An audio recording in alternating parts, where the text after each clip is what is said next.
Oops.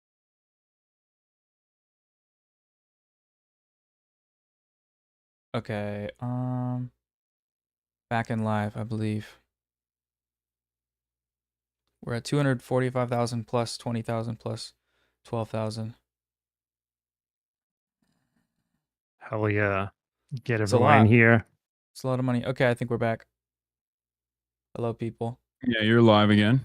We just all agreed to support each other and agree with everything that each of us say always, and we're best friends, and we're moving in together, and we're roommates. Yeah. So I'm going to the Argentina. Argentinian prison that you guys are streaming out of. Jail. You should just leave the US, by the way. I don't know why you don't just do that. I mean, I'm sure you have like 100 friends who you all love there, but you should just leave the US. It makes everything way easier. You can't get sued by Ethan Klein, for example. Go to Israel. No, well, I was just talking about this earlier because there was like a prominent liberal academics who study fascism are leaving the United States, and here's why. There was like a New York Times article on it, but it's like, I'm stubborn. I'm a very stubborn person, and I feel like I'd rather stick it out and see where it goes rather than to leave the United States of America. I used to think that the US actually was probably the best place to be because it's one of the few countries where you basically can't get arrested purely for speech unless you're like threatening someone. But now, no, obviously not. Yeah, no. Now it's resembling more and more Israel every day. It's wonderful. My favorite country, the most moral nation. Am Israel high? Yeah, so I hear you're a liberal Zionist, Hasan, and I hear I'm a liberal Zionist. pedophile. But so going back to going back to what we were talking about. Going back to what we were talking about. The point I was you trying said to a make whole is thing. that, I never got the chance to respond. Yeah, exactly. Like with Chris Van Hollen, do you understand my perspective or like the framework that I operate off of? Like you're where saying that one individual thing that he did was a good thing, basically.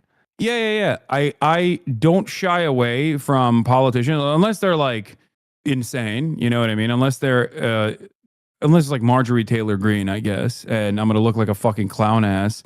I don't shy away from giving credit to politicians and offering positive reinforcement to politicians when I feel like they're doing something that I think is appropriate, like moving the needle in the direction, because it's the same framework that I operate with within the Democratic Party, where like these are the available platforms of influence, and I will always go there because as long as our interests align, I have no issue going to those platforms, because at the end of the day, they are giving more legitimacy to myself than vice versa, in my opinion. I mean, giving you legitimacy, like what's the point of that, really? What is the point of them giving you legitimacy if in the end you do kind of demonstrate support for them in many cases? That's the thing. I think people see you very much as a Bernie Sanders guy, even though that is sort of contradicted by what you said earlier. Maybe it's erroneous, but people very much see you as like a big Bernie Sanders supporter. I wouldn't say I see you as like a big Bernie Sanders supporter. I think I see you more as someone who maybe doesn't like what he says, but is a little iffy on making that clearer, which I think you sort of did just a second ago. I think you preempted everything I've said about you, and you were ready with that. It's cheating in a debate, by the way. No, I actually have talked about this quite a bit, even before and after your statements, as a matter of fact. But you know how it is with clips. You probably don't get that from... I mean, I do watch what you say sometimes. Yeah. Like I don't click... I don't go to any place that posts like a clip saying, I don't think that some such place would even exist. Like Hasan Piker says positive thing about Bernie Sanders. Here's a 20-second clip of it. I don't know. What place would that be? But I talk for 8 hours a day. It's very hard for you to in any, like, unless you're watching 8 hours a day, you're probably not going to see the exact same thing that I told you just now.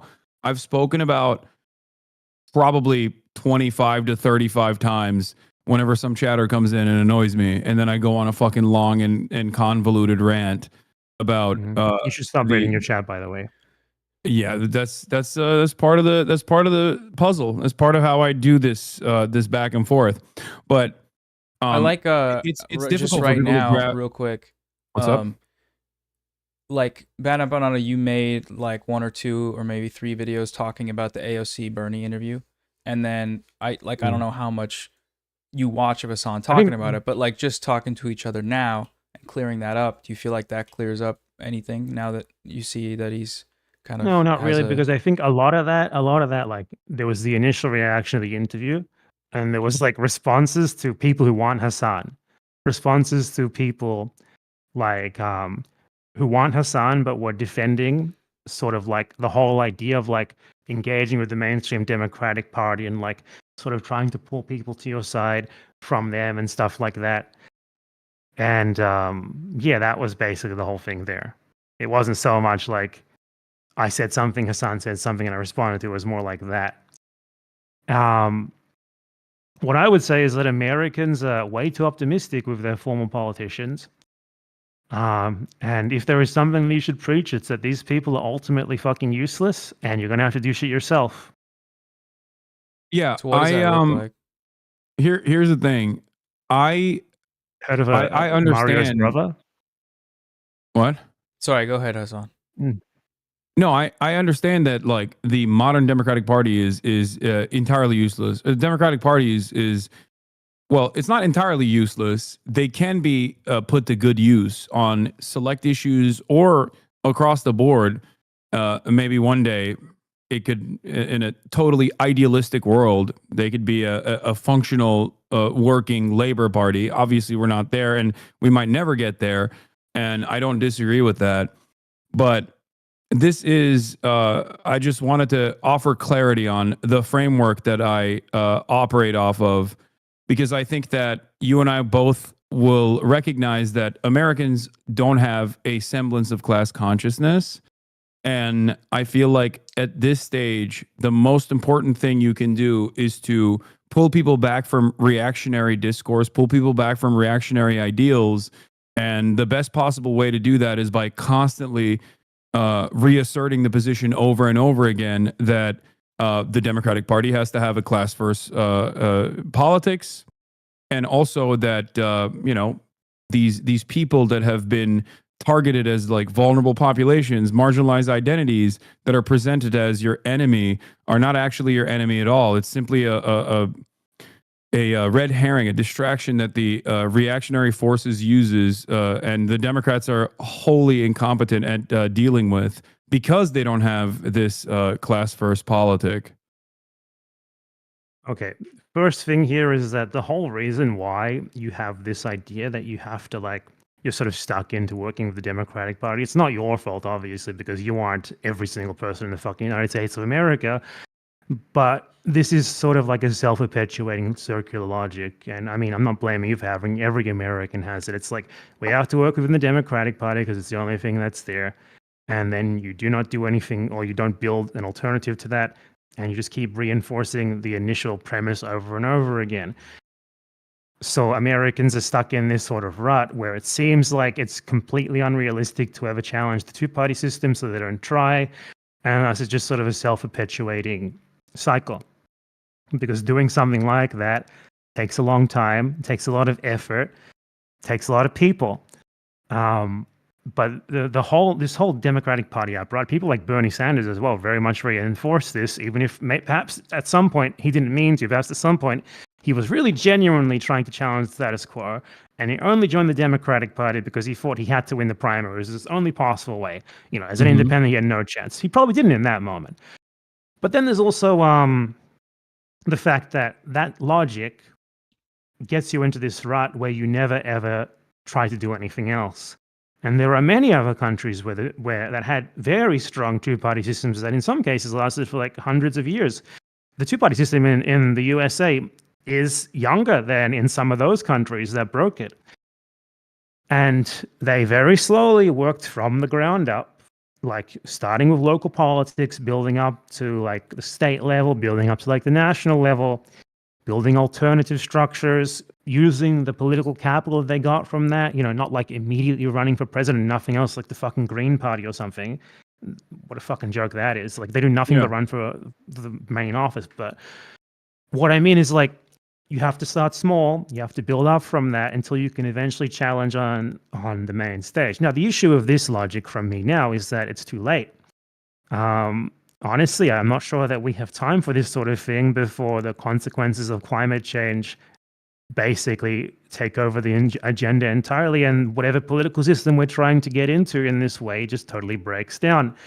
So I mean, I guess people should still do it, but what I'm trying to say is Americans have like this circular logic that very much serves the Democratic Party as well. It is so good for them. And I think that by sort of working with people like Bernie Sanders, like Alexandria Ocasio-Cortez, irrespective of who they are, as individuals, of whether they are genuine or not genuine, and whether they are great people or not, whether they truly believe in some of the shit stuff that they perhaps forced into advocating for just to stay in line with the Democratic Party, all of that doesn't really matter, because ultimately what they do is they serve this purpose where they give people this idea that you have your voice in the party. You have your voice here in the party already. AOC is there for you. Bernie is there for you. They're already fighting for you. You don't have to do that much yourself. You know, maybe you can go to the protest yourself. Maybe you can do something like that. But by golly, you do not try to make your own party. You don't try to do something independently. You don't try to like build an apparatus entirely independent of the party, not like the DSA, but entirely independent of it, where you actually build it into something that can meaningfully threaten them and the two-party system, and thus meaningfully start putting pressure on your government to actually really do something internationally as well. And Americans have really failed at that more so than any people in the world, which is, I think, like people say like the US is the belly of the beast, it's hard to do this. I don't think that's true at all. For one, until Trump, the US had the best free speech laws in the entire world, pretty much. You can say basically anything, that you could support Hamas, it doesn't matter. Like, that's a great environment for that sort of thing. It's a really good environment for that sort of thing, if anything. Obviously, the electoral college is fucked. That makes it a lot Everybody harder. liked the stream. But I mean, stream and donate. Americans never even really tried to get to the steps before that, which is like the Senate and Congress, where those things are less bad. So I feel like there is absolutely a failure in the US for whatever reason. You know, obviously, people like, and fucking Twitter Marxists would tell you that's just the way it is. You know, it's a bourgeois-controlled political system, whatever. But whatever the reason is, the US is the country, and the people of the US have the most power politically as a bloc of anyone in the world to get shit done for people in other countries. But paradoxically, they do nothing. And I by the way, I agree with everything that you said, and it is also a part of my vision. That's why I talked about class consciousness and instilling class consciousness, and also working on building movements outside of the party. And not like, community organizing, even though that can be valuable as well, but specifically labor unions and building a network of pressure that could actually, that actually creates, maybe even down the line, a third party. I'm not against this at all. And this is not something that I stand in opposition to, with the exception of what you just mentioned, the Green Party, obviously, because I think the Green Party they're jokesters who only come around every 4 years. And I mean, I think this is yet another point of, it's just another point of like not knowing the full scope of my perspective on this. No, like I'm not here to argue with you. I'm not here to argue with a clip of you or something. I'm talking to you. Exactly. And I'm telling you, like, I agree with you completely, and that's a part of my framework. In what I was responding to there was what you said about making the Democratic Party more class conscious specifically. I think I think that's impossible. It's virtually impossible. That's why I said it would happen only in an idealistic society. But my goal is to use the platform that I have and expand on it so that I can, once again, move people away from reactionary politics and help them focus on a class first politics. And wherever that goes, if there is a mechanism that can push the Democratic Party into actual submission to class first politics, then that's great. If that doesn't work and there's an alternative, if there's an alternative third party out there, the only way that they will reach viability if it's backed by a strong labor movement that actually engages in labor militancy. And even then, I'm not entirely confident that like this can happen in the United States of America. But the reason why I speak on my perspective in the way that I do is because I'm speaking to Americans. And unfortunately, you got to make a lot of burger analogies if you want to get Americans on board. You have to give them hamburgers. Americans are either repulsed by what they perceive to be left politics. I'm not even talking about like revolutionary socialism. I'm talking straight up like basic bare minimum social democratic functions that are afforded by every other comparable OECD state is seen as like radical in this country. Socialism in and of itself is seen as a pejorative in this country. That's why people will say like Nancy Pelosi's the worst thing imaginable. She's a socialist. Like obviously that kind of stuff is really stupid, but I think it's indicative of the average American's perspective on this stuff, considering that, America won the Cold War and this is the imperial core. And therefore, most of our working class is just either completely oblivious to class politics in and of itself, and utterly confused by the notion of class consciousness, or they're incredibly angry at even the thought of it. Like they are repulsed by it, they get mad about it, which is why I have to temper my commentary on this front. Well, I think you got to be careful with this notion of class politics in the US, and for a completely different reason to what you said as well, because there is an element to the present system where Americans benefit greatly from doing things to other countries, or they could at least. They in many ways they don't, because Americans are too dumb to even advocate for getting their own fair share from imperialism. But I talk about that all the time too. Yeah. There's two options here, which is like you can appeal to Americans as in like, I'm gonna get you a bigger share. That's Bernie Sanders. I'm gonna get you a bigger share of the spoils. Yeah. Or you could appeal to Americans in a way where like they perhaps see beyond national lines and understand themselves as part of a broader whole of the world.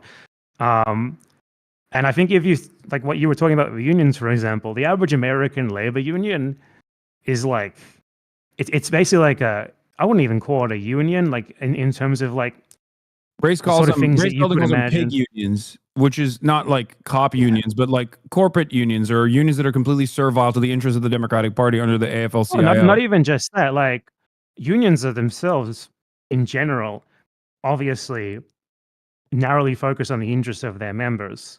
So that's why you get things like the American Big Tent labor unions being like, oh, like let's get the Lockheed Martin float at a parade or whatever. A huge victory for the Lockheed Martin employees. 10% raise. You're mixing and matching a couple different things, but yes, I know what you mean. Of course.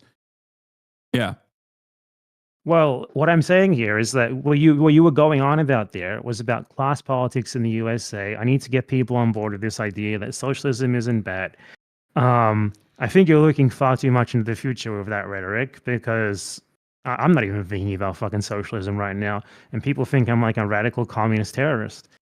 Like, I'm not thinking about any of that shit right now. There's so many more immediate concerns that we have to work with, the systems that we have now. Ultimately, I have no faith in Americans of ever doing anything, unfortunately. Like, if you ask me, what are your solutions? I don't have solutions for you, buddy. We have a limited amount of time before she hits the fan.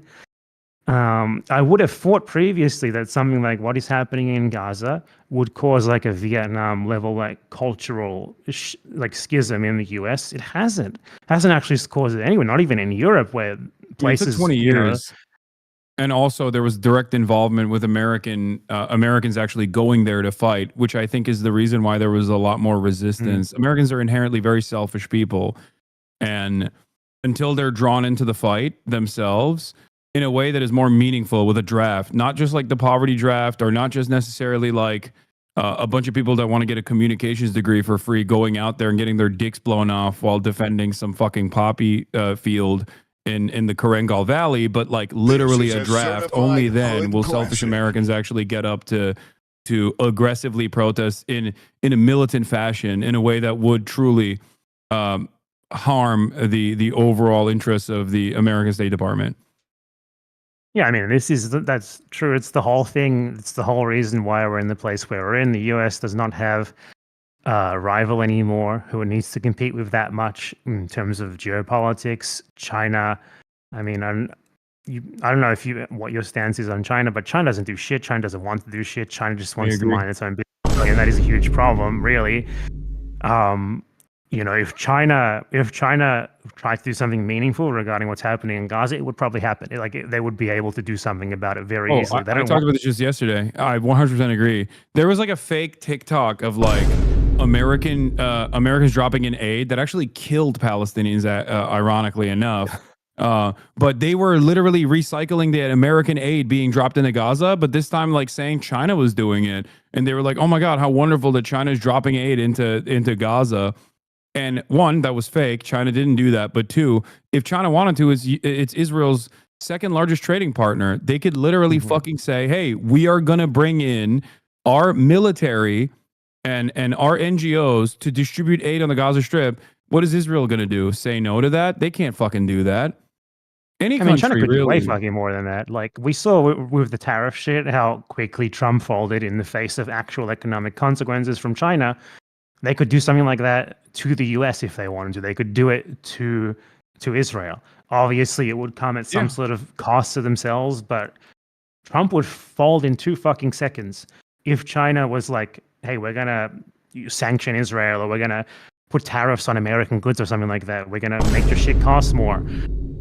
But China does not do that. Yeah.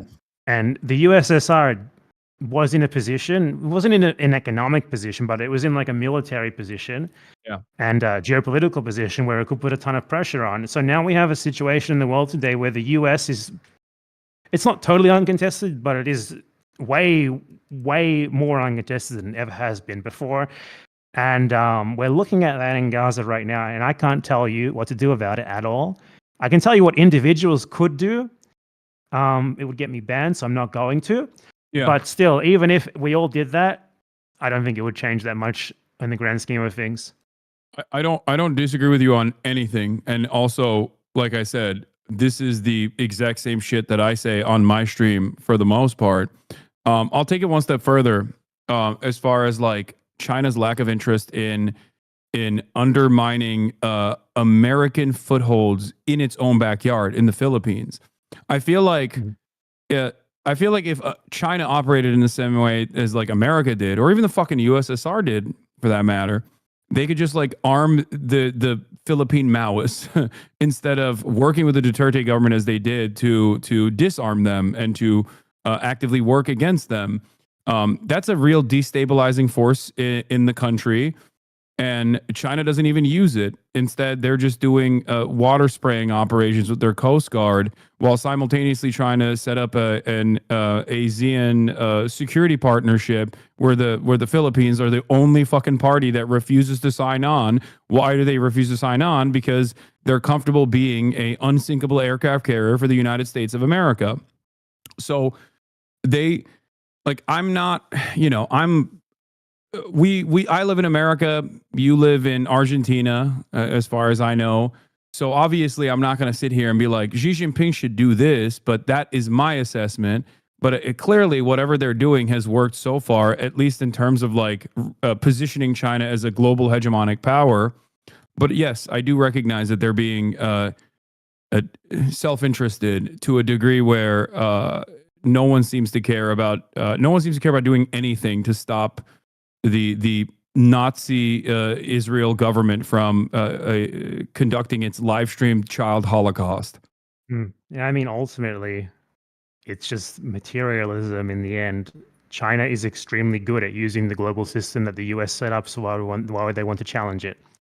That's how it is with everything. The Arab states, half of them are US puppets, the other half, they would probably get annihilated if they tried to do anything uncoordinated without the US puppet states helping them. In many other cases, like I feel like Israel has become something of an inconvenience for its allies at this point, but they're sort of too far in to really do anything about it at this, it's been like 50, 60, 70 years of nothing but full support for Israel. So at this point, what are they going to do, especially given that they would have to be, like the US would have to be the one to really pull the plug, and that's not going to fucking do it, is it? So, I mean, it's probably like the bleakest situation that I could imagine right now. obviously, like Americans theoretically, as a block of people, like average Americans have a decent amount of power to challenge this, but they also themselves have no real reason, no real motivation for doing so, because ultimately, you know, what you said about Vietnam probably rings true. It does not affect them that much. It affects some of them psychologically, and that is about it. They don't see any material consequences from it. You know, there has not been like a massive adverse reaction that could turn them against it. Like, for example, like the IRA, for example, did a lot to like instill like fatigue in the British public on their government to try and look for some sort of solution to the troubles. Yeah. There's nothing like that. There's nothing like it anywhere, not at all. Well, there's no situation historically that has existed where the captive population has been this thoroughly, at least in contemporary history that I can think of, where the captive population has been this thoroughly ethnically cleansed in broad daylight without any sort of material support to offer from other countries, right? Like you have no Cuban example, you have no USSR example, and the role that they might have played in the ANC's efforts to resist against the apartheid structure in South Africa. And you certainly don't have American congresspersons doing arms trafficking to Hamas in the way that they did to the IRA. You had American conservative politicians of Irish background doing arms shipments to the IRA at a certain point. You could fundraise for the IRA in American bars, right? So very, very different set of circumstances here. And this coming also after the expanded surveillance state in the aftermath of the war on terror, with a shit ton of social conditioning that Americans totally signed off on, in terms of like Muslims and Arabs being worthy of only death and destruction, and they're all, you know, rapist, barbaric hordes. They're all ISIS. This kind of attitude is reflected broadly in American society or in Western society in general. But that's the silver lining that I see, because in spite of all of that, I think there's only so much dead children that the average Americans can look at and go, this is completely unacceptable. Like, this is fucked up. Now, you're not wrong when you say there's not enough mobilization happening. People are not fucking shit up in an effort to make this costly, this undying allegiance to Israel costly. And you're not wrong on that. But I do think that given how much the public sentiment has shifted in such a short period of time, even though it was incredibly costly in terms of the deaths of hundreds of thousands of Palestinians at this point, even though the numbers say, 63,000, I think that's a severe undercount. There is still, I think that there is still always, like, it's something that I will always push for, regardless of how hopeless I feel, is to mobilize Americans. You can try your best. It is absolutely true that in an ideal world, like, the number one way to fight this would be to mobilize people in the US, Europe, Australia, Canada, you know, these places which are Israel's primary backers. And, you know, many of us have mobilized. Many people have tried to do stuff, protested and stuff. But clearly, these governments are immune to this sort of pressure at this point. They don't give a shit about it. Like, it's because really almost nothing has really changed. Like, Israel is literally under investigation for genocide at the ICJ, for example. They are, I would say at this point, they are probably actually going to, like, it's going to be ruled against them. They're actually going to be found to have committed genocide in Gaza, and that is a huge fucking deal for a UN court, because they've done nothing to convince the court that they aren't doing that, you know, ever since the case started. But I mean, I might be wrong there, because it is still a UN court. You know, it's still a court that is ultimately run by the US and all of this, that even though pretend it isn't. But I mean, a lot of that is going to be in, a lot of these people on the court are like very prominent judges who would not want to sully their name by making an intentionally stupid decision just in the name of politics. So we'll see what happens there. But my point is, like, when you have basically like both of the most important judicial bodies in international law and with serious cases against Israel, and you also have like hundreds of thousands of people in the street protesting in almost every single one of the countries that is supporting Israel, in some cases like week after week, it's clear that something has shifted here, and like from how things were 30 to 40 years ago, especially. Yeah. And the number one thing that I can think of is somehow the internet has made it easier to ignore this shit. I can't exactly articulate how exactly, but it's obviously the most prominent change in the world aside from the fall of the Soviet Union, which is probably bigger, I forgot where I was going with that, actually. I'm a fucking moron. Well, but what I was gonna say was like,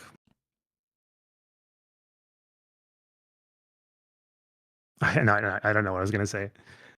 Okay. Well, what I was going to say is perception. I recognize all of that, and part of why I try to communicate these issues in the way that I do, even though I say almost the exact same things that you have said so far in this conversation, not signing off on everything that you say off stream or on social media. You disagree with? Oh yeah, that's a good one. We can get to that, but we're having a productive conversation right now. But we have to yell at each other. I have to speak. I have to play video clips over you like Ethan Klein did. Yeah, I'll move into that in a second.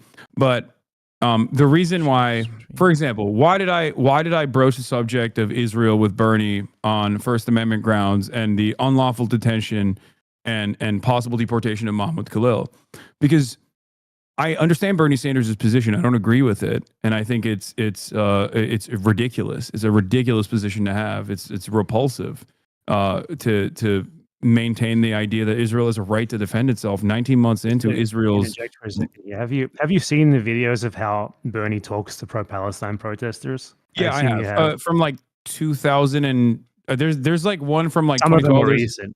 There's one that's more recent where people come up to him while he's walking, but he's an old curmudgeon. Really gets.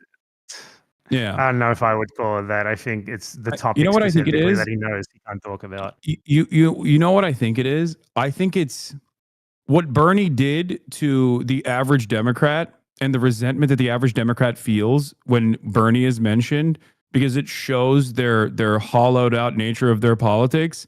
Pro-Palestinian protesters do to Bernie. I think he recognizes that deep down inside that those people are right and he's fucking wrong, and it pisses him off. Or maybe he just genuinely sees them. Yeah.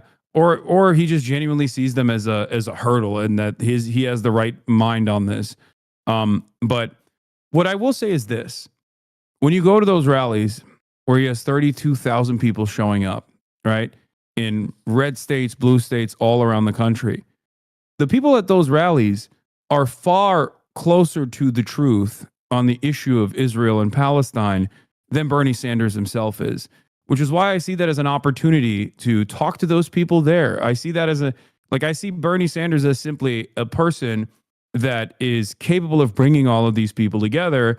And with the exception of American foreign policy, which is very significant for someone like myself, obviously, I see Bernie as a uniting figure that can be used to build a more robust movement to actually get more Americans that are liberals on board with some of these other ideas.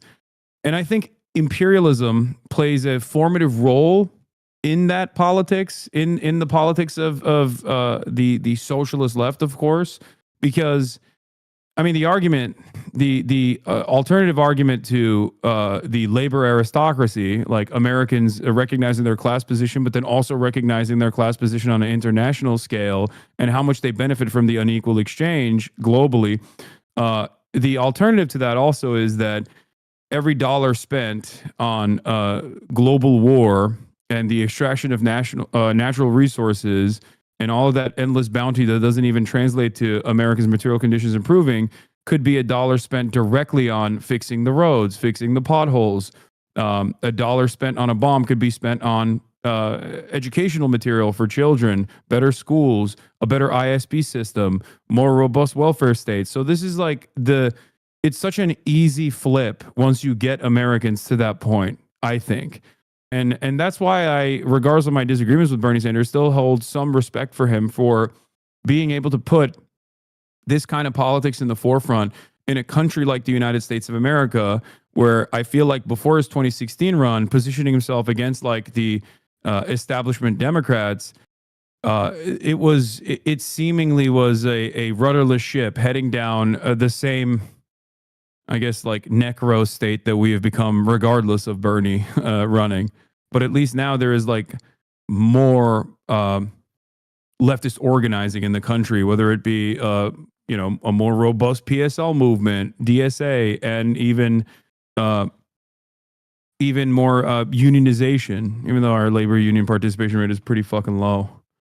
Okay, let me grant. Let's just. I don't care to argue like a lot of the stuff that you said because honestly, I don't think it really matters. But 1 point to okay, Hasan. the left movement in the U.S. is bigger now. Let's say that's the case. You have the PSL and all these other things. It looks really positive, bright for the future. Does it though? Has this changed anything? Has anything meaningfully happened as a result of this? If anything, things have probably gotten worse, I would say. So,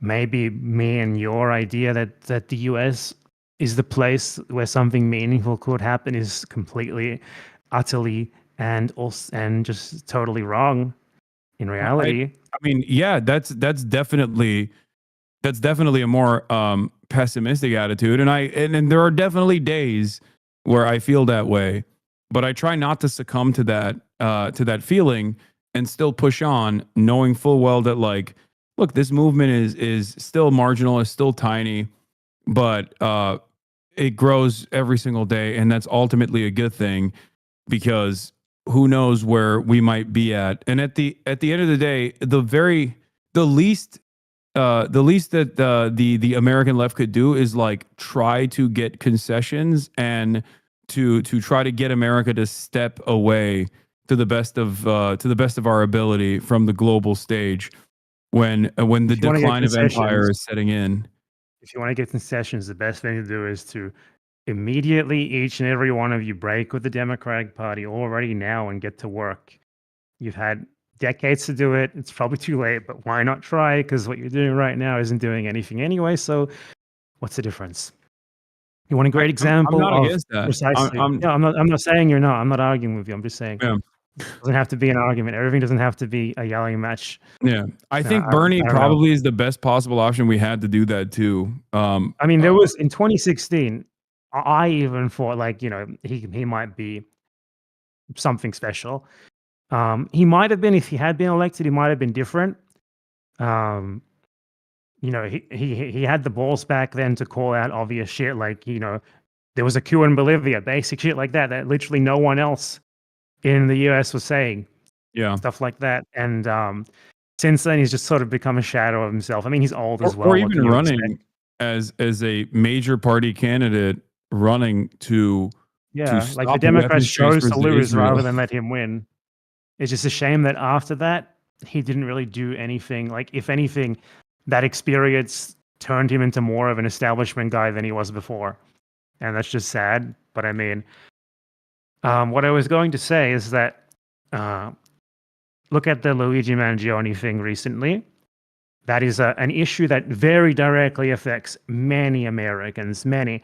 That guy, I haven't seen polls on him, but I would assume that a majority of people who know who he is and what he did probably have a favorable opinion of him. But it still hasn't resulted in anything. Like, nothing has come of it at all. There was like a week period where like conservatives and liberals met together in parks and talked about how cool Luigi was and like how the healthcare system is really fucked up. And then everyone just went right back to what they were doing before, and nothing has fundamentally changed. Nothing has really fundamentally been inspired by what was an act that I would have thought would inspire that sort of thing in a country where people, or at least a time, maybe it's not even the US, maybe just the time period that we live in, where people were ripe to actually take risks to try and seek meaningful change. This isn't happening anymore. And it's not just the US where this isn't happening. I mean, I live in Argentina, as you so astutely said. People in Argentina just sort of do the same thing now. They just let shit happen. This is a poor country where people in general have less to lose. And they just sort of let themselves be experimented on like a pack of lab rats. There are people protesting against it. Those people are trying to do stuff, but most people are sort of happy to just sit back, relax, and see what's going to happen as someone tries to do to that country the same thing that has already been done to that country 50 times before and never worked in those times either. I think part of that is also because of the treat economy. Like Americans are pacified by the bountiful treats that they have at their disposal. So yeah, I mean, and a part of those treats is the internet and social media as well. That too, for sure. That's also a treat. But what I was going to say is this, okay? I fear that if the only alternative is socialism or barbarism, right?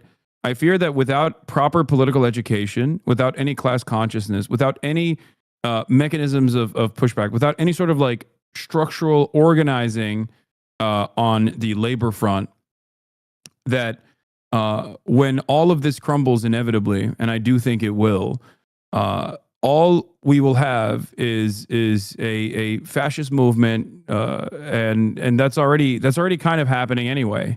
So that's my big fear, and that's what I try to. That's why I try to do everything in my power to, one, talk to international leftist movements, regardless of how social democratically aligned they are, or even people like Mélenchon, in an effort to try to get people to organize and move in the positive direction, even if change doesn't seem immediate. Well, I think I'm not specifically accusing you here or anything, but if there's one thing that you could do with your content that might maybe help you use the position that you're in to do something that might actually matter, it is really actually start encouraging people to work outside of the Democratic Party and lead by example as well. Like, if you're going to talk to Bernie Sanders again, scream at him in the face. Scream at him. Scream. Use that one opportunity.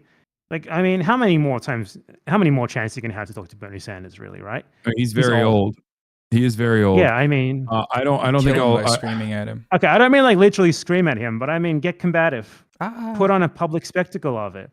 I think. Well, see, that's what give him a Kanye West. George Bush doesn't care about black people.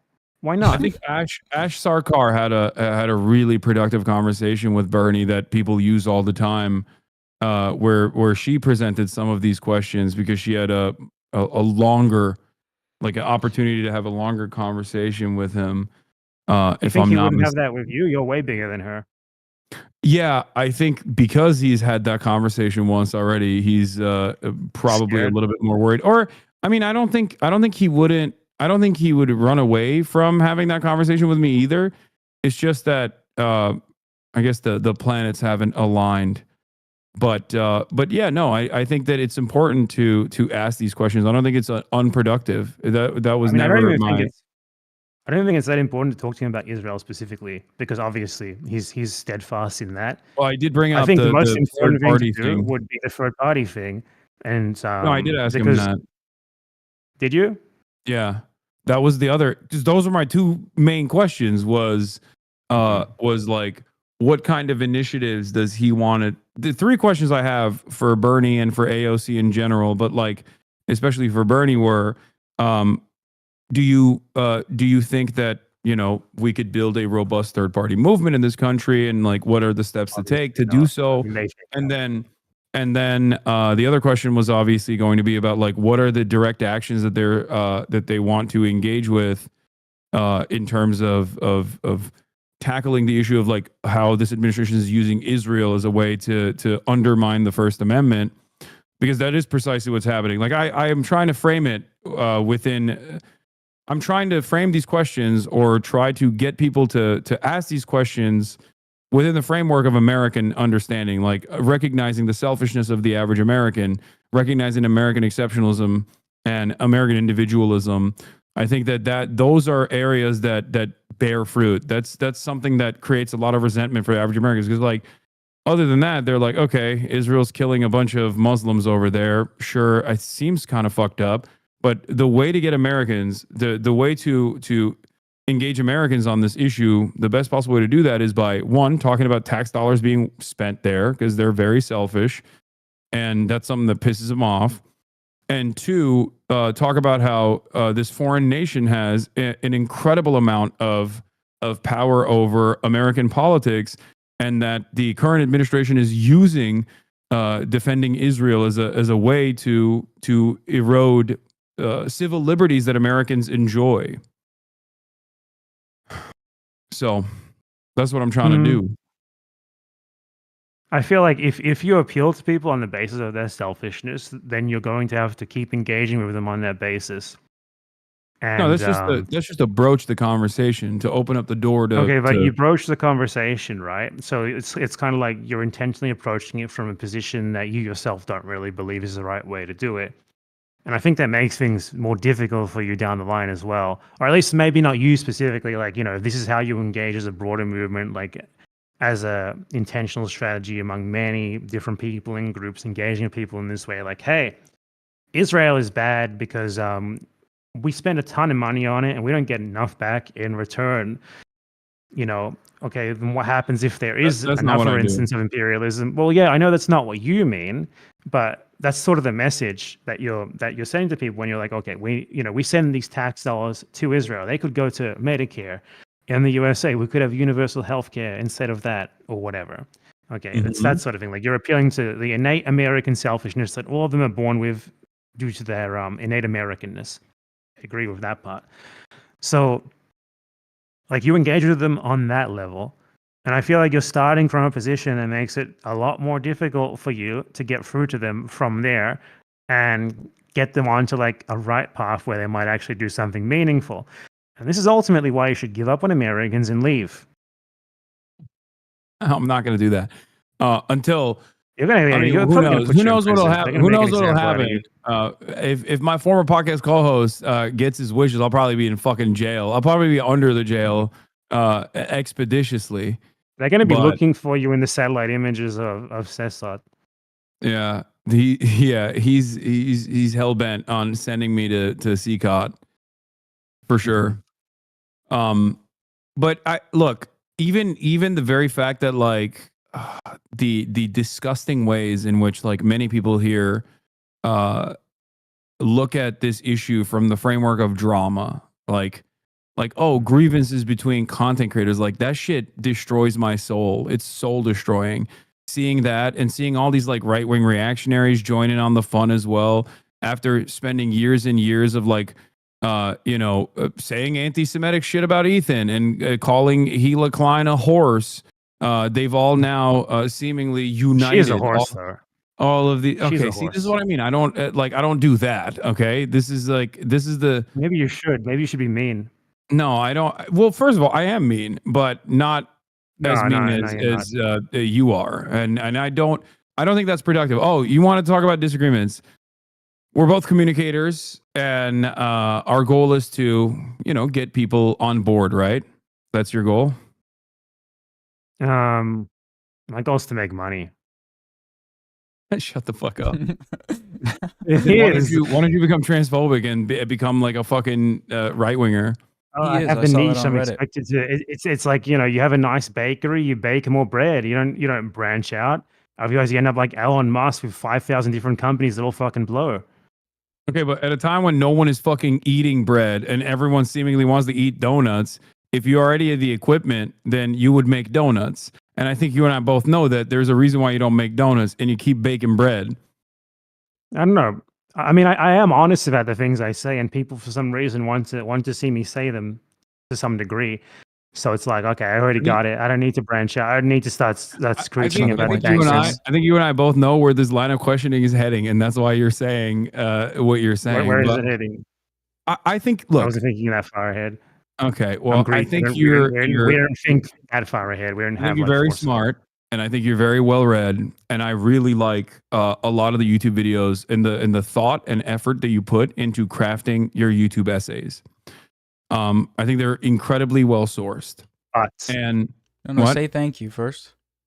But Well, where's the but? no, there is not even a but. It's just that I think sometimes, as someone who's also in This the is a but. same in the same sphere as you, okay, I think you sometimes get in your own way by presenting yourself a certain way, especially considering that our worldview is something that people, especially in the Western world, are very hostile towards.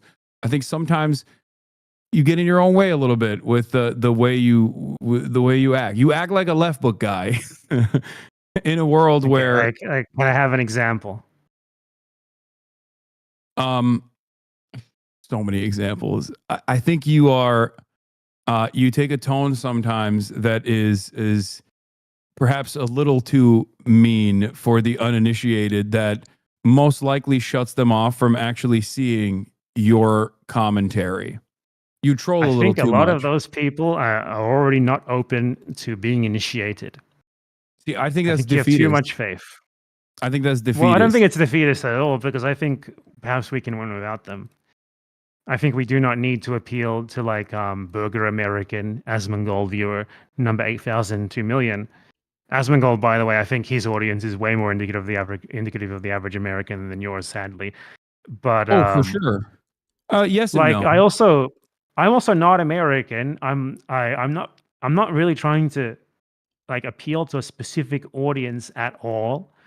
I boot up my stream or whatever, or I write a script or whatever, and it's just whatever I feel like talking about, really. And this has sort of generated an audience, and I talk about these things out of interest more so than specifically like trying to appeal to, like, say, Westerners and get them to my side or whatever. I think in a lot of cases, like, given the fact that I am not actually that big of an internet personality, I'm very niche in reality.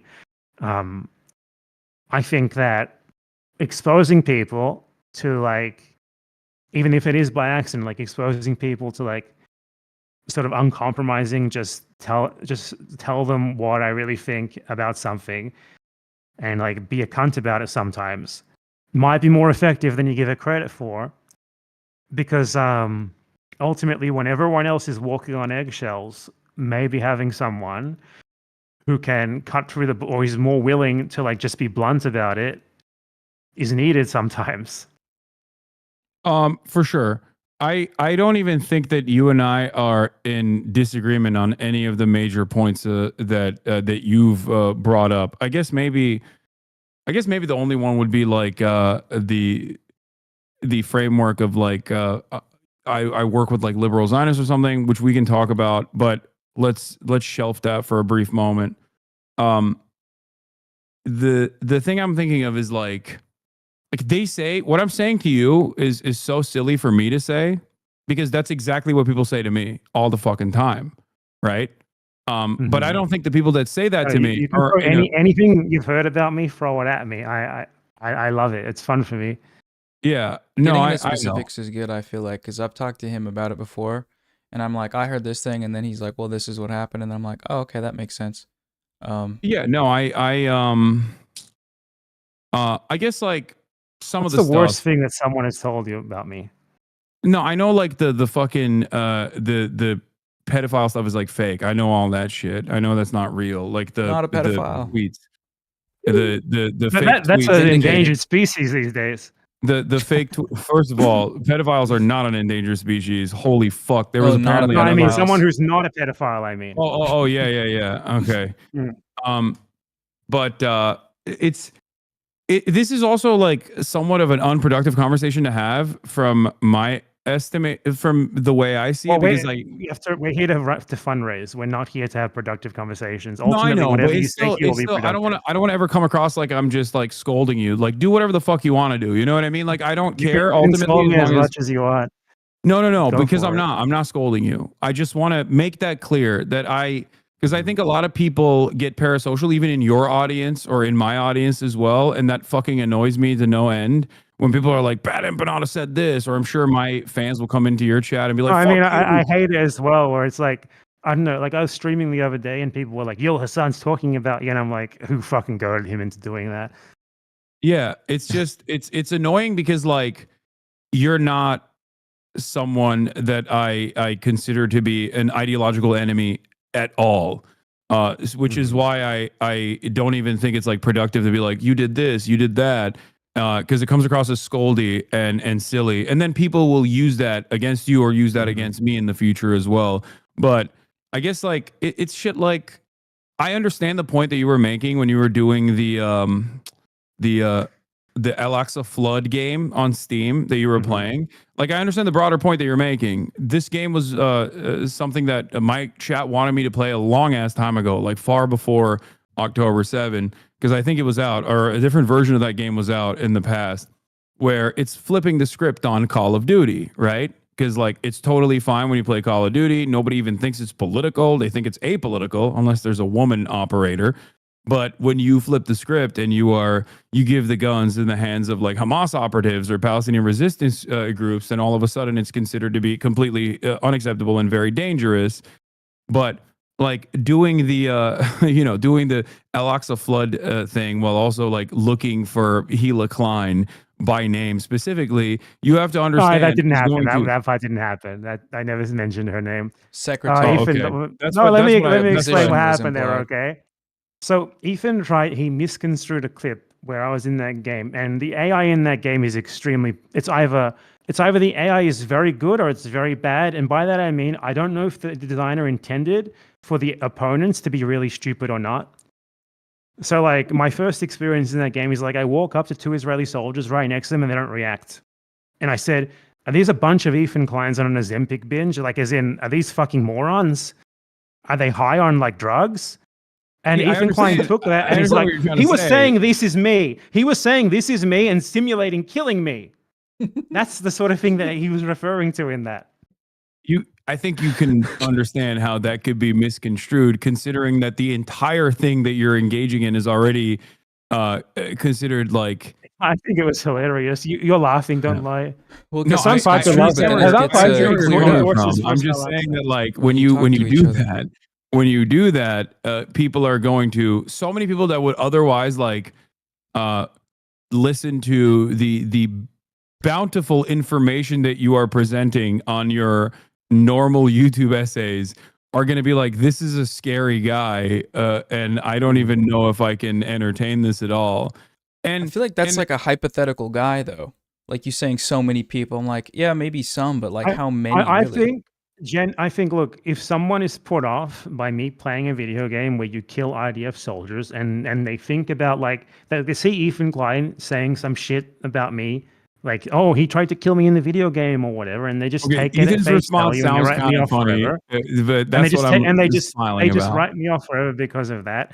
Like, honestly, I don't think I had any chance of reaching those people ever in the first place. That's not true. That You're sort wrong. of person is not going to sit through a BadEmpanada video essay. No, They will see you're one wrong. source You're on the 100% screen and they wrong will about that. immediately tap out. Here we go. You're 100% wrong about that. I think it's just true. Like, there's a lot of people who I think, like the average Asmongold viewer, for example, that's millions of people. That's a way bigger audience than yours, sadly. Why are you flexing, Noah? Jesus. I was stretching. I don't have guns to show off like you. It's not fair. No, I don't. But- No, I've been doing push-ups for my stream, so it's okay. That's impressive. Yeah, Good work. the average Something you don't Asmongold do. fan is either a fucking rabid neo-Nazi, as I found out earlier today, or the absolute dumbest person you've ever encountered. That's not who I'm talking about.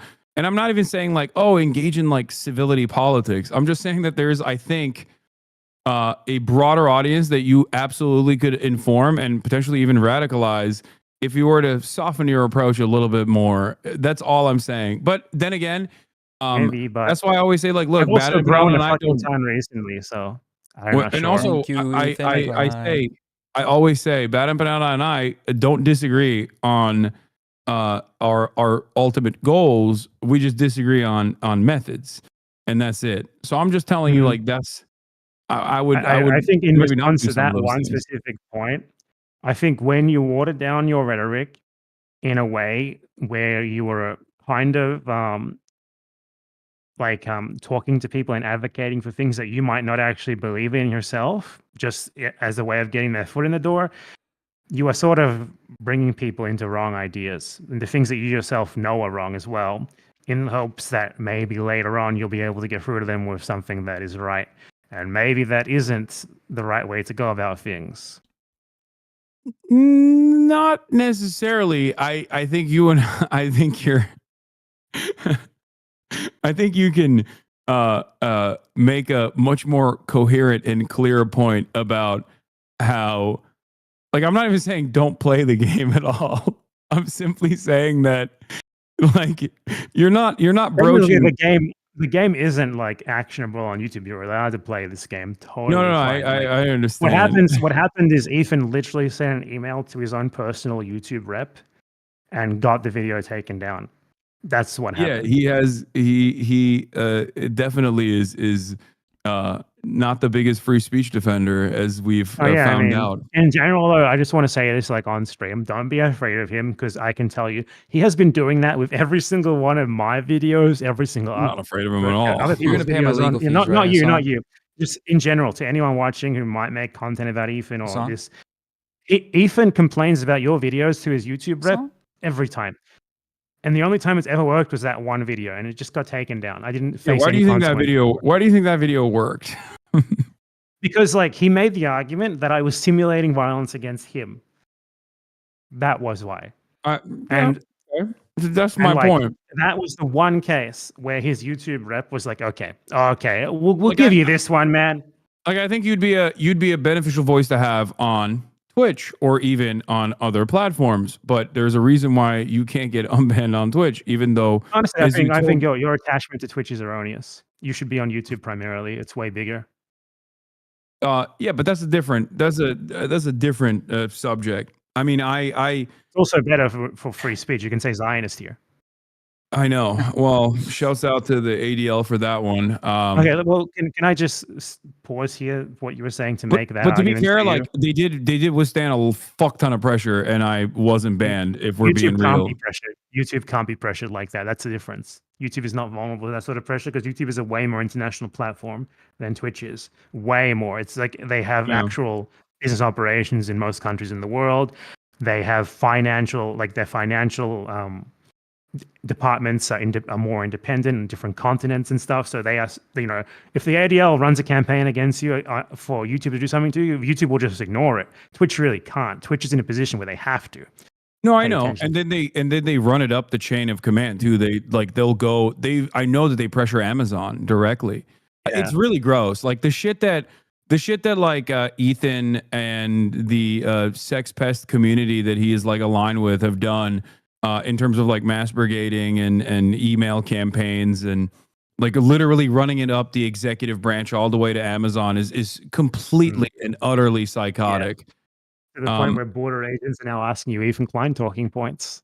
Yeah, well, it is what it is. Watch the content. That's a byproduct of living in the United States of America.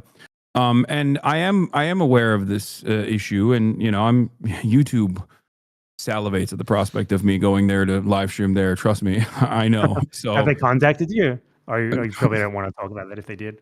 Well, I mean, yeah, of course, I talk to YouTube. I have a YouTube rep. Do it. I have a way YouTube more rep. effective on YouTube. You would be way more effective streaming on YouTube. Come on. I mean, I think the community you element would get of Twitch hundreds is of thousands of views on YouTube instead of just like 50,000 on Twitch. They take videos views from us though, me and you. Hasan came over. Okay, that's true. Maybe that's true. Yeah. Okay. Don't come to YouTube. No. Yeah. Fuck off the Twitch. Yeah. You gotta think about that.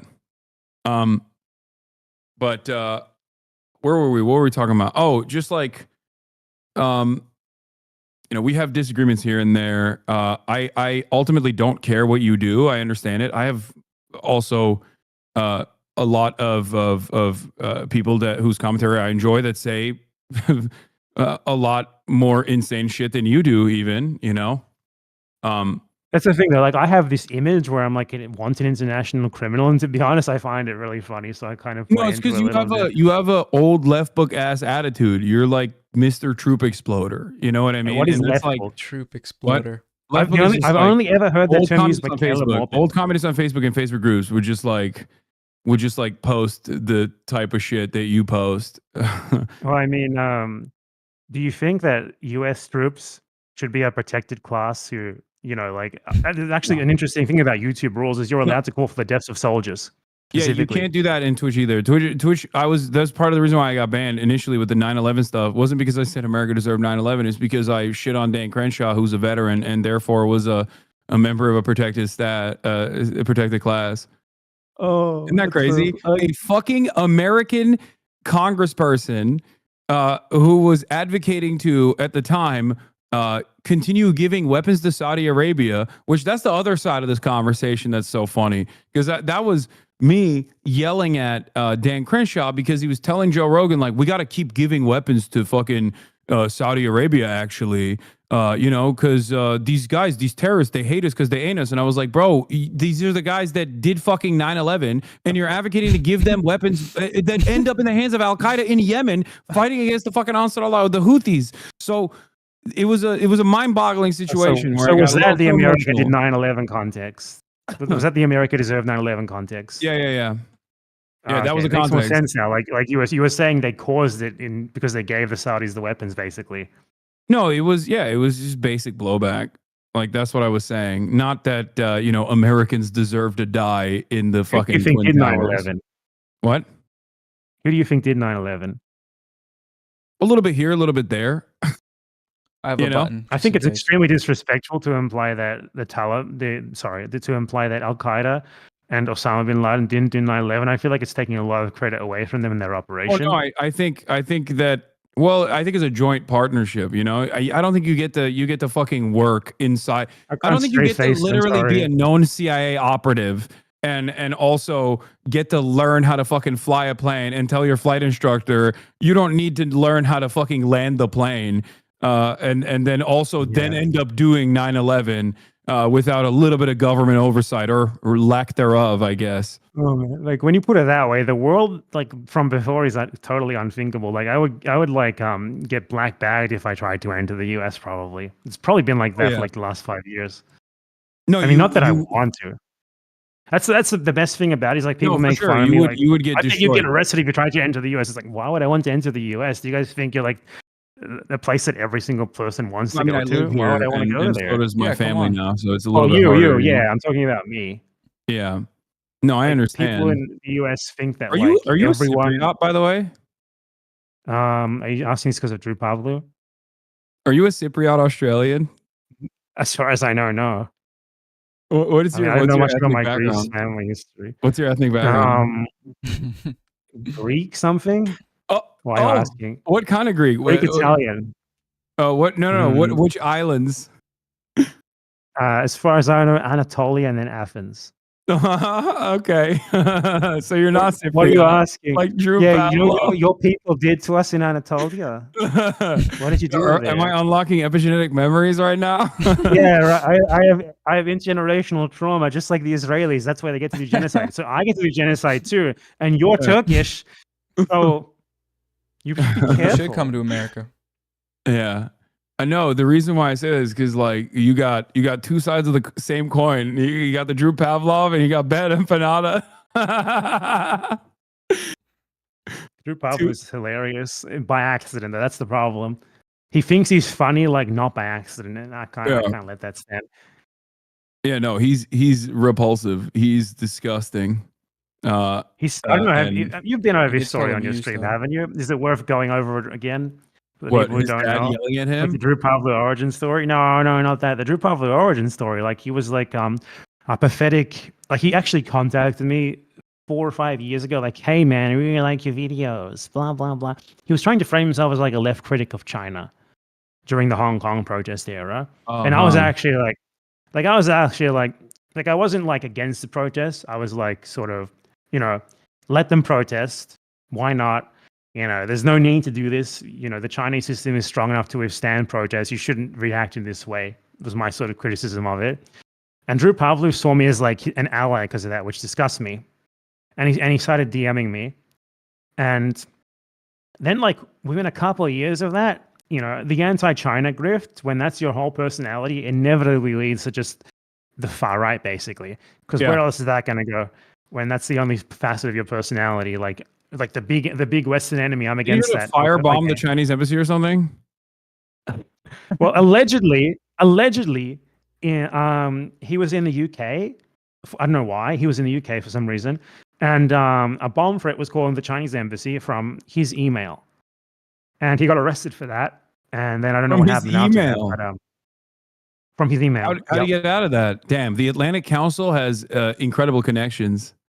So Drew Pavlou is someone who has, to be clear, Drew Pavlou is the one who originated the claim that I was arrested for like child rape. Okay, so what I'm going to tell you here is with the amount of charitability that someone like that deserves. Drew Pavlou was arrested because he's the one who called in the bomb threat, and he was planning to bomb the Chinese embassy, but the Met Police heroically thwarted his plan. So Drew Pavlou is a terrorist. Thank you, Met Police. They didn't even need guns to do it. They were unarmed there. Yeah. He would have, they're horrible. They have a horrible track record of stopping pedophilia and sexual assault. But apparently, this one guy was so incompetent in his in his actions that they were able to make short work of it. How did he get away with it? This is what I'm saying. Like, there's actually there's multiple videos and images of Drew Pavlou actually being arrested that I could easily work with if I was as petty as he. Oh, that's true. I'm surprised that you don't do that. But in any case, I mean, he's not bigger now. Like he's the most ignorable guy in the world. He's that's true. He's gonna nut that we just talked about him. He's gonna do an entire stream about this. It's gonna be 8 hours long. Yeah. Like the last time I heard about Drew Pavlou was a couple of weeks ago. Hey Drew, like he's the sort of streamer who is so inexperienced and like amateur in what he does that he opens random links from his chat and it's just porn all the time. Every stream, it's the same thing. No way. Like with Mia Khalifa, isn't that what happened? Honestly, I appreciate having him around. It's so funny. Yeah. Oh, Tom and Jerry, they call you too. Here's one point of contention. Reactgate. The reason why I had a blockade implemented on BadEmpanada videos for the longest time was because you were one of the YouTubers that was like, fuck this guy. This guy is stealing other people's labor. How dare he fucking do this? And maybe I'm misremembering, but I think that's what you said initially. So I was like, I'm never gonna watch this fucking dude's videos. Like I was watching your videos at the time. Do you but actually want to talk about the Reactgate stuff? Because it might go bad for you. Ooh. No. I think the issue of React content. When you look at React content, do you think has been a positive? Look at Asmongold. This beast that we have, this dragon. Okay, it's a filthy fucking dragon covered in cockroaches and stinky shit, dragon. but it's still a dragon. That's because of React content. I think I think that's fair for sure. You're not wrong. I think that like it's the lowest form of content for sure, where you just like sit there and you go, yeah, but I'm not even talking specifically about you. Like maybe I did. Like I think the reason I responded to you on that is because you were arguing with people who use you as an example of it, and the arguments that you were making weren't that great. Like, but when I react to someone, it benefits them. For example, is an argument that I remember you making, which can be true. Okay, sometimes we have someone here that can speak to it, not to like pull you in, Noah. You were at the fault of this. When people react to my videos, what usually happens is I gain, 100 subscribers. I gain like a few thousand views maybe, and that's really it. And the people who watched, especially like on Twitch, I don't really care.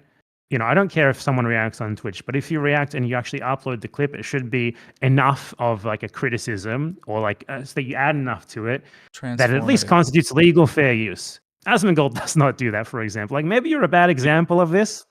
Maybe not the best example of this because you do actually talk about stuff. I mean, there's always something to criticize when it's political. Yeah, I react either mostly the political stuff, or if it's like bullshit content, like I still try to make the most of it But I think here, this is a Noah exclusive. Okay, I'm about to say something that I don't think I've ever said on YouTube or in public even. I got the button I ready. think that the initial response, the first ever React Gate, when people were getting mad at me because like I would have the chair on and while the videos were playing, totally fucking fair and valid. And for the past multiple years, that's not happened on my broadcast. Like there are instances where I get up to pee, but it's usually during a video that's playing that's like from a friend or from news and commentary, and it's only for like 30 seconds to a minute. Yeah, I mean, the examples that I did see them use of you, like there was one, like the initial video that I think started that thing. I don't remember who it was, but you reacted to his video and you just sort of left. And it wasn't a political video. It was like a fun, dumb little video. And I think his point was valid in that. Yeah, and I apologize. By the way, that's another thing. I literally apologized to that person instantly. And then they basically like quintupled down and like did this like 8-hour broadcast with a bunch of like random fucking slop tuber commentary people. And I was like, what the fuck? I think this guy's just like trying to farm drama out of this. But yeah, I mean, that person, actually, I don't know what their preferred pronouns are, but that person was totally valid.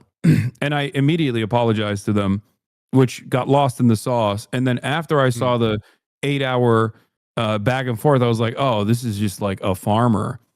Well, maybe it was in the end. Maybe that person. I think that person was a farmer. I don't know what ultimately, regardless of them or any other shitty people who were on their side, like you kind of it seemed like to me like you were on the wrong side of that because of I don't know. You seem really hostile to. Maybe it's because you saw that and I was getting after that, but like you seem pretty hostile to it initially. I don't know. Maybe it sounds like you've thought about it more since then and sort of realized that. I think there were a bunch of stuff that I did. Shithead, they were kind of right, at least initially. There was a bunch of stuff that I did initially that I changed. I don't do anymore. Like I don't cook food while on stream. Like I order. Like there's a bunch of stuff that I used to do that I don't do anymore. That in an effort to like reduce the chair time. The thing that I was frustrated by is that people were just like saying that all I do is just like put the chair on and fuck off. Mm-hmm. And that was annoying to me because it's like before the React Gate shit, I was known for being a person who paused all the time and like added way too much information to the fucking video that like people lost the plot of the video. So much so that Casually Explained had like a very famous viral meme about it where he goes, "Thanks for unpausing the video, Hasan," knowing that I was going to react to it. And very quickly that attitude flipped, and everybody basically turned into like, there are still people who think that I just sit there and play YouTube videos and like the fuck off. Like they unironically think like there's just a chair for an hour for like a 15-minute YouTube video.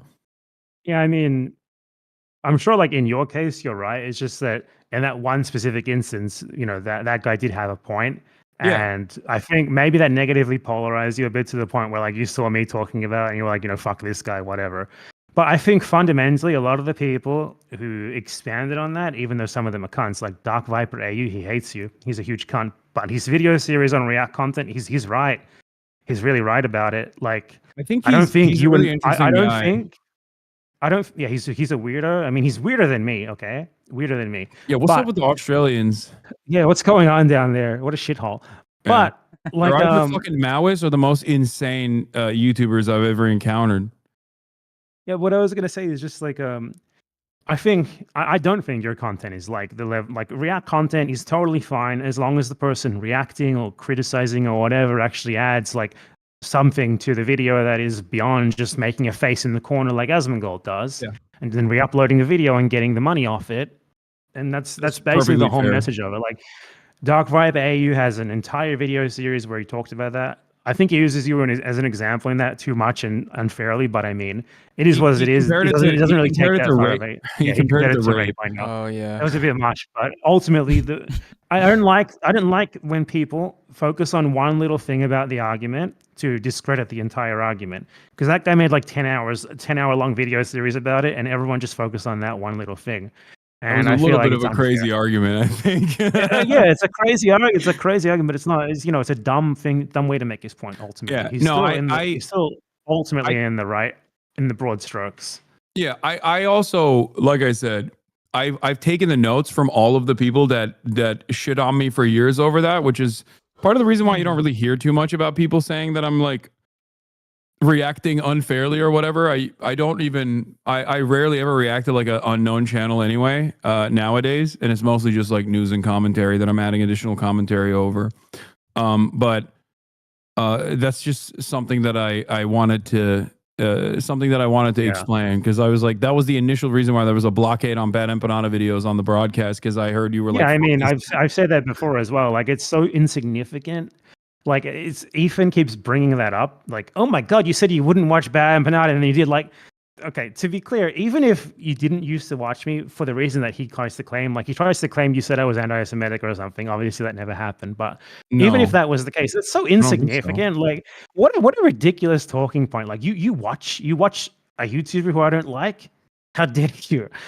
But the actual reality of it is, like, it was basically a dumb little discussion about something that compared to the genocide in Gaza does not matter at all. Yeah. And for him to keep bringing it up, it's just so crazy. I want to bury the hatchet. I want to bury the hatchet with what's his face, the Aussie guy that you were, Dark Viper, and also JXC. You should invite him on. I mean, he's a smart guy. He's a weirdo, but he's a smart guy. Yeah, I don't know. He's probably he's a liberal though, I assume, right? Or maybe like a labor guy or something. He's like a radical liberal, I would say. He's like a social democrat.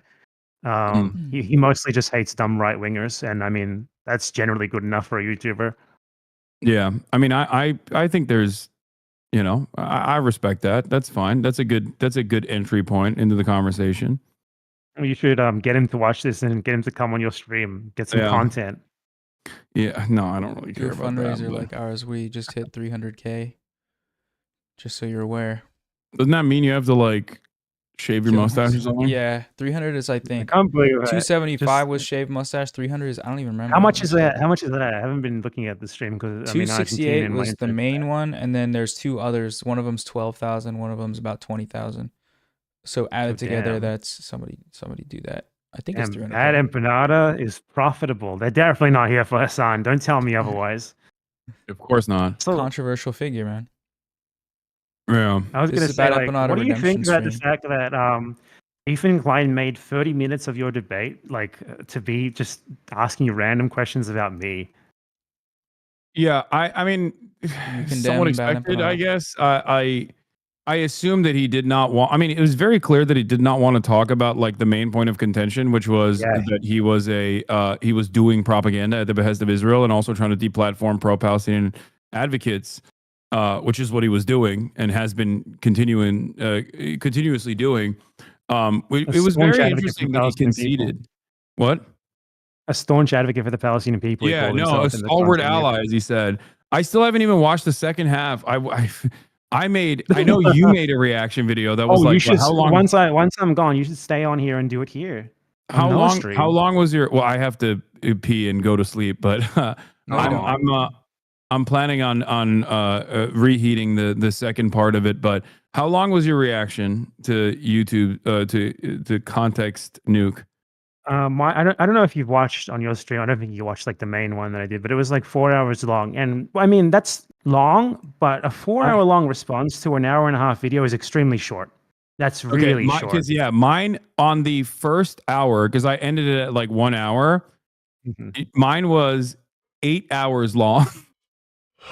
Because I mean, it's also because like you didn't do. I skipped over the personal stuff about you. I assume you have to deal with that. So it makes it way longer. It's not even just that. It was also 8 hours and 51 minutes long. Sorry, 9 hours long. The reason why mine took much longer than yours is also not only did I, dismantle a bunch of the silly ahistorical approaches that he made, but I also would come in with like additional context. So I would just like add, because it was a bunch of clips that were like 15 seconds long, mysteriously.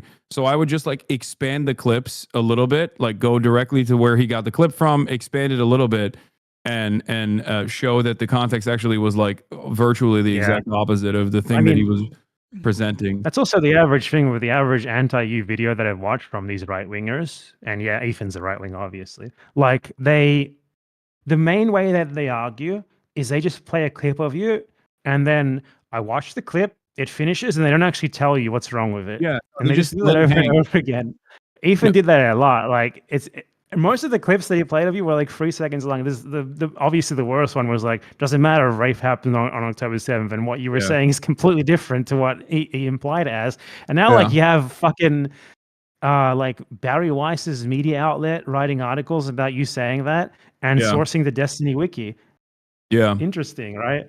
It is. I mean, I guess it's not that interesting. It just, I think it shows that there is a real devolution of like the Hasbro machine, because like in the previous years, I think that it would be like real journalists at the New York Times writing that article, and they wouldn't be fucking sourcing it off of like a sex criminals Wikipedia page made by like autistic stalkers online. So I think on that front, I think it's like the only places that have any sort of motion on this stuff is like the New York Post, the Daily Mail, and like Free Press. Like these are Hasbro rags, right? So they don't like that in and of itself, I think shows that like discourse around this issue has changed quite a bit as well. It has. It really has. The only thing is that like I totally agree with you on that. Like I feel like Israel's PR has gotten so bad in just the last year and a half that it's never going to be able to recover. But on the flip side, I have as of yet not seen any fruit from that fact. It's like people are aware, people know, and nothing has changed. I understand. I know. The other, what else was I going to say? There was another thing that I was talking about the context nuke, or at least like the debate, the back and forth. Oh, I found it really cowardly that he just like immediately conceded on the main point of contention to be like, oh, it's a genocide. And I know he doesn't believe that at all. Because like it doesn't make sense. If he believes that, then like so you're like, what I was trying to draw home was the argument that I was trying to present is like, okay, so if you fucking believe it's a genocide, like why are you spending all of your time talking about like my Bleach sword that you have decided is the most anti-Semitic thing that anyone could ever do? I mean, Ethan is doing like the internet equivalent of trying to start the proletarian revolution in Britain in 1944. It makes no fucking sense. Like it's that's the sort of thing that you would do if you want the Nazis to win, you know? And all he's doing is talking about how bad pro-Palestine people are. Like he's a stalwart advocate for the Palestinian people. You know, he thinks there's a genocide, and then all he does is talk about how people who also think there's a genocide and who also conceive of themselves as stalwart advocates of the Palestinian people are all extremely bad. And also, Israel is a great place. I mean, no, he doesn't believe the shit that he says about himself, obviously. Yeah, and obviously, like, I mean, in an effort to like basically present himself as like intellectually consistent, I got him to concede that his wife was a terrorist. So like the things that's so insane. I think ultimately it doesn't matter though. My point is, as you brought up Asmongold and as you brought up Ethan Klein as well, like a lot of people don't give a single shred of a shit about real issues and trying to make an impact and go out and protest and go out and apply pressure to their governments. A lot of people don't give a shit about organizing. A lot of people don't even care about learning about the historical relevance of certain militant movements or understanding like resistance against settler colonial enterprise. And why it's a necessity in an academic context. And even when you try to talk about the nuances of these sorts of things, especially within an 8-hour live stream broadcast, especially when you do also crack jokes along the side, people will just like clip you and to be like there was one thing I saw like from the context news where he was like, he said, I had like an 8-hour conversation with Nick Pollum. He doesn't know anything. It was very instructive about like a refresher of like all the things that have happened since October 7. He took a clip of that where I said like, I don't have a problem with Hezbollah. And that conversation was specifically about like with relation to the resistance that Hezbollah is engaged in against Israel, and you can see it in the clip. But he fucking clipped it to be like Hassan Nasrallah, and I don't have a problem with Hezbollah. Like, this is really fucked up that he's saying that, without even ever providing an argument as to why that's fucked up that I'm saying that. So it's both disingenuous in its framing, and it's also, that's the thing. There's no counter. Like there's no counter to it. Yeah, I mean, when you come from like the default status quo position of these guys are terrorists, you have the benefit of not having to actually argue for why that is. They just are. That's the way these people operate, and like, I'd love to fucking debate any of these slop tubers, but they don't want to. I'd relish in that. I've challenged all of them. They are all afraid. Asmongold all refuses to scared. talk to me now. He won't. He just like, he uses me as like the public enemy on his as like the leftist soy woke guy. I don't even understand how that fucking happened. This is a guy who was like a shit World of Warcraft player, and now he's talking about like deporting people and how great it is that they get deported. Where did that happen? He lives in like the fucking woods. What does he care? What the fuck is happening? Because he has 50,000 people watching him every day, and all he has to do is click play and go, yeah, based, and that's it. Do you know about like his history? Like, has he gained viewers from doing this shit? I assume he has. Yeah, because he used to be like a video game. What the fuck happened? Yeah, he. I think like there's ups and downs in the streaming space, but I think like he saw that he was getting a lot more prominence doing this, like a lot more relevance doing this, because he doesn't give a fuck about money. He lives in shit. Like, he lives in filth. He lives in his own fucking rot. Ceiling like, that's just not even. fell down from I'm not the even axe. exaggerating when I say this. It's like a fucking insane thing. It is actually weird to have that much money and then not do anything with it. Yeah, no, it's like way weirder than fucking. I always used to get mad at Berkshire Hathaway, the guy that owns Berkshire Hathaway. It's weirder than Ethan Klein suing everyone. It's what? Is weirder than what? It's weirder than Ethan Klein using his money to just sue everyone. Oh, sue. Yeah, I mean, that's also gross in a different way, but I think Asmongold wanted to. He wanted to sue me as well. I think Asmon did or something. I heard. These guys love. They're such Amerifats. They love immediately hitting the fucking litigation button. It wouldn't even hurt you. Like, you would just pay someone to do all the work for you, and ultimately, like, both sides, like, you know, everyone involved is rich, so it's like it wouldn't do anything to Ayyrabs. What's the fucking point? Yeah, I think it. I have become, unfortunately, like a beacon of what it is to be left online, all the way from like being pro-Democratic Party, all the way to like Gary radical, revolutionary socialist policies. People who like have learned that making videos about you gets them more views than normal, and there are so fucking many of them. Yeah, like and it's a never-ending cycle because like videos. Yeah, and that's literally what it is. And unfortunately, because the average person's interest in political affairs is resembling someone with the brain of a walnut, they eat that shit. They eat that garbage, and they believe it. Like, how sad. Everything. I don't know. I've long lost faith in humanity, if it's not obvious. So I'm sadly not super You are a bit of a nihilist. Surprised by any of this. Am I a nihilist? I think so. the human race is superior. We should all unite and go to the stars, like in Star Trek. The human race is superior to all the other races on Earth, like the dogs, not the cats, dogs. I'm a human supremacist. You can't say this shit on YouTube. You're gonna get like negative comments from someone like anti-species people, and they're gonna be very angry at you. But vegans, like, I think ultimately the internet and social media has been weaponized by like the whole concept. Like, this is so far away from what you're just talking about, but it's still relevant. Like, I think social media very much in a way democratized the dissemination of knowledge, which is why we can see the Gaza genocide, for example.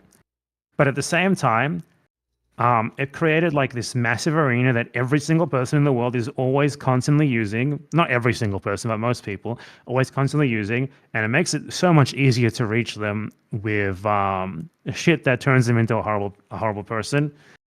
And that second option is winning out over the first one, ultimately, which is how we get like literal beasts like Asmongold. Yeah. The state of affairs is certainly dire, but I think like one of the things that always gives me hope, like it's hard being optimistic around you because you have such a dire outlook, which is crazy because people say that about me all the time. But I think like I think solidarity is a fantastic way to reinstill some sense of confidence in yourself and in your fellow man. Like the conversation I had with Jean-Luc Mélenchon in France was incredible. Like it's so eye-opening to see someone who I might not fully agree with in terms of his worldview, but like it's like seeing a major politician that was the leader of the Popular Front and it was still undermined by Macron, but seeing someone like that have such similar opinions to myself, it really is galvanizing. Like I felt awesome about that. Like it was just it's a demonstration of solidarity, and I think that that's something that we shouldn't lose sight of. Maybe it's difficult for you, BadEmpanada, because you live in fucking the ashes of the former Peronist Argentina that is now controlled by a fucking It's not all literal lost, I mean. pedophile anime character dressing psychopath. We can talk about that as well. That's And the interesting. IMF's very own dog. I mean, you Javier look at Milei. Mélenchon in Latin America, though. There's 20 Mélenchons, so there's that at No, least. I know. Like, Latin America, ultimately, in terms of domestic politics, is fortunate somehow, which is very weird, given that the USA killed all of the good politicians in the 70s and the 80s. That's why we ended up with Lula. I'm not going to elaborate, but like Latin America is like, it's kind of a beacon in the darkness of the You'd world. be begging for Lula But right it's now. also not instead of- very powerful. It's also instead of geopolitically Milei. irrelevant. I mean, Milei is an exception. Milei is on the continent. He's largely an exception. He might inspire people like him, but Argentine politics, especially in the last 20, 30 years, have not been very comparable to that of other countries in Latin America because the Peronists are so weird. And everything in Argentina is dictated by anti-Peronism, which is weird because Peronists aren't that radical, but you would think they are, given the way they talk about them. So that's just very different. But you know, in Latin America, not just from the pink tide, but even now, like the Overton window is very different to in other places. At least in South America, Mexico, not so much. It's certainly not Central America right now. So there's that at least. Like, but yeah, Mélenchon, he's obviously like in French electoral politics, he's very good compared to the American guys. He's like God. But still, like even with, it's so weird, right? That even with someone like that in France, like if he was in power in France, I would have faith. And he's someone who's almost won elections before. You know, he's almost won actual elections. If he was in power, I would believe that he would try to do something for Palestine and stuff like that. You know. Oh yeah. But even with someone like that so close to power in France, they still do so little. So I don't know. I think in a way, like No, you I think think- I'm a I think nihilist. his- I I don't think think his I'm a politics- nihilist. I think right now I'm a realist. I used to I be think a his lot more politics have optimistic. informed Macron even. Like Macron right now Yeah. is domestically so fucking unpopular that he has tried to reposition himself as this like guy that's going to have an impact on the global stage. And of course, on the one side, he's doing this like militant posturing against Russia, saying that he's going to send French troops into Ukraine, stuff like that. But also, even on the Gaza side, he has gotten his notes from the Mélenchon side that previously would have been considered radical, but he's like saying he is, I would say out of all the major leaders in Europe, he is one of the, with the exception of like Spain or Ireland, Macron, surprisingly enough, is one of the more, I guess, radical on the issue of Gaza. Yeah, he definitely has been. I mean, he's not great still. Like the French government has been so contradictory. Yeah. Like Macron will say one thing and then his foreign minister will say another. But still, yeah, you're right. Like they're definitely the third best in Europe on the matter. But yeah, I mean, certainly like Mélenchon's ideas have certainly had some level of influence on Macron trying to win back popularity. Especially given that the only reason that like he's still there is because he had to make a deal with the devil to avoid losing. Like, what was that, like a year and a half ago now? But like, yeah,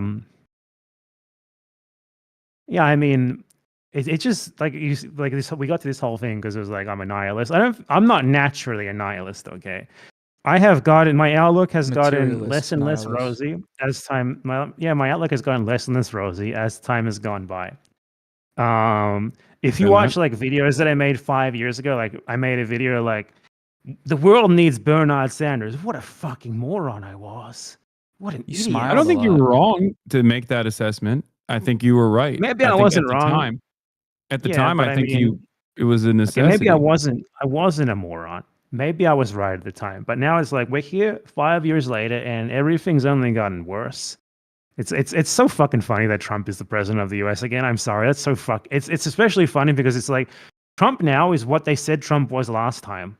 He's doing all the shit they were fear mongering he was going to do. Not for me. Last time Trump was like a regular Republican who didn't know how to say the right things properly. Like he was way too unfiltered. Now Trump is what they were saying Trump was before. He's totally disconnected from American politics before. Well, he's not totally disconnected, but he's very different. He's like just Yeah, he's not on pretending to give a shit about the Constitution and stuff like that. Yeah, he's on a vengeance arc. Yeah, He's so it's like, but they I think still that's they like still they still fucked him up though, because like he's been on this tariffs tip for since like the 80s. And when he started, in the words of Felix Biederman, molesting the money, he got that boss call from Jamie Dimon and he backed away. Like I think that played a big role in him not even trying to completely undermine global trade in a way that America had envisioned, which was so stupid. I mean, it was so incredibly stupid of him to do that, especially without like a robust manufacturing base. Like, what the fuck are you thinking? But you know, yeah, I mean, it's totally it's nonsensical. Even if there is some sort of reason between his economic strategy, like trade strategy, it's a stupid reason. But I just think things have gotten like bad enough to the point where a little bit of pessimism is certainly warranted.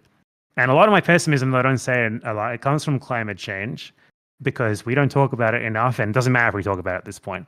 I made a video on climate change, like honestly, what was it, 3 or 4 years ago at this point? And in that video, at the time that I made that video, it was like, okay, we do something literally right now that is so absurdly radical that it'll never happen, or we're fucked. Obviously that hasn't happened, and I think shit has only gotten worse. That's just like the most pressing, greatest, like most existentially bad example of why one might rationally be a bit pessimistic now. And then, there's Gaza, there is the inaction in the Western world against that relative to previous imperialist wars. Even like, I feel like in a way, at least in Europe, there was even more opposition to Iraq, for example. And it's like, it's hard not to be pessimistic. I think it's kind of realistic to be pessimistic. It's realistic to look at things and be like, man, shit is kind of bleak right now. Right, but it can only get, the only way to make it get worse or prevent it from getting any worse is to, try. Yeah, I mean, I'm not saying we shouldn't try. All That's right. Noah, you get in there. I'm gonna pee real quick. You can watch my chair for the time being. Yeah, He's like doing the things thing. are as bad as they have ever been, but doesn't that feel like an argument? That doesn't feel like an argument against trying, Not that you're necessarily making that Yeah, I mean, argument. I absolutely do. I never ever have and will never tell people to give up. Yeah, I mean, I never will. I feel like there was one argument I made a couple years ago where, like, I'd like sort of jokingly said, like, if you're American, just fucking leave, just leave and go try to be Che Guevara somewhere. I mean, I don't actually think that, but sometimes it does feel like you could maybe do more elsewhere if you're American. Particularly now, like, honestly, recently, like, to bring up one recent example of what this is not American, but it's another country that has already long had the sort of repression of free speech that the US is now getting. In Germany, Red Media, this media company that was pro-Palestine, literally got like judicially harassed into shutting down.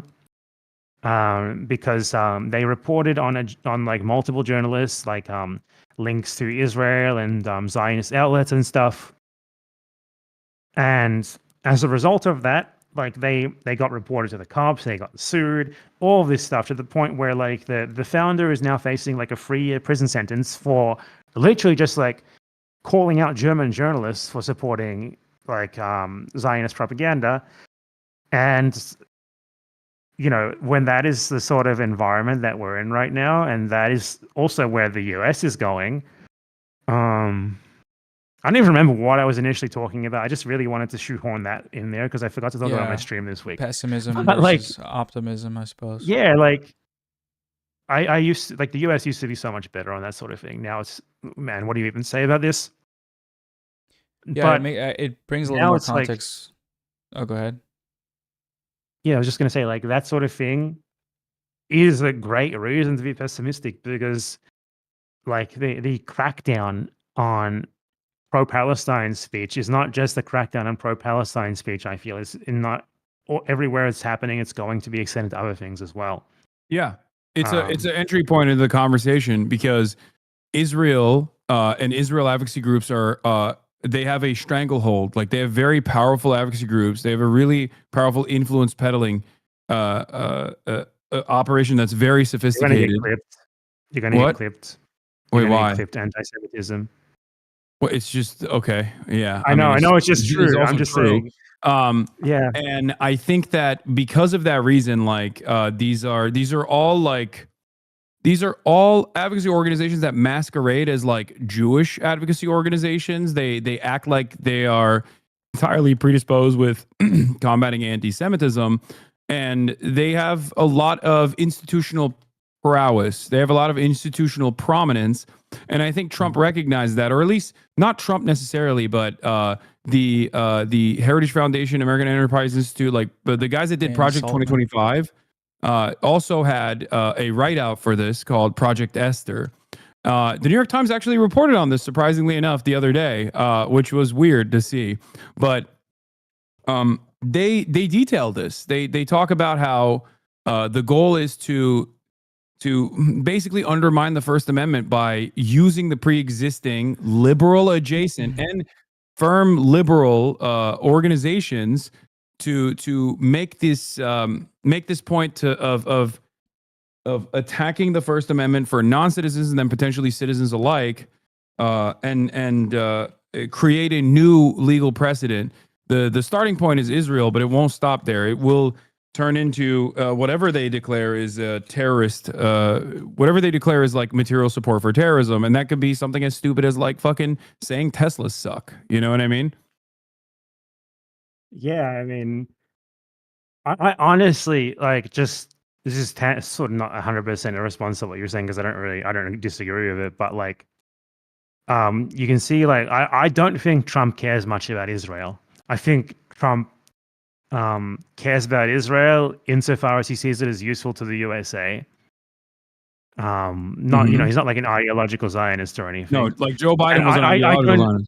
Yeah, I don't think Trump cares about people in the USA being anti-Israel that much, but I think he sees it as a good excuse to like rile his base up against immigrants. Like, we have these immigrants here who are pro-terrorist, blah blah blah, and also as a way to like sort of demonstrate without actually really doing anything that, like, look, we're harder on these pro-Palestinian fucks than the Democrats were. Look, we're actually arresting them. We're questioning them at airports. Wait, hold on.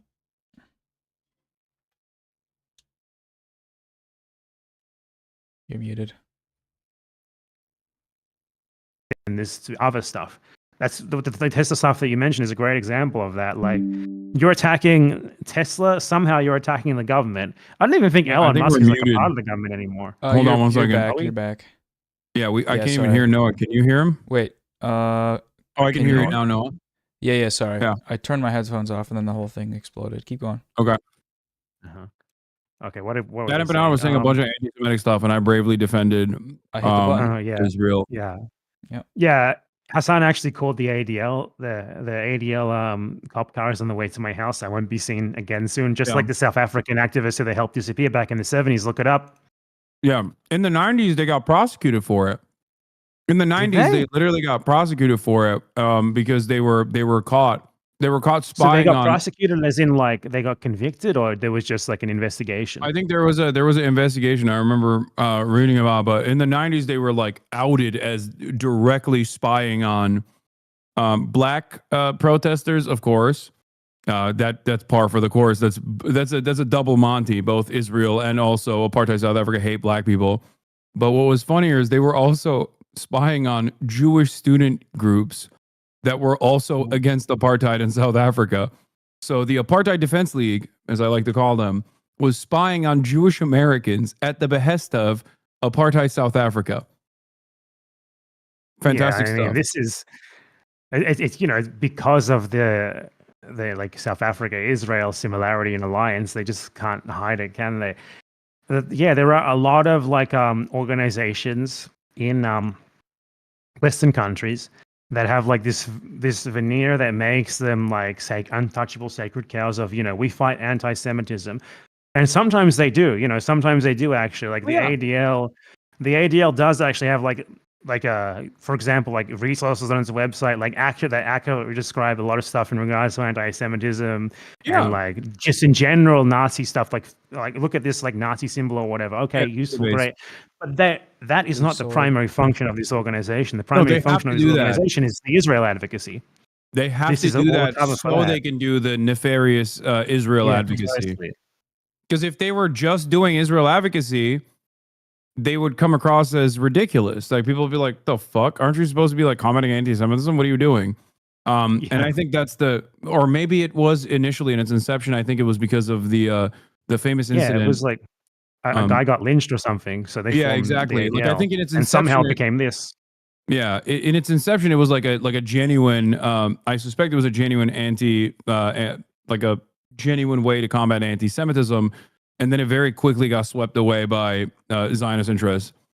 And that's why you had also the former president of the ADL shitting on the current president of the ADL recently. And I was like, bro, you guys are, I can't believe that there's like internal conflict within the ADL on this.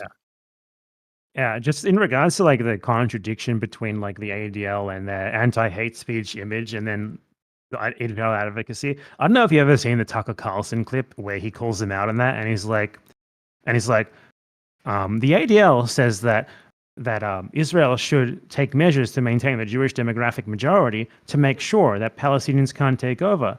I agree. So why is it that Jonathan Greenblatt, who at the time was the leader of the ADL, why is it that he says that in the US we need to have this flood of migrants to make it so that we are no longer a demographic majority, and then they vote us out?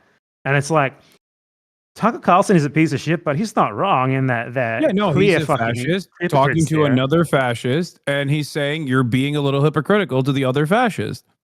Yeah, it's like, so they have like two faces, clearly. It's like one face is like, we are an anti-hate speech group.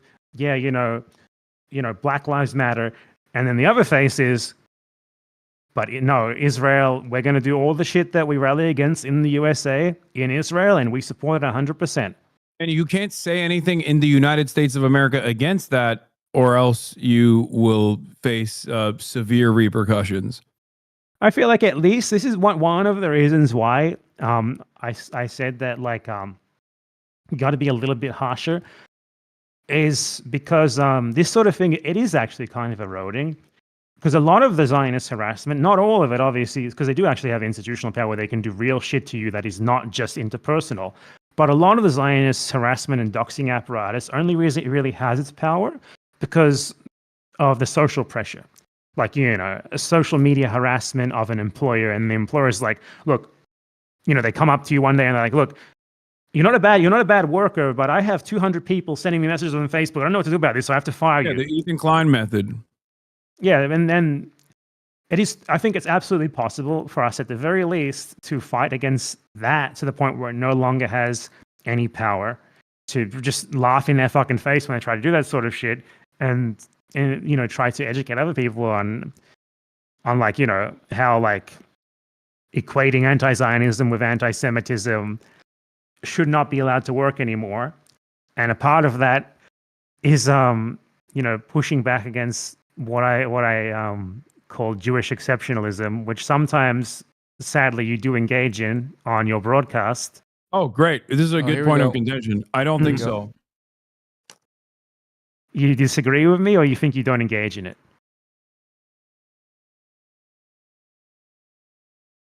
I disagree with you. Okay, so you think like pointing to like specifically Jewish people is like something that's like that we should be doing in the pro-Palestine movement. I don't think that they should be the primary focus, but I think it's important to do that because Americans are so fucking stupid that they literally need to see like a Jewish person to be like, oh, I guess this isn't like, I guess, yeah, people are stupid when they say this guy is anti-Semitic because it is a big focus. And and also Jewish people that play a role in these protests, in the organization of these protests, also recognize that role that they play as well, because that's an important part of decoupling Zionism from Judaism, which I think should happen because I think it's the truth. I don't think it's like, it doesn't matter to me that like Israel claims is the case, but it's very clear to me, at least from all of the all of the Jewish anti-Zionists that I've read the works of and am very good friends with, that it's not a monolithic force at all. And I think it's not necessarily to shelter the feelings or place the feelings of Jewish Americans ahead of like the death and destruction that Palestinians are facing.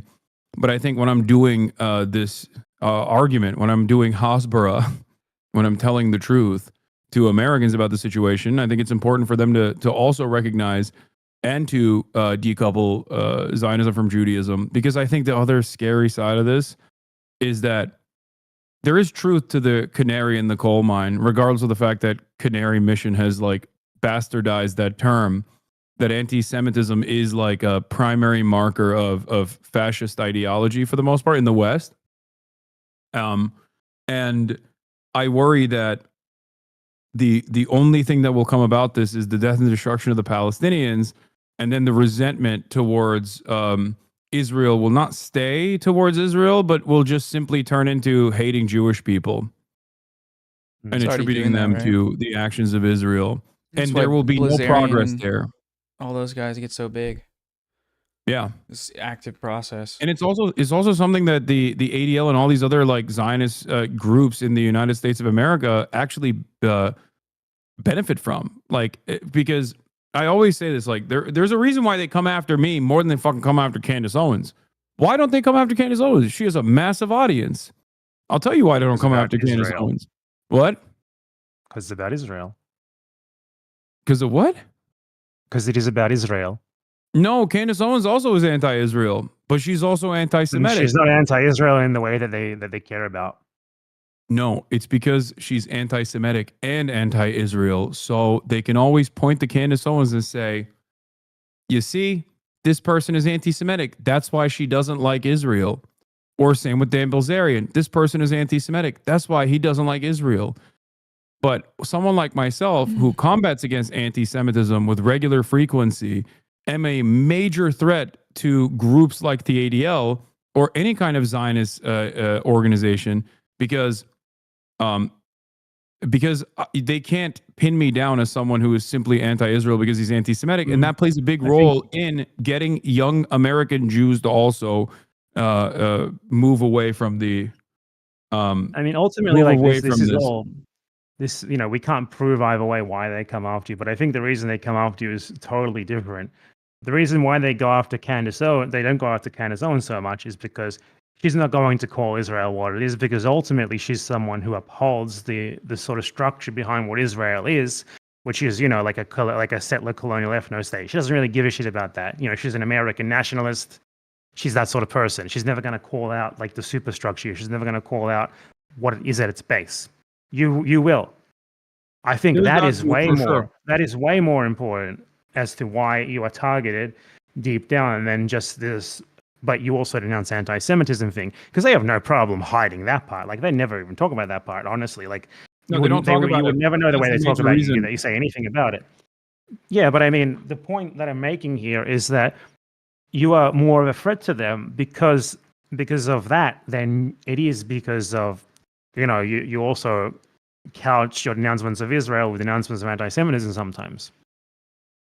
And I think what you Candace said Owens- was Candace There's Owens what you said was corollary sorry. point with what was being talked about earlier in regards to couching anti-Israel rhetoric for the average American in their own material interests in something that's going to be more digestible by saying, well, it's your money that's going to Israel to bomb these kids. It's like, oh, okay.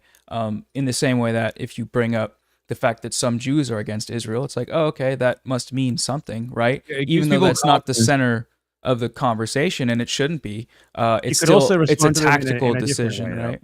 You could respond to them in a different way. If someone says to you, hey, people tell me that pro-Palestine people are anti-Semitic.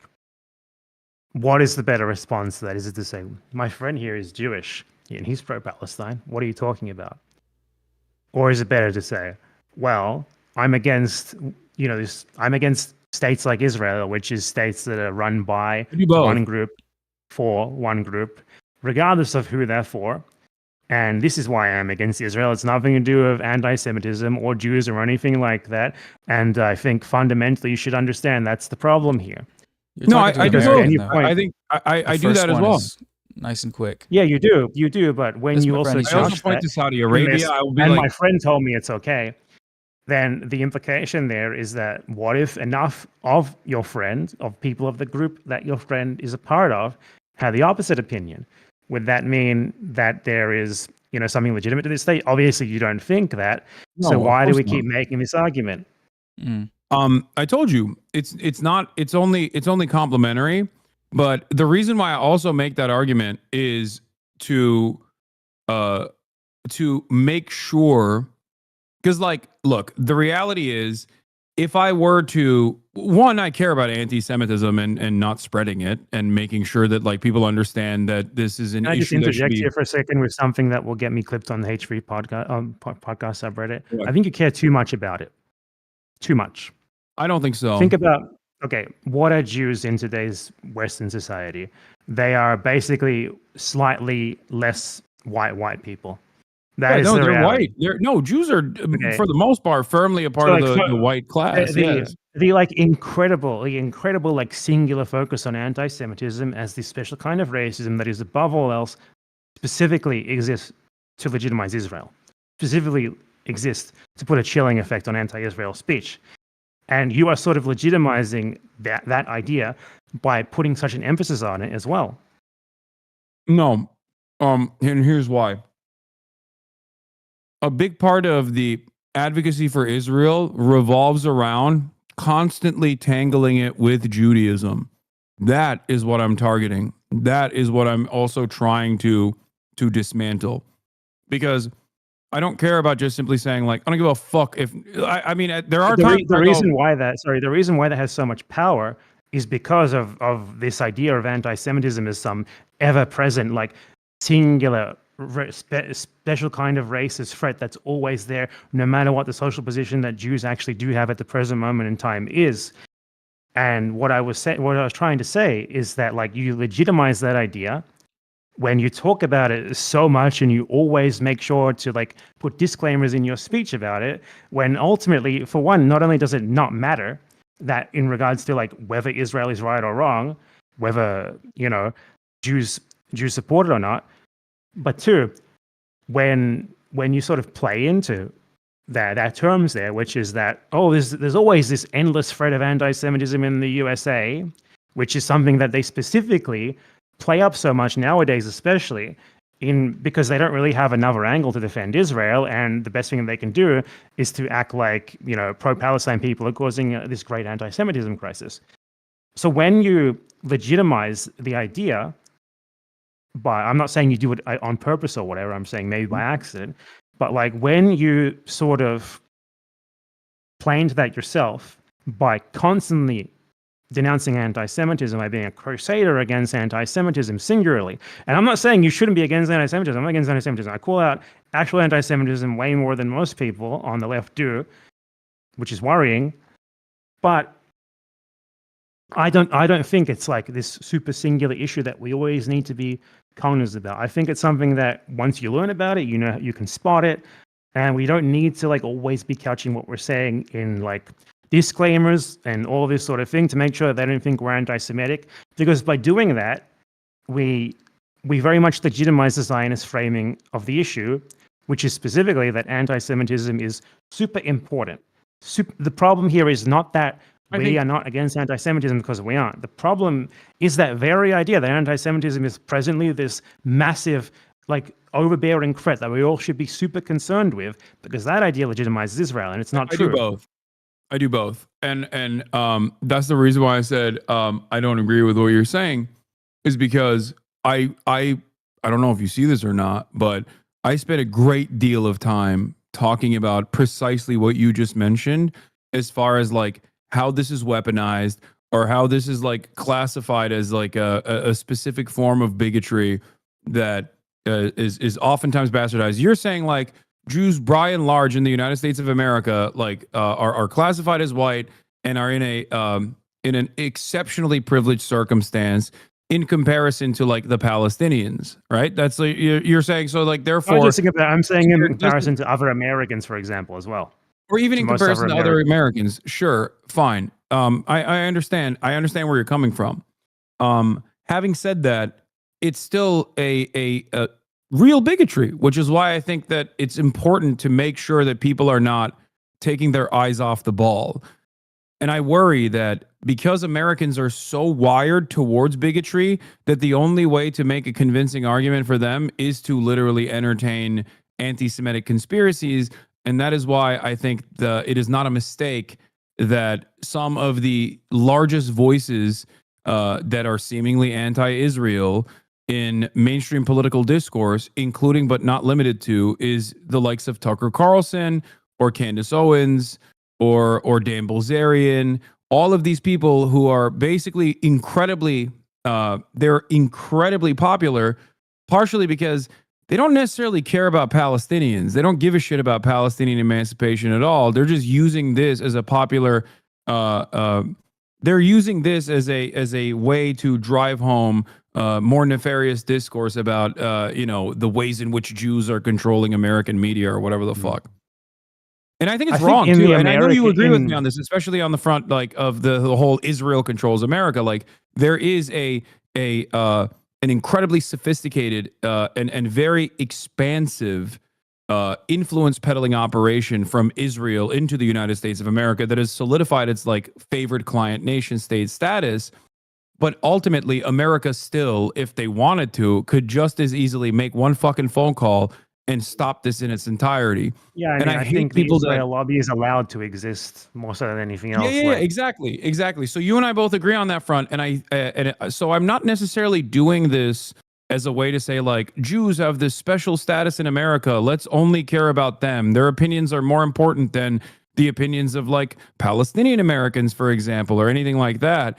The reason why I actually I never entertained that. That was a big point of fucking contention that actually led to the Leftovers podcast ending. I was like, the fuck out of here with the Palestine from the river to the sea. Palestine would be free is anti-Semitic. What are you, insane? Like that was the major point of contention that me and Ethan had that led to literally this podcast ending. So I have obviously these red lines, but having said that, it's important for me to at least consistently address that for a couple different reasons. One, because there are people, especially in like progressive liberal spaces, that do fall into this propaganda that like, this is a product of like anti-Semitism. And two, I don't want to give any credence to the right-wing anti-Semitic rhetoric that revolves around Israel, because it's just wrong. It's a wrong solution. Or there won't be any fucking solution whatsoever if their desires are followed on. I think you have actually, you might not have noticed it, but you have actually sort of become harsher on this recently. Maybe it's because of me, maybe not. No, you definitely have. You definitely have the like, the dog walker comment, the local dog catcher or whatever it was. That was exceptional from you, and that is progress. You might not see it, but it is. I believe recently you also said something. What was it? I was thinking about it there, but I forgot what it was. But you said something in a similar vein to that, regarding like support for Israel or whatever and stuff. And like, no, what you said was, I think it was definitely you. It has to have been you. It was that you outright said that in the context of Israel Palestine, like Jews are like, white people owning slaves, basically. Not exactly, but like Jews in Israel are in that sort of social position, and that's true. So like, Wait, what do you talking mean? about, I've been saying that. I've been saying that since day one. I have time I and don't time think you again have. mentioned that like what Israel has done is far worse than like a Jim Crow. Like what? Okay, but what you're saying Israel- what Israel has done. I'm talking about the social position of Jewish Israelis. Yeah, that's another major part of my commentary. Is like I always talk about how like the different the ways in which like in the Western world someone can claim that there's an anti-Semitic attack happening when you have a Jewish person who gets the Star of David painted outside of their house. This happened in France, I think, like immediately after October 7. Mhm. But when the Star of David is painted outside of the house of someone in the West Bank, that means something entirely different. This is a way to explain the dynamic of like what Judaism looks like in the region and the power position that Jews hold in Israel in particular, but certainly across the board as an expression of American imperialism. This is a very important part of my commentary from the jump. I've always talked about this. Okay, Like well, my that point here there was, is no like, like my I don't point think here there's was any getting at, marginalization which of I'm Jews. sure you agree with. I'm sure Well, you agree with, and I think, maybe you think that you've been saying this all along. I don't think you have. Like, I agree to disagree on that. I'm not specifically here just to call you out. I'm not here to like hold Hasan Piker to account. I'm not Ethan Klein. But my point here is that in the context of Israel Palestine, like talking about anti-Semitism is a fucking joke. It's so worthless. It's pointless. It's like talking about anti-white racism. It is all lives that's matter. literally what I told Ethan. Yeah. In our Well, first when did you tell him that? conversation. Like 4 years ago? in- I don't know. When I saw you, like, come on, Ethan, don't call Jewish Voice for Peace the capos. What you should have no, said that there, was what I Hasan said Piker. before that. Oh, Hasan Piker, what you should have said to him in that situation is, Ethan, in this case, the Holocaust victims are the fucking Palestinians. They have capos, not the fucking Israelis. Shut the fuck up, you moron. Okay. You have to understand something. You have to understand something. I literally told him verbatim what you just said, not the Holocaust thing, but I should have. You're right, and I have made this comparison on numerous occasions since then. But I literally point told to him each. verbatim exactly what you said. I was like, "What are you talking about? You're doing like all lives matter shit, like a white supremacist to someone saying Black Lives Matter. Like, why would I listen to what you have to say on this issue? Like, I'm telling you what the Palestinians are saying in this emancipatory slogan, and you, on the other hand, are presenting your feelings on this issue when." If you are at odds with this message, like you are a part of the party, you are defending the party that is doing these actions. It's the same as listening to someone like a white Christian right winger say all lives matter to black people that are saying Black Lives Matter. That was literally the conversation that we had on October 17th, 2023. So yes, I have been And you saying know, right this. down to the date. Well, I mean, I'm happy to take your word for it. You can go back and watch it. You know, No, I go. I'm not going to go and relitigate your clips from 3 years ago. Okay, it's not 3 years ago, but you know what I mean. I'm not here to do that. I mean, I don't even know why I'm here. I'm here to make money for UNRWA so they can give people food so they don't die. That's why I'm here, honestly. So, Yeah. But yeah, I mean, I I'm glad think at that- least now we seem to agree on that, and I will have my entire harassment Discord server permanently watching your stream to make sure that you stay in line. So be very careful. Listen, the Turk does not concern themselves with the opinions of the Greek. Okay, Hideous Ottoman. the Ottoman does not Hideous concern himself Ottoman. with this. You are a very powerful janissary, though. I will admit. You are literally a fucking like a living room ornament. Shut the fuck up. No, I'm the Sultan. Okay, I'm the Sultan here. Mm. I'm the I've said for Padishah. years, okay, like the And first you video are I ever made about Hasan you Piker. are the nubile boy that my soldiers brought in and were like, this boy right here, No, he's gonna be a good warrior. Drew Pavlov's son is going to be the Janissary, not mine. Oh my No, God. he's a terrible janissary. No, Drew Pavlov recently made a video. He recently made a video where he like it was like a BadEmpanada denouncement video, and it just is totally like random and it's out of nowhere. But he made a video. It's like BadEmpanada tried to sue me and I won. And it's like I sent him a legal letter because he was publicly accusing me of like raping children. Okay. And I decided not to go through with it. And I ended up raising money for charity and for UNRWA instead. This was like a year ago. And in his video talking about this, Drew Pavlov, like he made like a counter accusation against me that what he had accused me of was true. And part of his evidence of this was a tweet where I posted a poll that said, should Drew Pavlov's children be conscripted into janissary duty? And I shit you not, when the time came for him to put evidence on the screen for his allegations against me, that was what he put on the screen. And the best part about it was that was attached to a poll, which was like 99.9% yes. And he edited the poll out of the screenshot as well. And this is specifically relevant to our discussion about the Ottoman and the Greek. So I thought that was funny. Well, I think he would make for a horrible janissary. I would never allow him to be. We would need to get to him very early before Drew destroys his mind. Yeah. You, on the other hand, you have the gumption and the intensity necessary I'm a bit old. I'm to extremely be in the old, fucking front lines. What do you think about the Armenian genocide? You're Turkish. I hold you collectively responsible. You know what's actually really interesting? You know what's really interesting about that? The Armenians away from Hasan Piker. So what's really interesting about that is like, well, first of all, in Turkey, it's not even like in school, like I learned it as though it never happened or like people were lying about it. And I always thought it was like interesting because like something just didn't add up. You know what I mean? What?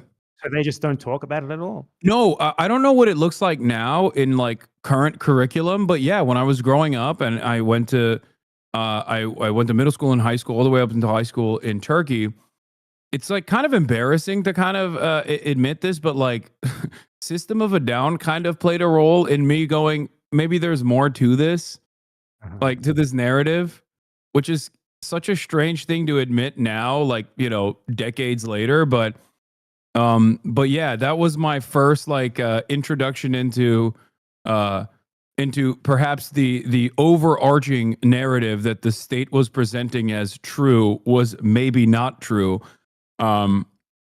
It's really interesting though, because like I've never denied the Armenian genocide, and yet like that's like the number one thing. It's that literally just the first thing they Tate, think of when you're Turkish. It's literally Andrew Tate has claimed that I deny the Armenian genocide. He's like like, which is weird because you know he's a fucking horrible monster, but isn't he like? He's been arrested in like every country in the world at this point. He came to America and did a rape. Like he squeezed in a fucking rape in America while he was here for like 2 weeks. It's crazy. It is crazy. Did he get out? Like, did he escape before they? Yeah, he just like lives in Dubai, I think. I don't know. I don't know how the fuck that works. Oof. Yeah, but yeah, like, so what? Like maybe Andrew Tate what is like the narrative? Literally, me. like they just don't even mention anything in Turkey regarding the Armenian genocide. It's just totally gone. Or they say it's a lie. It's similar to Israel, ironically enough, another state that also I think does not like recognize they left voluntarily. Does not recognize the Armenian genocide. No, the narrative is at the time when I was learning about it was like during World War I. The Armenians, by way of being like Orthodox Christians, I think, were aligning with Russia on the Russian front with the Russian Empire. And so they were collaborators with the Russian Empire, and therefore they were killing like Turkish villagers, like they were killing their own villagers. So they had to be transferred. It was a population transfer into Syria. And that like along the way of said population transfer, you know, accidents happen, mistakes happen, and some of the Armenians died due to the horrible conditions, but ultimately it wasn't a genocide, is what they say, and they claim that it's a population transfer or something. But the other interesting part about this, obviously, is that like this right here is also part of the reason why I'm so frustrated all the time with like people that believe that the Nakba didn't happen, or people that deny Israel's ongoing genocide, where it's like, well, if I can fucking understand after having this beamed to my consciousness from an early age that like the Armenian genocide is real, in spite of like what all of the things that I trusted, all of the institutions that I trusted telling me that it's not real, then you can fucking figure out that Israel is also a genocidal state, you know? Yeah, I mean, I think you have to understand as well. A lot of Zionists do not believe the things that they say. That's simply true. Like a lot of Israelis do not believe the things that they say. Like in terms of these people are indoctrinated. I think a lot of the time it's not that they're indoctrinated; it's that they recognize a system that benefits them, and they will lie to try to legitimize it or maintain it. I think Israelis overall know what happened during the Nakba. I think in Turkey it's kind of different because there was not like a sort of there's not like a conflict afterwards that they have to benefit from denying it, so they don't really need to think about it that much. Whereas in Palestinians are literally still there right now claiming the land from Israelis, so they need to continually reinforce their narrative, not so much as the Turkish do.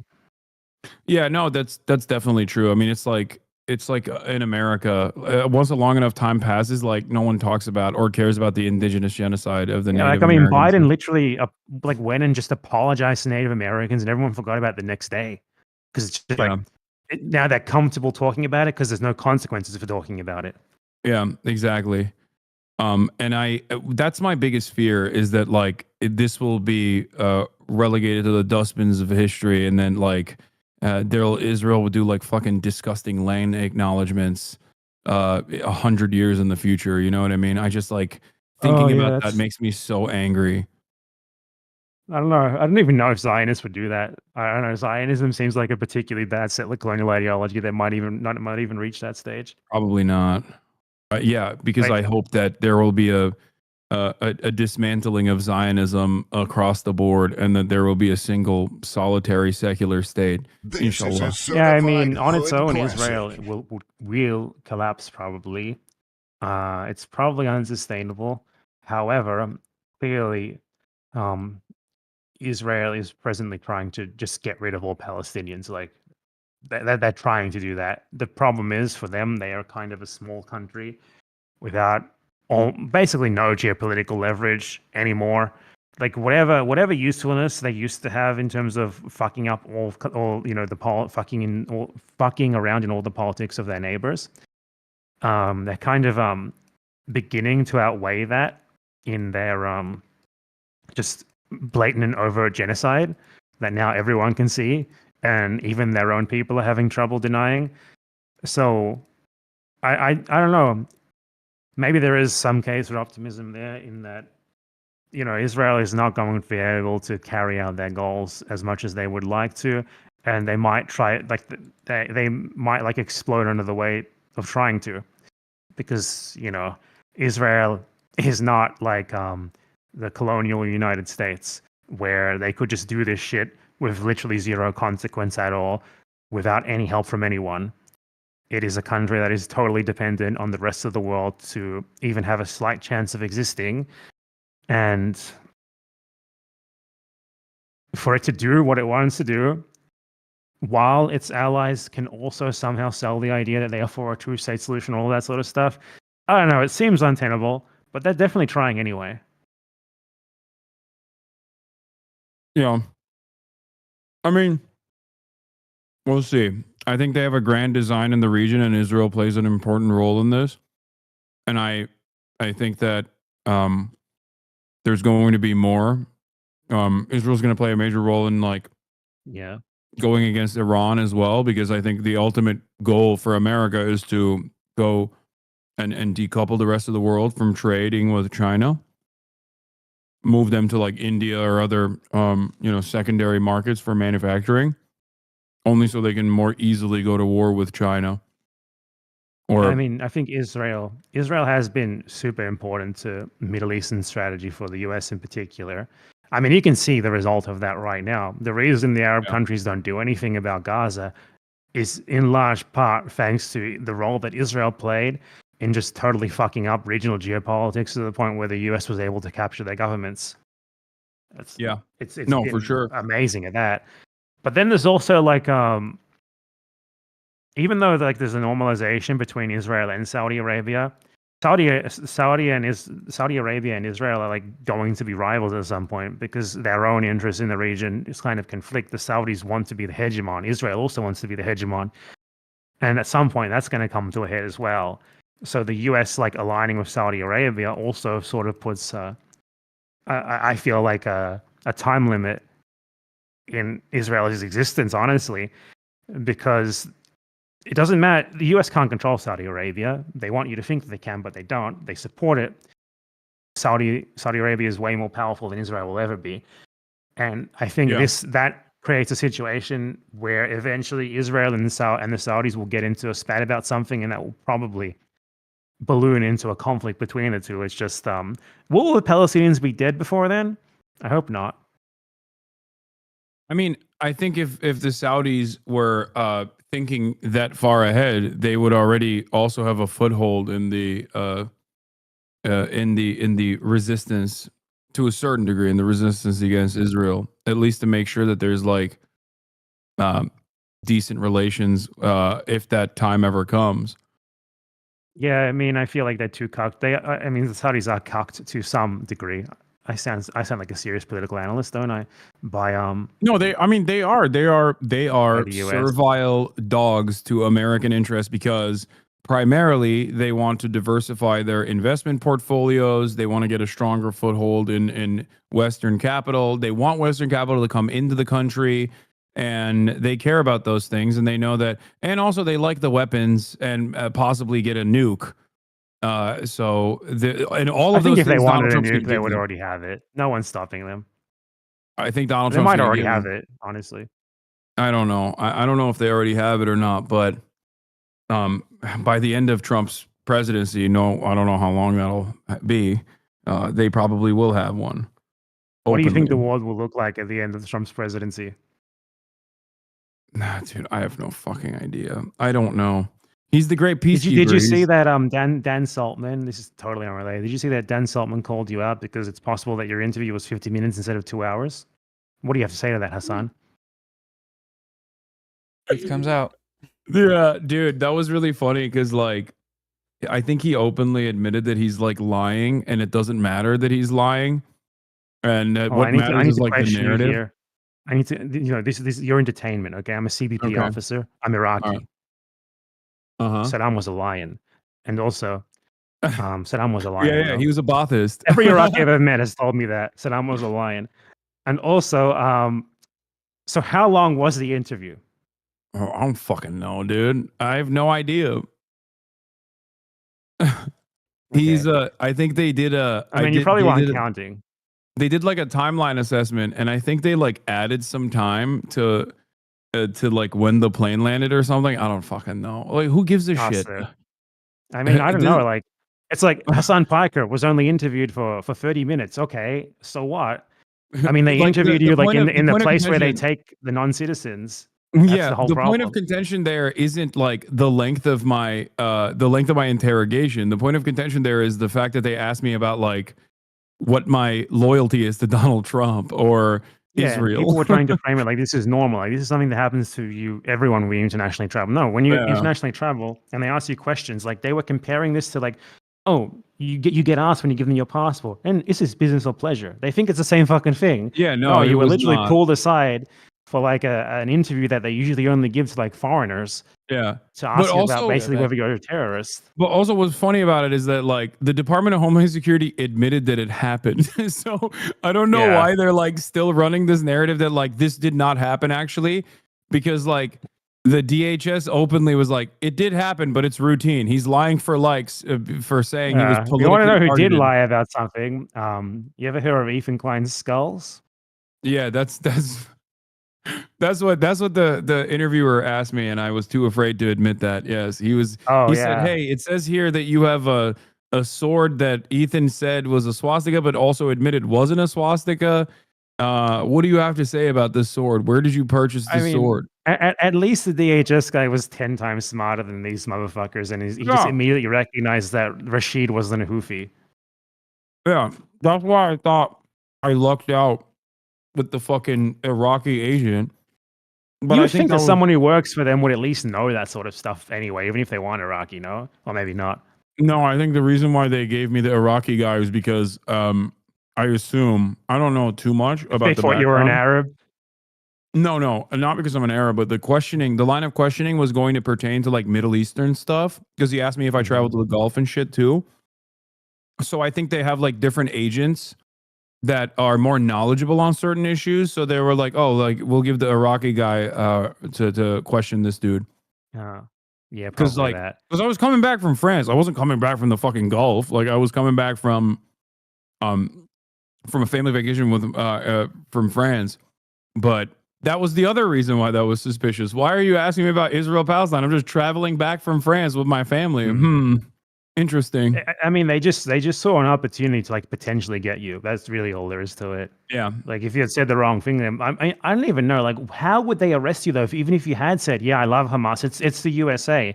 Like, there's no way that would fucking fly in the court. So what was their plan? That's the scary part. See, that's the problem. So I talked to a couple journalists about this, including Jeremy Scahill, and I think the thing that they're trying to do now is, and they have done this in like previous court cases where they claim that like offering legal counsel to someone of a known terrorist organization is considered material support.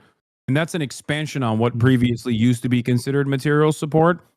Because speech in the past was not considered material support, but they say this is like speech, but also services at the same time. So I think what this administration is trying to do is basically muddy the line between material support and speech in an effort to claim that like if you actually interview a member of Hamas, Hezbollah, or like the Houthis, you're doing material support, which I think is really fucked up. And I did not want to be the precedent-setting court case in that regard. So, and luckily I had not at the time interviewed. And I mean, someone, there was no legal basis for that anyway, because the Houthis weren't a terrorist group on the list yet when you did that. So it doesn't sound like a very sound case, even by their own that's terms. not my fear. Yeah, I think. Well, I'm worried because in general, I'm worried that like there are so many fucking journalists. Like Jeremy is not in America right now, but like, what's up? Is he going to come back to America and they're going to fucking make him a precedent setting? Like they're basically doing like European sort of laws in the US now. But no, not even in Europe. You can still, as a journalist, interview members of terror groups. Oh, yes, there is that. Yeah. You can't say like I like Hamas though. You get in big trouble for that. Yeah, I know. That's why fucking Kneecap had to apologize. And did on that point, by the way. Yeah, like that. Oh my god, they were begging. They were on their fucking knees, man. Please don't arrest us. Well, they really fucked them over, dude. They really fucked them over. Like they scoured through thousands of hours of concert footage to find one time where they said like up Hamas, up Hezbollah, to be like, you're going to fucking prison, which is so psychotic. And I totally understand why in that situation to be like, oh, that's crazy. We're not doing that. We didn't do that. You misunderstood us. We meant up yours. What I was going to say to you is I heard this from random people in my chat, so it might not be true. But I heard you say like BadEmpanada doesn't know what can happen to us in the US when you speak out against Israel because he's in Argentina. You know, do you know what happens to you in Argentina when you speak out against Israel? You think we don't have an ADL? We do. It's called DAYA. Okay, I don't know what it stands for. I don't know what happens. I actually don't know the Argentine hate speech laws. Didn't they fucking disappear like an insane number of Jewish people in Argentina? Yeah. Oh, they disappeared Jewish people. Like this was like the US-backed dictatorship that did it, and they took like a bunch of Jewish people and the ones who got released, like who were tested, gave testimonies. They're like they were asking us if Israel wants to colonize Argentina because there's like this conspiracy theory in Argentina. Because like Herzl and that Zionist movement initially thought about Argentina as like a possible place for the Jewish colony. And because of that, there's a conspiracy theory in Argentina that Israel still wants to take over a part of Argentina. So the dictatorship, geniuses they were, kidnapped a bunch of random Jews and would ask them, like electrocute their ballsack and be like, what do you want in Patagonia? What do you people want in Patagonia? Yeah, so that's a fun little tidbit for you. I think. Aside from that, though, I think it was the Ottoman Sultan that initially, when asked by Theodore Herzl to purchase Israel, historic Palestine, He said, "Fuck off. That's not gonna happen. Go to Argentina or something." I think they that were was the thinking initial. about it, and then but like in the end, like Herzl, at least I don't know what the rest of them moving forward. I haven't like read the minutes of their meetings and stuff, but like Herzl decided on Israel because he thought it would like unleash nationalist sentiments better than a random place. So yeah, there was also what was the other? There was another place in Africa. There was another Uganda, yeah, Uganda. And the irony is they were like, we can't do Uganda because like the natives will kill us if we do Uganda. That was one of the big reasons why they didn't want to do Uganda, from what I understand. Yeah, they thought they were too combative, probably. Yeah. But which is what I was crazy. getting at, like at the beginning of this little segment here, is like, so in Argentina, guess what the legal definition of anti-Semitism is under hate speech laws? Guess what definition they use? IHRA. You know it. IHRA? Is it IHRA? Yeah. Yeah. It's Classic. like comparing Israel to the Nazis is anti-Semitic. Or saying that Israel is racist is anti-Semitic. This is the legal definition of anti-Semitism under Argentine What hate happens speech to laws. you when you say stuff? I don't know. Why haven't they reported me? Why? Where are they? I'm here. Come at me. But they mostly go after like politicians, as far as I know. Like, so about 6 months ago, there was a politician who said like Israel is Nazi Germany, Israel is racist. He literally just said that sort of thing. He said the And our truth. ADL, our ADL took him to court, and he got sentenced to a 6-month suspended prison sentence. What? So yeah. So what's gonna happen if they come after you? You're gonna go to jail? Maybe then I'll actually stream from jail. Yeah, no, motherfucker. You're gonna be like, "Am Israel high, sir? I'm so sorry." Yes, sir. I'm so sorry, sir. Yeah. Please don't come after me, Just Mr. like Millet. just like me at the fucking the DHS when they were like, "Do you like Hamas? Do you think it's a resistance group?" And I just kept repeating, Hamas is a recognized terrorist group by the U.S. State Department. That's what I just kept repeating over and over again after every question. I was like, the Houthis are It's the best recognized answer. as a terrorist group by the U.S. State Department. And then whenever they kept asking me about Israel, my opinions on Israel, I was like, I am on the side of peace. I want You sounded peace. like fucking Ahmed Fouad al-Khatib for a while there. Yeah. I'm on the side of peace. Or the other guy's like Luai Ahmed or whatever. There's a Yemeni version of the one who they were posted like fucking Ethan Klein quoted him. Oh my God, He was people. like, Hasan, I'm you a don't staunch understand. advocate for the Palestinian people. Here's this paid token Arab who happens to agree with every single Zionist talking point. Dude, paid token Arab from the Atlantic Council. Like, here is the guy that works for the fucking Atlantic Council. Like, are you kidding me? The Yemeni one as well, or are you talking about Ahmed? No, I think that I don't know what the Yemeni one does. I didn't even look at him. He's hotter than the Palestinian token. I'll be honest. The Palestinian token guy. Oh my God, he's. I don't know if I have a video on where I cover him, but his story, it's incredibly sad, and then it's also pathetic because he lost like 20 family members in Gaza during the war. Yeah. And he weaponizes that to do pro-Israel propaganda. He's like, I don't blame Israel for this. I blame Hamas, blah, blah, blah, blah. Oh my God, it's so pathetic and disgusting. I mean, No one will touch I initially thought he could be saved, but I was wrong. Son of Hamas is just a joke. I mean, he's honestly. a Mossad operative, isn't he? No. His story is way funnier. Okay, he wasn't a Mossad operative. He was a Shin Bet operative. Oh yeah, Shin Bet. So in the West Bank, and he ended up like he had to leave the West Bank for his own safety, obviously, because he was a Shin Bet operative, and the Israelis did not help him. The Israelis did not let him enter Israel because he's a Palestinian. He's still a Palestinian, so he had to go to the U.S. and beg for refugee status. He was initially denied refugee status until the Israelis like shipped over a bunch of former Shin Bet members to testify that he was a great servant to Israel. And then they gave him refugee status. So like he worked for Israel. He sold his soul. He sold his soul for Israel, and he still was not allowed in Israel. He had to go to the US. Is he now allowed in Israel at least? I don't think he's ever been to Israel as far as I know. No. He went straight from Palestine to the US. No. That motherfucker might is have not been, even. I'm not sure, but Bro, they did not let him live there. No way. He must be. Because, like, dude, I feel like I've seen him on Israeli television. he lives in the US. He usually is like on video link and stuff, but he speaks like he does the tour, the speaking tour in US universities is how he makes his money, most of it. And he might have visited Israel, but he's not allowed to live there. Bro, he's such a nasty little fucking freak, dude. I hate him. He is the worst of the worst. Like he's such I mean, a the thing, at least scumbag. he's so bad that like he's so bad and obvious that he's easy to ignore. I feel because it's like he's like most people he will discard him out of hand unless they're already Zionists. Well, also because half of the people are going to be like, "You're Muslim. I don't care about you." So there's that too. Yeah. But no, it's my favorite. My favorite Zionist is like Rabbi Shmuley because I think he's basically creating anti-Zionists everywhere he goes.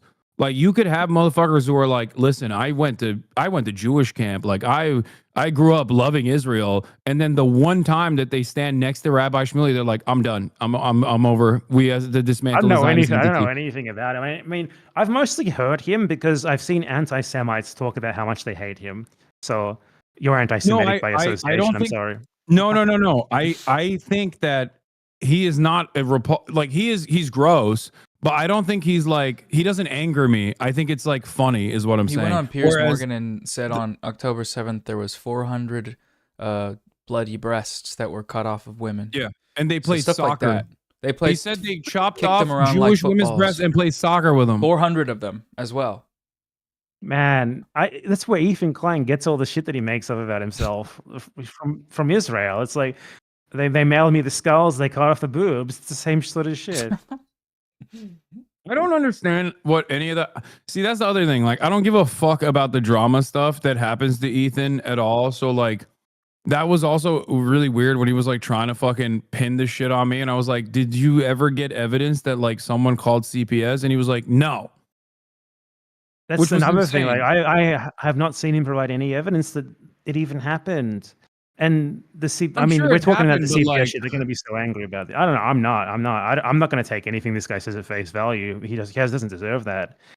Given the shit that he says about other people, and given the fact that he just makes shit up all the time.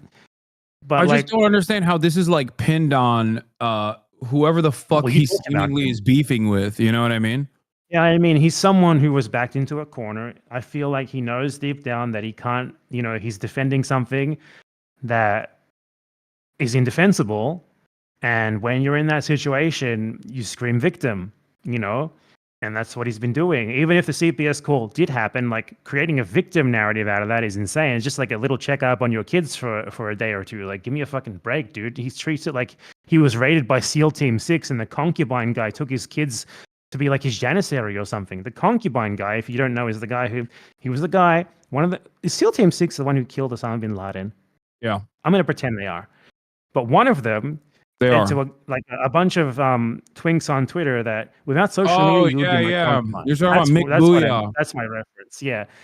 So he's treating it like that guy came in with SEAL Team 6 and kidnapped his kids to be his fucking concubine or something. Okay, that is the narrative that Ethan Klein is going with here. It sounds like he got swatted, basically.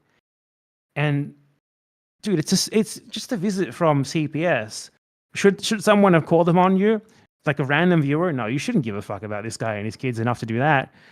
But like, he's treating it like he's he's been victimized in a fucking absurd way, and it's not what happened at all.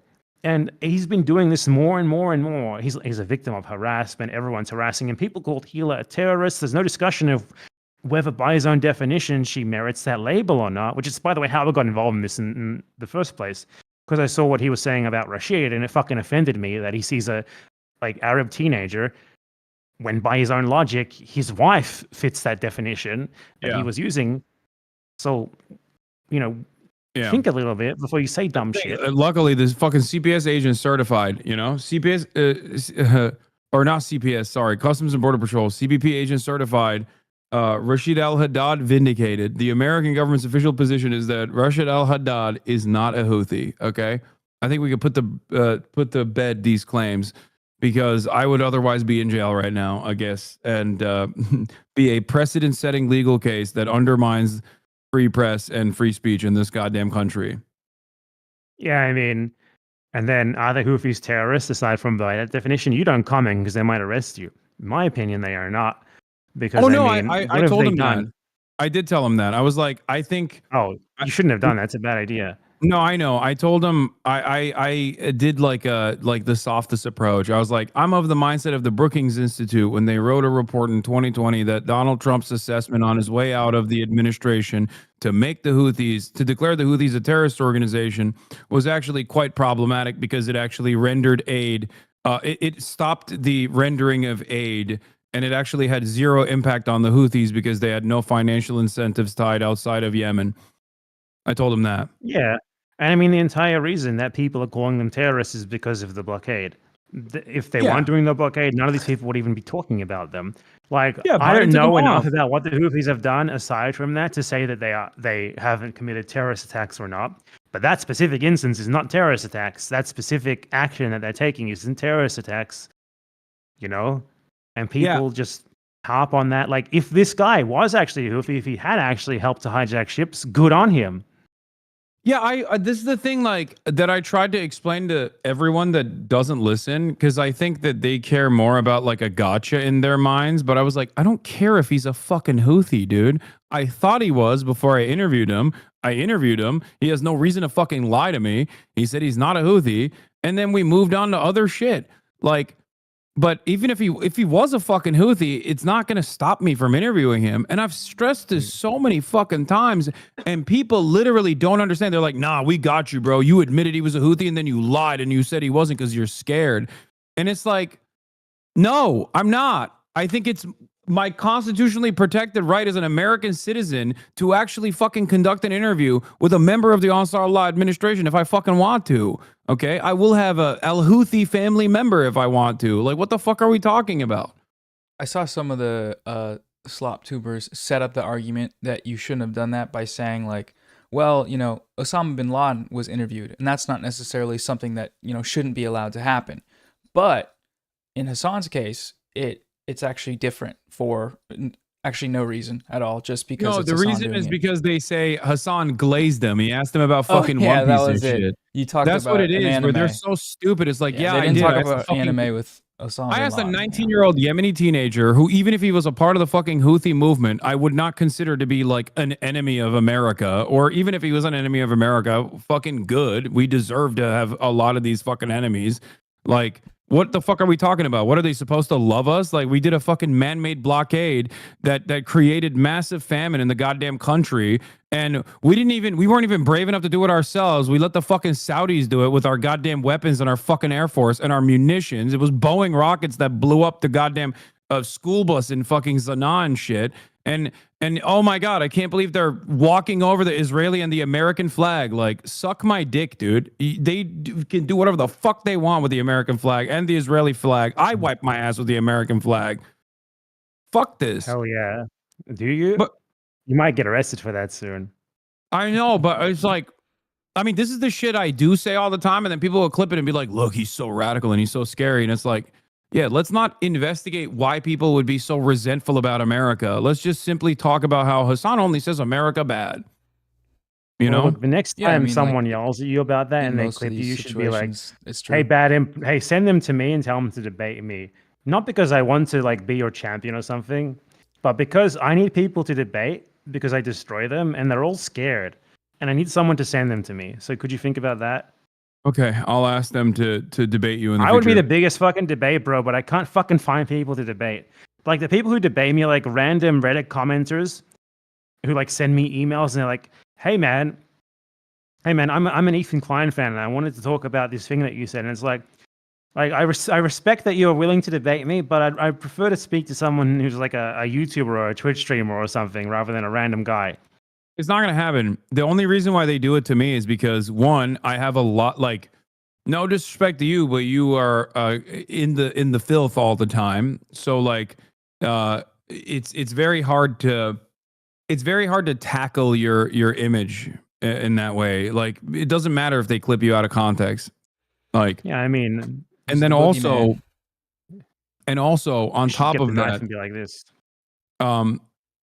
Not only that, but also like you're what was I gonna say? I'm forgetting. It's fucking so late. Holy shit. I've been live since 11. I'm on my 10th hour right now. You poor baby. I've been alive since yesterday at 4 p.m. Get wrecked. They no, won't they'll never do it alright. because like they don't care about anything. They just like want to drive home a fucking narrative. That's it. Yeah, I mean, I get views though. I actually like people when they put me in the title, they actually get views, which is surprising. So I don't think it's that might surprising. entice them. I mean, I'm not that well known. Okay, the mic. You guys are muted. 1 sec. Oh shit. I fucked up. 1 sec. Oh no, they're laughing.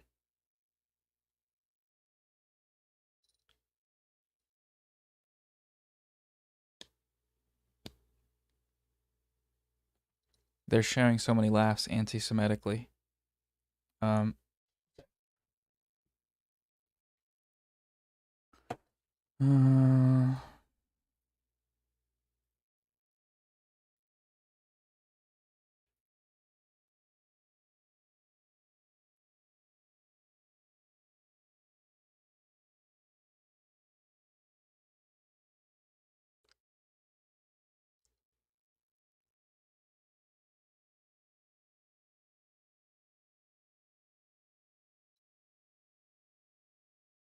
Hold on, you guys are muted, just letting you know.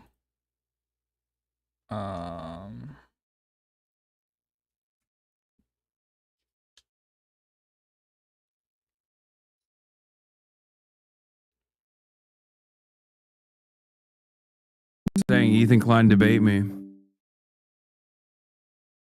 Okay, you're back. Ethan Klein debate me. He said Hello. that you got challenged. Yeah, I was saying, Ethan Klein, debate me, Ethan Klein. Don't be a pussy. You can confront me. You can ask me why I called CPS. Did I call CPS? Let's find out, Ethan. You can ask me why I sent the skulls. Ethan, let's do it. Let's Debate him. go. Ethan. See, that's what I Ethan mean. Like Klein. I'm not interested in any of these conversations. I No, this don't. is activism. This is revolution. That's what I mean. I like I don't really care about this stuff at all. I mean, it's a good entry point for you potentially to get Ethan to talk to you, but I don't think he's gonna do it. It'd be fun. Like I was saying, they're I gonna think it'd chop be this fun. up. They're gonna chop this up in a way where it's like they'll chop Obviously. it so much that it'll come across like I said I called CPS or something. Like right now, right this You at this did, very though. moment, they're gonna cut it like 2-second clip.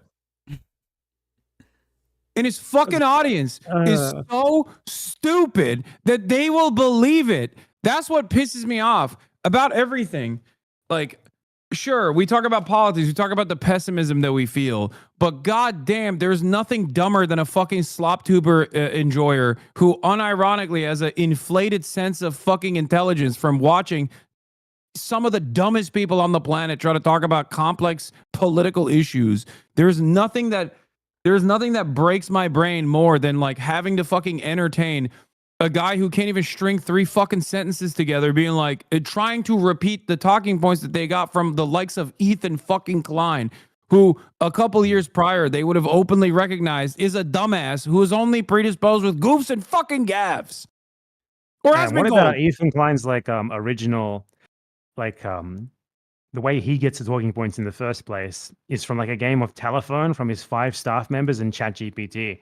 So, and then by the time it gets to the other I slop think it's like tubers, Dan Jesus. Stalkman and fucking Sex Pest and Boner Box. Like I think it's those guys that are giving him talking points. You could tell, like in the debate with you, when he started talking over you, he was actively asking ChatGPT for talking points, and totally then would was. just He read them totally- verbatim. And he had never actually read them before. He was just going over them in that moment, especially during the part about like the Jewish expulsions.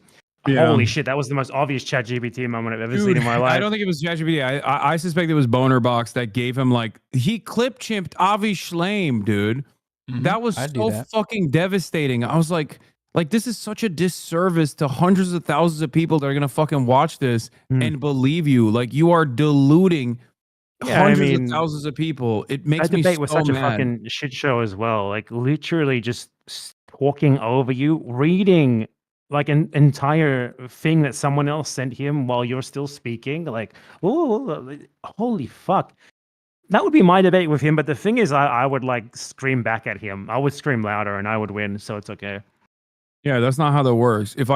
if I had screamed at any given moment in that over the course of 5 hours and 40 minutes, that would be the only thing that they plastered. Triggered. Because the conversation that I had with Ethan Pryor, where he like cried at the end of it because people were being mean to him, was literally Did he actually? only remembered by all of these fucking debate pornographers who only care about the blood sport, except for that one conversation that me and Ethan had 2 fucking years ago at this point, where Ethan Klein left crying. At that point, they said, Hasan, you're so mean. And that was the only narrative because they recognized that there was no fucking argument that Ethan could present that looked good. So they literally just hyper-focused on how fucking mean I was when I told him I was entertaining him with kitty gloves. And it's mind-boggling how quickly these fucking debate pedophiles will switch off. At one point, they fucking love the blood sport. But as soon as it's like no longer fashionable to love the blood sport because their side in the conversation is like losing the conversation, then the debate pedophiles turn around and hit the optics point to be like, I can't believe how sad he made his podcast co-host. Yeah, like if those people give a shit about that. I mean, it's also like I hope you've learned since then that these people do not deserve you being nice to them.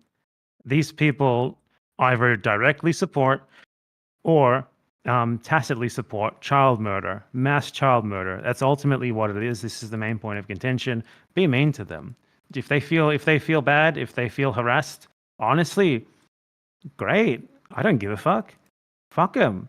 Fuck each and every one of them. We need to be mean to these guys. We need to be assholes. They deserve it.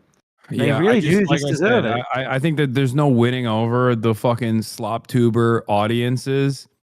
They're too parasocial. They have a stranglehold. They have a stranglehold on so much on the dumb guy contingency, and I think there was a point. See, like the same people who used to like screech about people crying about anti-Semitism are now doing that because suddenly Ethan Klein is their friend. Yeah, I know. It's fucking. It's so ridiculous. I mean, the people themselves, they say anti-Semitic shit. They say actually anti-Semitic shit. And then they turn around and they're like, wow, these guys are being big anti-Semites. Fucking so annoying. Anyway, I got to go to bed. I'm so tired. Okay. All right. Thank you, guys. Do you have someone else? No problem. It's finally great to talk to Hasan Piker, the perfidious Ottoman. The Ottoman Hasan Piker has been confronted by BadEmpanada, wanted international criminal. Multiple counts of crimes committed by BadEmpanada, platformed by Hasan Piker. Hasan Piker, anti-Semite, platformed BadEmpanada on his stream. Agrees with everything. Someone get that to the New York Post, please. Thank you. Yeah. The New York Times. He agrees with everything that I say. The New York Times. Get it to CNN. Do you condemn him? No, he says. Do you condemn BadEmpanada? That's so funny. That's going to be the next question. All right. Good night, everybody. Good night. I forgot to say for something. Coming on. I've had people stopped at the border of the U.S. and asked about their association with me. So next time it might happen. For real? Okay. Well, we'll see. Yeah. I wouldn't put it past them. They asked me about my Twitch bans. So, all right. Next Peace, time. everybody. Sabra hummus. Bye. Bye. Sabra hummus. That's the greeting. Do you have someone else coming on, Noah? I have someone at 10:30. What time is it now? It's 10:10, so 20 minutes. So all right. I haven't drunk water in like 3 hours, so I should probably go. Yeah, it's late. What time is it for you? 2 a.m. Oh God, yeah. Go drink some water, man. In my undisclosed location, no one knows where it is. Definitely not Argentina. Delicious water from prison.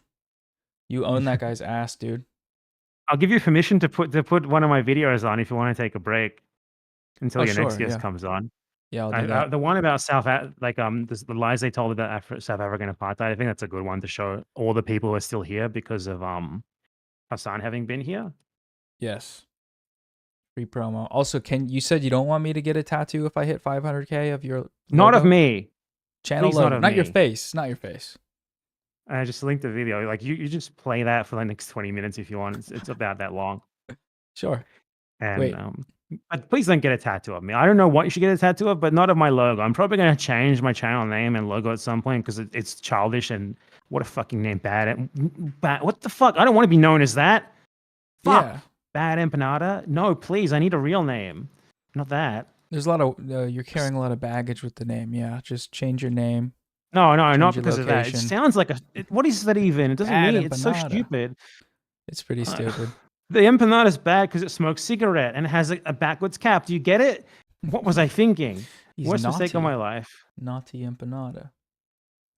Yeah, all it's a joke. Anyway, I won't do it. so I'm gonna head out because it's 2 a.m. Yeah. Thank you for finally facilitating my confrontation with the perfidious Ottoman Turk, We did it. Hasan Piker. We did it, chat. Yep. And he got owned. You know, play the video if you want. You have my permission. Goodbye, everyone. Everybody say bye, chat. Bye-bye. Wow. What an incredible moment in time. And now there's two of me. Holy shit. Did I just link them up for a beautiful, perfect podcast? Is that real? Chat, is this real? Someone do the math on the total. Add them together. And we can...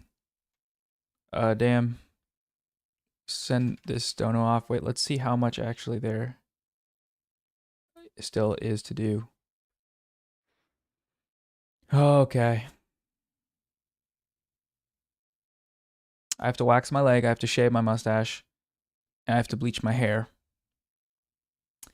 And I have someone coming on, Nile, in about 15 minutes. Nile, I think, would respect the cosplay. Nile does drag performance.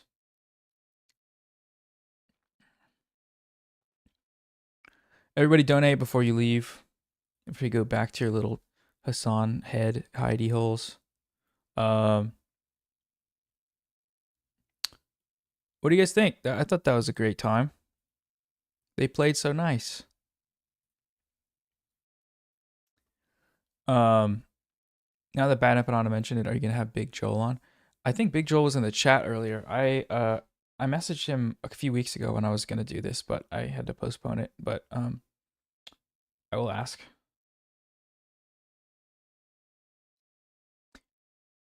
The glaze was insane. Big Joel donated $100. Hell yeah. Thank you, Big Joel. You are my best friend. Yeah, who do you guys think won?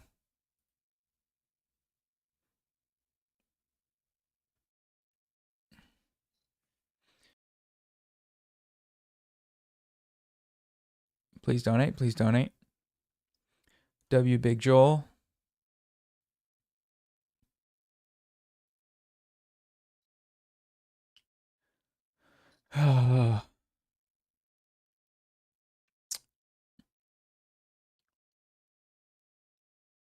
We should start a podcast. I'll be the moderator that gets to hang out because they're having too much fun together. And smile and laugh. No, it was good because, like, I don't know,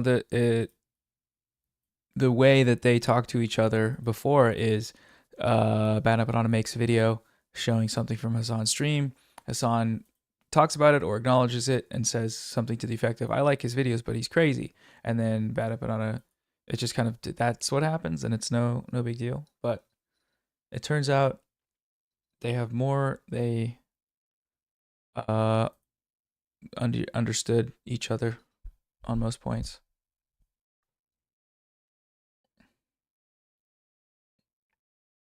Leftist infighting defeated. He mentioned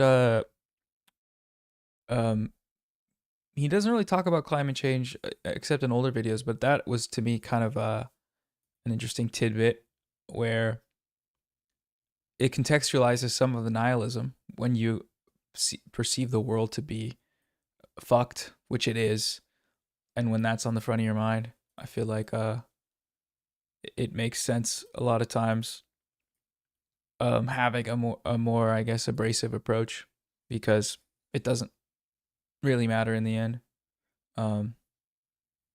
if you turn people off that aren't willing to listen at all. Another elle. Yeah, this is incredible. Did we add the numbers up real quick with the calculator?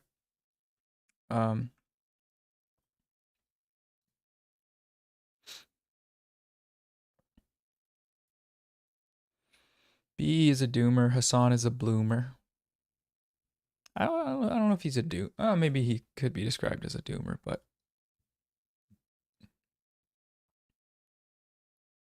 $330,000.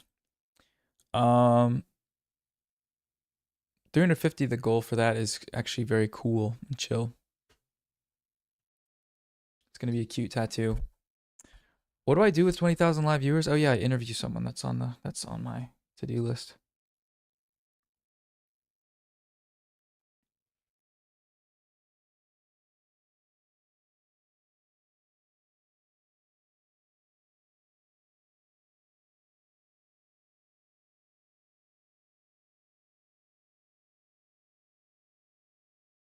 Keep donating, keep donating, keep donating, please.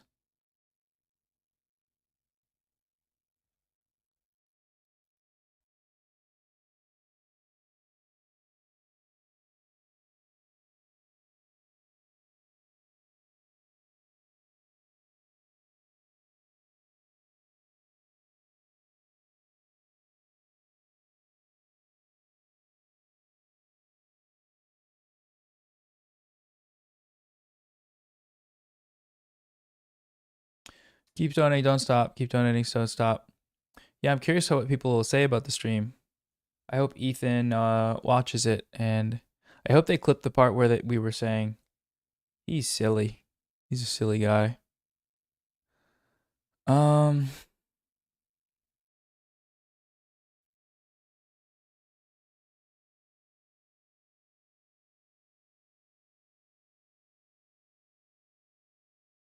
Oh, I need to charge my headphones. These things were giving me issues. Whenever they turned off, it would mute their mics, and then they would be laughing. Yeah, that was awesome.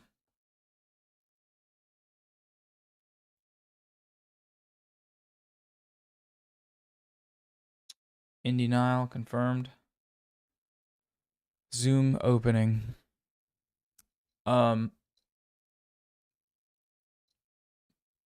Okay, I don't know if they're aware that it's 15,000 viewers.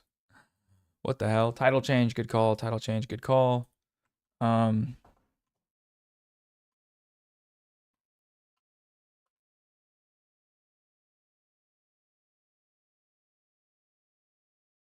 What is it? 330K?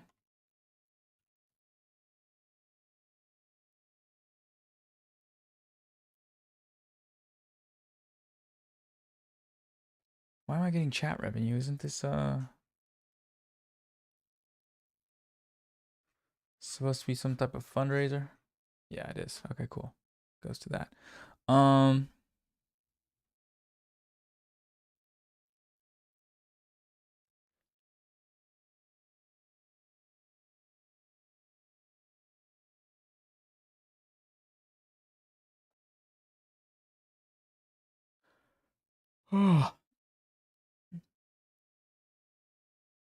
Put this stream's total up on the screen too. Yeah, I think it's on there.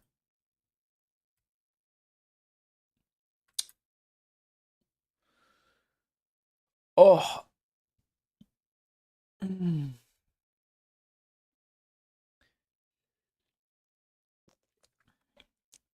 Is the total not on screen?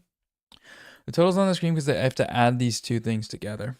So, and that's scary. Yeah, I mean that was good, I think. That was a fun time. Didn't I change the title? Are you actually gonna sleep with no pillow? I fear that I may have cheated on that rule yesterday as a reward for being perfect angel. I think it counts towards the goal. What did you click to donate that? Because the YouTube video is running a fundraiser, so I don't have time to play the South Africa video. I will after and while I go to sleep, but there's too many people messaging me and texting me, and I'm so popular.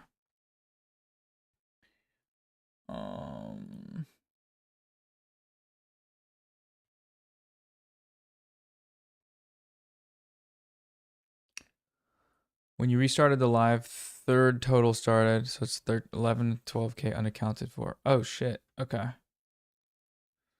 We'll have to do the final math here.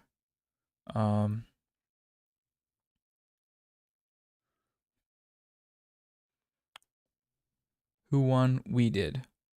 Oh no, absolutely.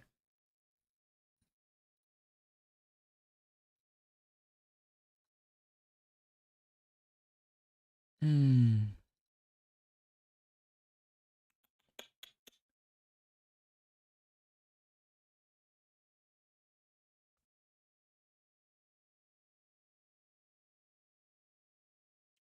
Bum bum bum bum bum.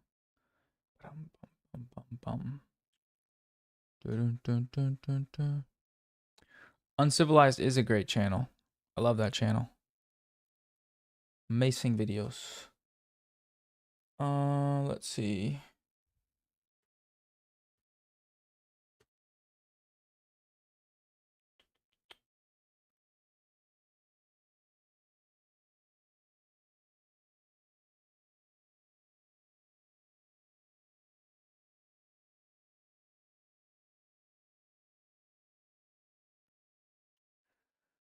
Um,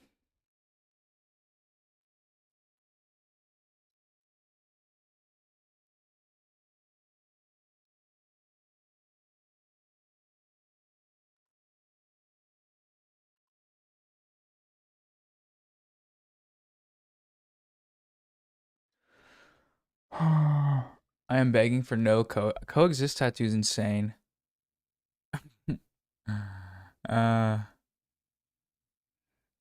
Yeah, I mean, we just need to keep this stream going, I think, because first of all, that's not what I was looking for.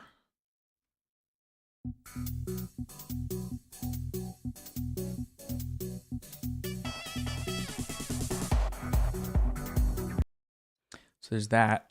There's that happening.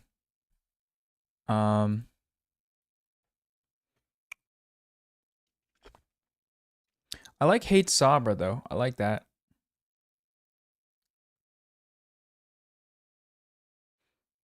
Bleach mustache. Yeah, FD Signifier's coming on. We got freaking. You got Nick, maybe the Deprogram boys. Tentatively CJ the X. Tentatively Elliot Sang. Tentatively Matt Lieb. Tentatively Ayyrabs. Tentatively.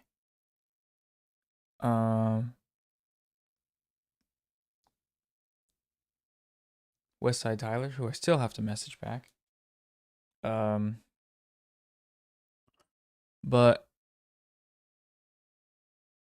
I don't know if I can sleep stream tonight. My bed is so much more comfortable than the air mattress. I'll hit Big Joel up now.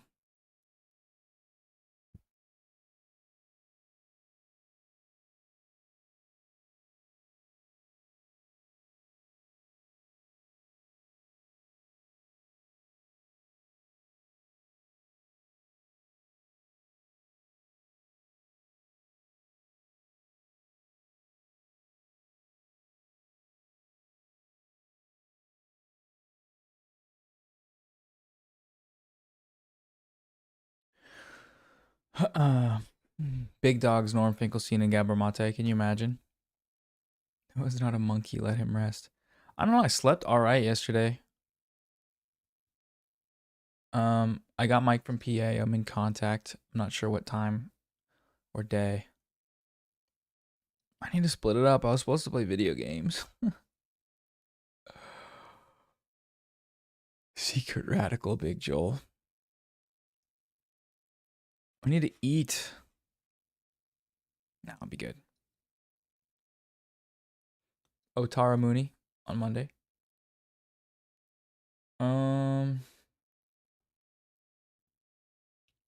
Let's see.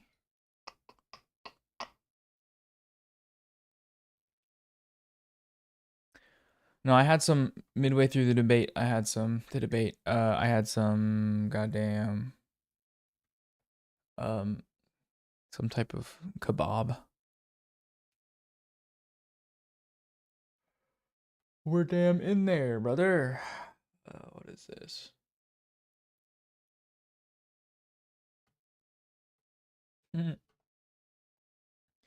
Knights of Al-Aqsa Mosque, yeah.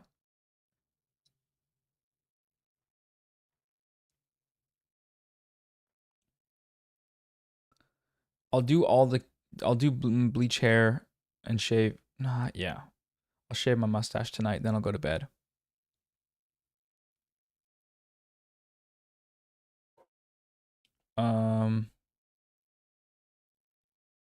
We need better stuff for 400k and 500k.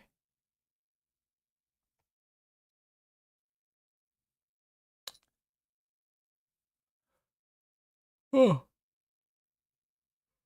Yeah, what's the H3 subreddit saying? Those little perverts.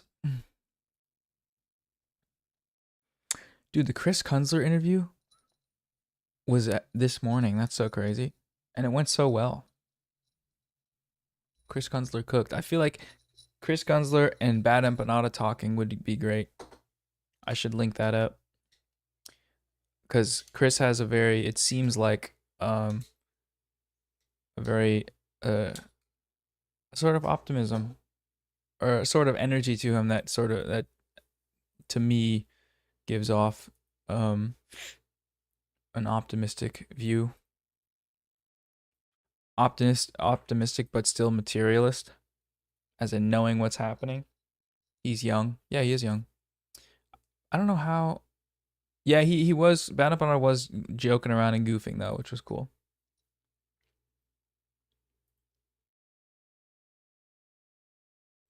All right. I'll be right back, and then Nile should be here in 2 minutes.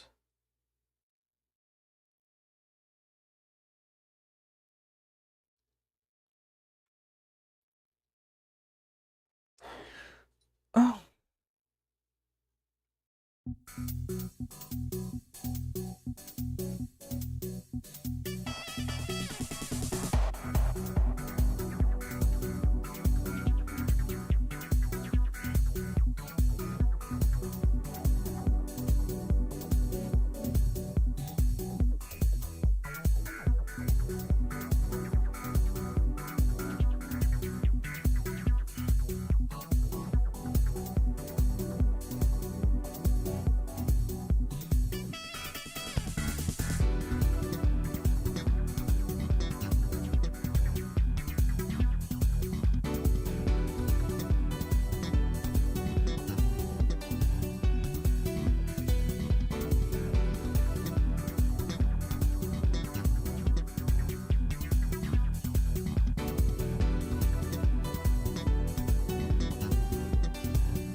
La la la la la. I'm gonna put Nile's video in the chat or channel.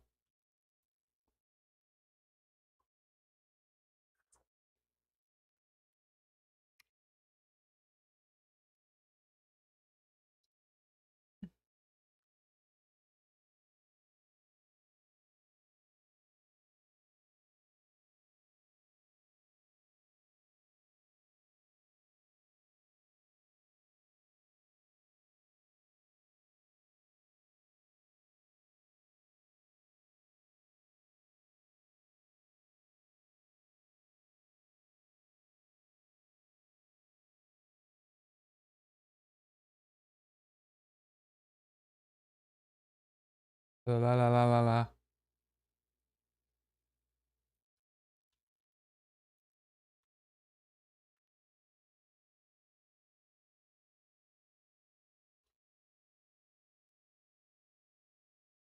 Okay.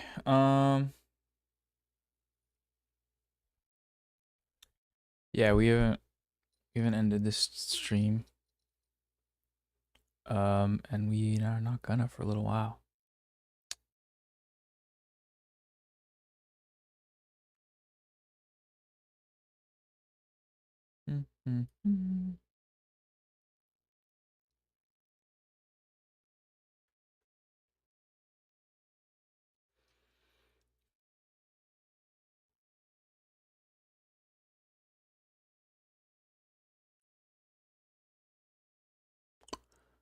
Okay, I'm gonna do the be right back screen, and then when we're on, Indy and I will be on.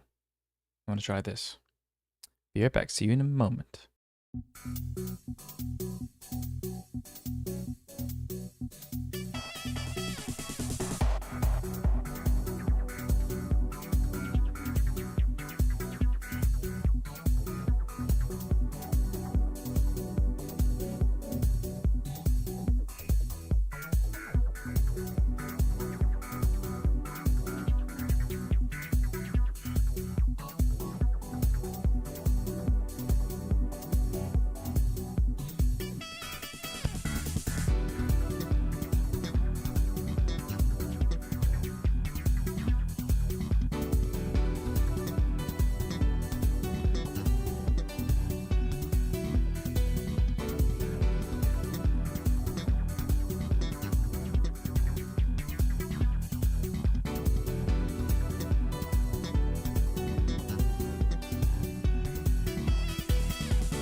Okay.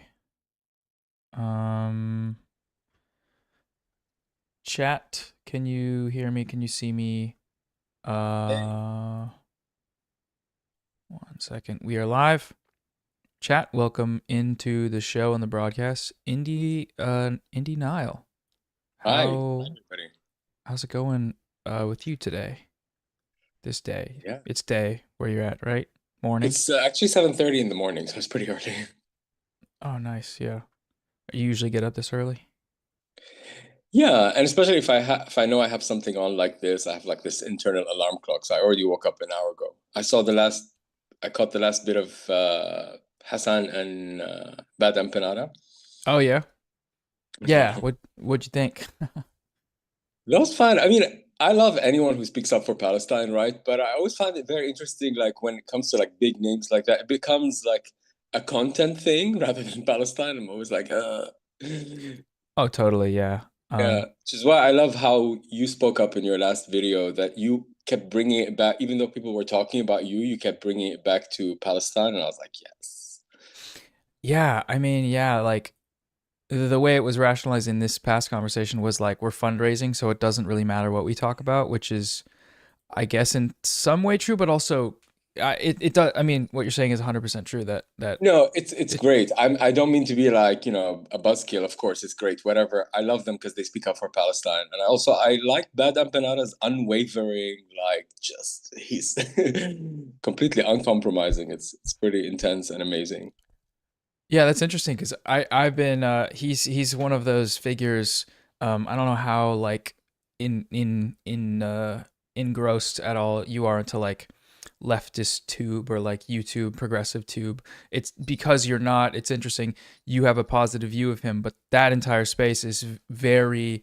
He's kind of like the devil to them for lots of different reasons. But it's it's weird because he has been consistent over the years about issues like Palestine, and that gets lost in the weeds about online perception. So it's nice to hear that you see that as well, I guess, because I've been on Yeah, the back foot for a exactly. while.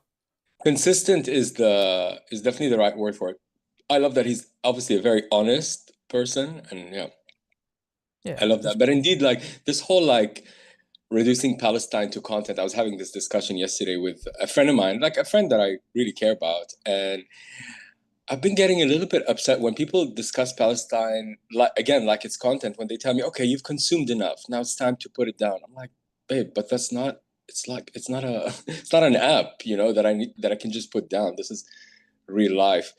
But I guess these days, it really your worldview can be shaped by how much you're checking in on Palestine or not. Because if you choose not to, which of course fair, you don't have to, but then you see the world differently. Then you can just go about with your life. But if you're connected to Palestine all the time, it's kind of hard to act like business as usual, right? It's this idea of, oh, I just saw 4 burned babies. Now I'm gonna go to work. Bye. Like it's a bit, yeah. oh yeah. It's I think that has changed. Like a lot of people's lives have been forever altered by this situation, even if they were completely disconnected from what was happening before. To where seeing it over and over again, you can feel like it strips your humanity when you get desensitized to it. But I think for a lot of people, it's like there's no mounting feeling other than anger at the inability of, or at the indifference from, I guess, so much of the West. And also yeah, I don't, it's that I feel what you're saying. Yeah, it's crazy. Yesterday we were at a protest in The Hague, which by the way, I posted a story when I first joined and it was like 38,000, but it turned out we had 100,000 people show up yesterday. Oh my god. It was insane. It was beautiful. It was because I always struggle with like, am I integrated in Europe? Because you're constantly like, if you're an Arab living to Europe, you're like, are you integrated? Are you European enough? Are you part of society? But the last few weeks, I've been going to some things where people speak up for Palestine, and I don't know, maybe I'm reducing it to like, I don't know, race, but when I see like a sea of white people standing up for Palestine, I'm like, yes, bitch, let's go. It just hits different, and I feel like, okay, I am part of the society. So I felt really included, and I felt more importantly, Palestine was really you had kids and old people, everyone just chanting Free Palestine, marching through The Hague, 100,000 of us. It was beautiful.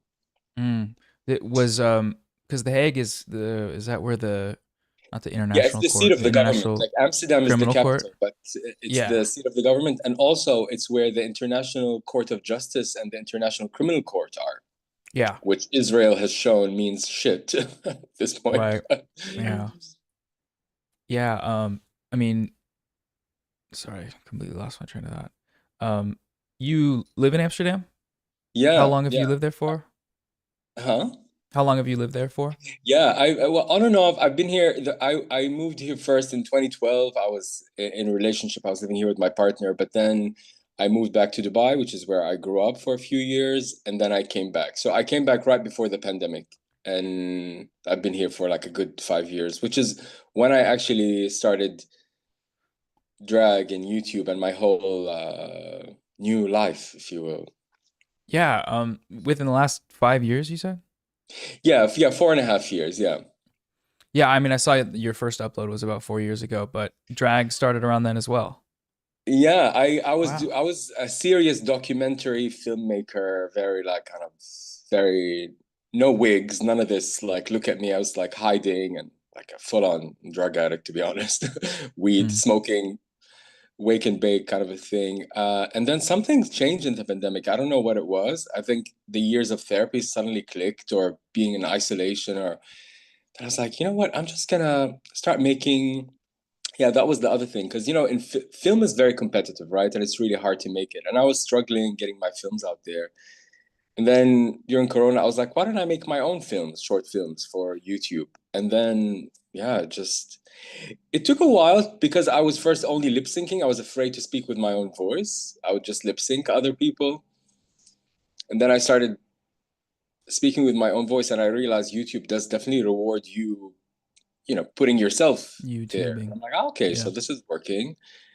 And yeah, just kind of, then when when the genocide started, basically, I was like, okay, I really have to speak up now and somehow use drag and make it entertaining. And that's when the channel started to grow. Yeah.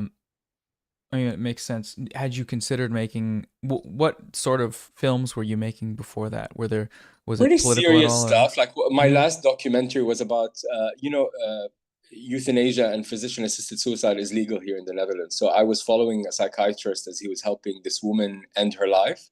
Sounds a lot darker than it is, but it was actually it was a film about compassion. So I look at it this way. I still deal with the same themes. I like to go for hard subjects that like move me, scare me, but nowadays I just do it in a more kind of entertaining, or like taking the notes from pop culture that I've always grown up with. I think this is where it finally clicked. I should make things like the stuff I like consuming, because I love pop culture. I love Hollywood films. I love all that stuff. And the stuff that I would make was always kind of more indie and sad. And now I kind of try to combine both.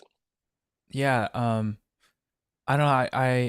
I watch, like, your videos have this kind of a lot of times dealing with in just unfathomable subject matter, but making it into something that's enjoyable in a lot of ways, that like mitigates the pain through, I mean, not just through the actual art, but like injecting like positive stories, or like ending the videos the way you do, with footage of like happy Palestinian children living their lives. It's like I have trouble not being so serious about it, even though I know there's a way to do it. But it's like it's such a shocking subject that I feel like I don't know, it's hard to do, and it's hard to make light of something like that. But I mean, not make light of, but like for me, I know what you if I were to try it, it would feel like making light. But I don't know, how do you do that? I guess, like, yeah, I mean, it's it's God working through me, I guess. I don't know, but I really feel like I've surrendered ever since I started doing drag. I've surrendered to, I don't know, my gut instinct. I don't question stuff anymore. I started just going for what naturally comes instead of overthinking it.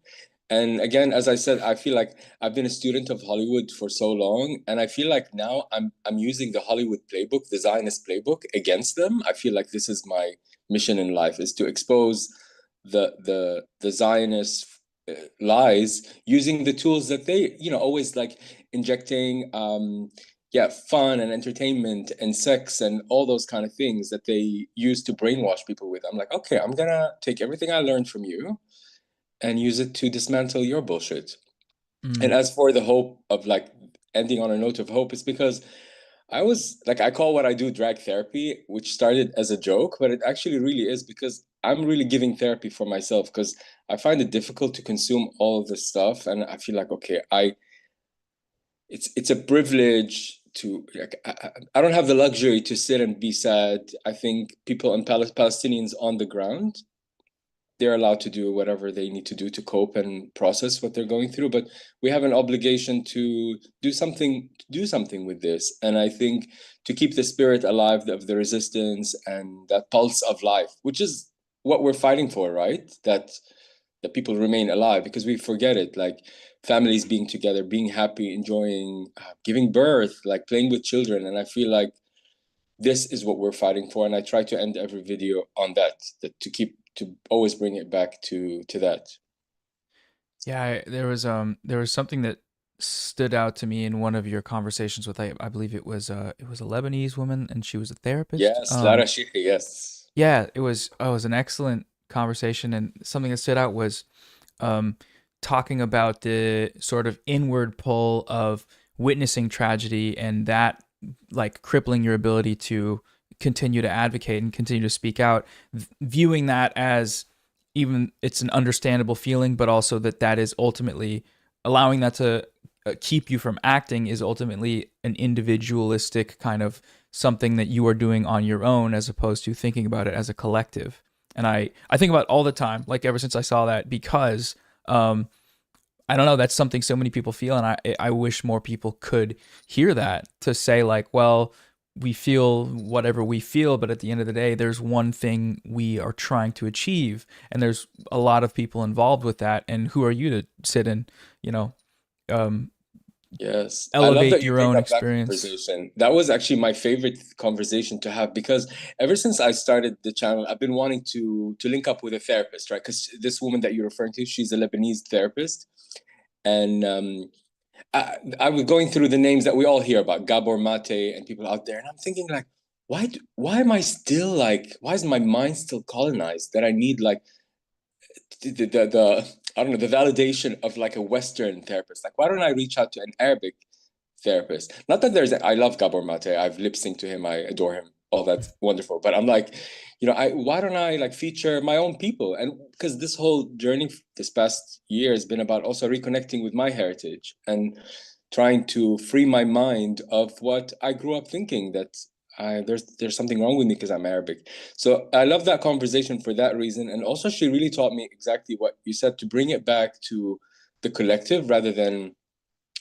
oh, I need to heal myself and I need to take care of myself and I always need to feel good, which is kind of a very American hyper individualistic way of looking at the world, that it's me and you just have to elbow everyone out of the way and that's the only way you can succeed. And that's still a part of me. I'd be lying if I said, that's not there, but I try to kind of become aware of it, and instead of like trying to push it away, just say, okay, here it shows up again, this hyper individualism, like making it about myself. Okay, I see you.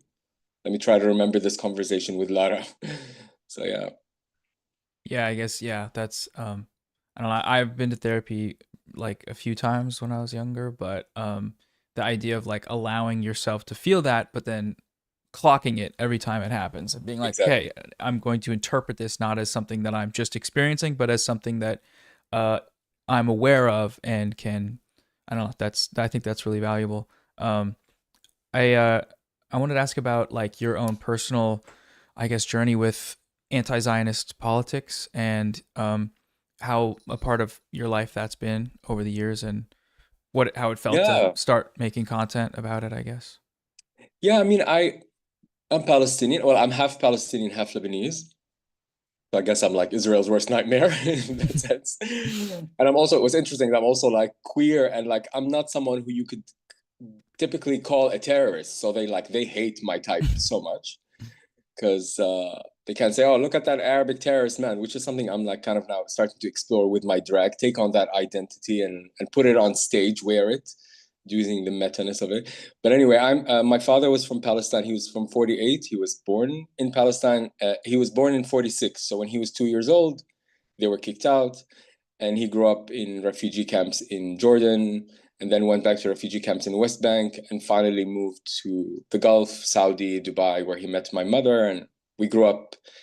I mean, I'm a very privileged Palestinian. I grew up in the Gulf, but if you know anything about those Gulf countries, you're always an expat there. You don't become a citizen. So we always grew up with this idea that we're guests there. We're guest workers. It's not our home. So this feeling of home, I never really felt it. And for me, this homelessness is what I think of when I think Palestinian, that I'm not from anywhere. Even though I fight for free Palestine, I've never been there. I don't know that land. I just long for it. But anyway, to answer your question, my journey with it is every time Israel goes in on Gaza, like for example, although this genocide has been the most extreme and vicious, but they've been doing this throughout the decades, right? And I remember in 2008, Operation Cast Lead, when they went in, and it was at the time really huge. They killed about 1,500, I believe, but that was really big at that time. I was also doing my own activism at the time, like speaking up. Facebook was big at that moment, and I would have moments throughout my life where I would get very angry and try to talk about it and put it in my work. But something is different about this time around, like kind of what you said, that it's changed us forever. It's just the how long it's went on and how vicious it is. It's filled me with this, maybe calm is the wrong word, but I feel like it's something deep in my core that the rest of my life is going to be dedicated for Palestine. Not even in an angry way. Like it's very clear, and I will do whatever I can to dismantle the lies. Like for me, the lies is the thing that I'm dedicating my life to. The lies of the Zionists. They're fucking bullshit that never stops.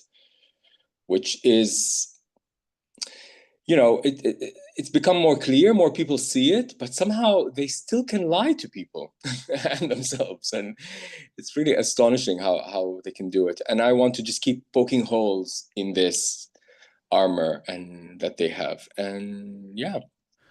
They're so brazen. They're so I don't know, like when you talk about that, it's an evolution that a lot of people are having, to where the reason you can continue poking holes in their lies is because the entire system is built on these lies, and the propagandistic, like, I don't know, flow of information is so resistant to it, but it won't hold. Like there's no way it can hold over however long it takes. It's like that.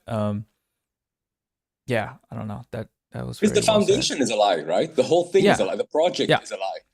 It was so interesting yesterday when we were walking at this protest. We had a lot of time to reflect, especially when we walked past the International Criminal Court, and we're thinking, okay, why is this so-called state of Israel, this entity, why is all the Western powers, why are they willing to go to bat for it?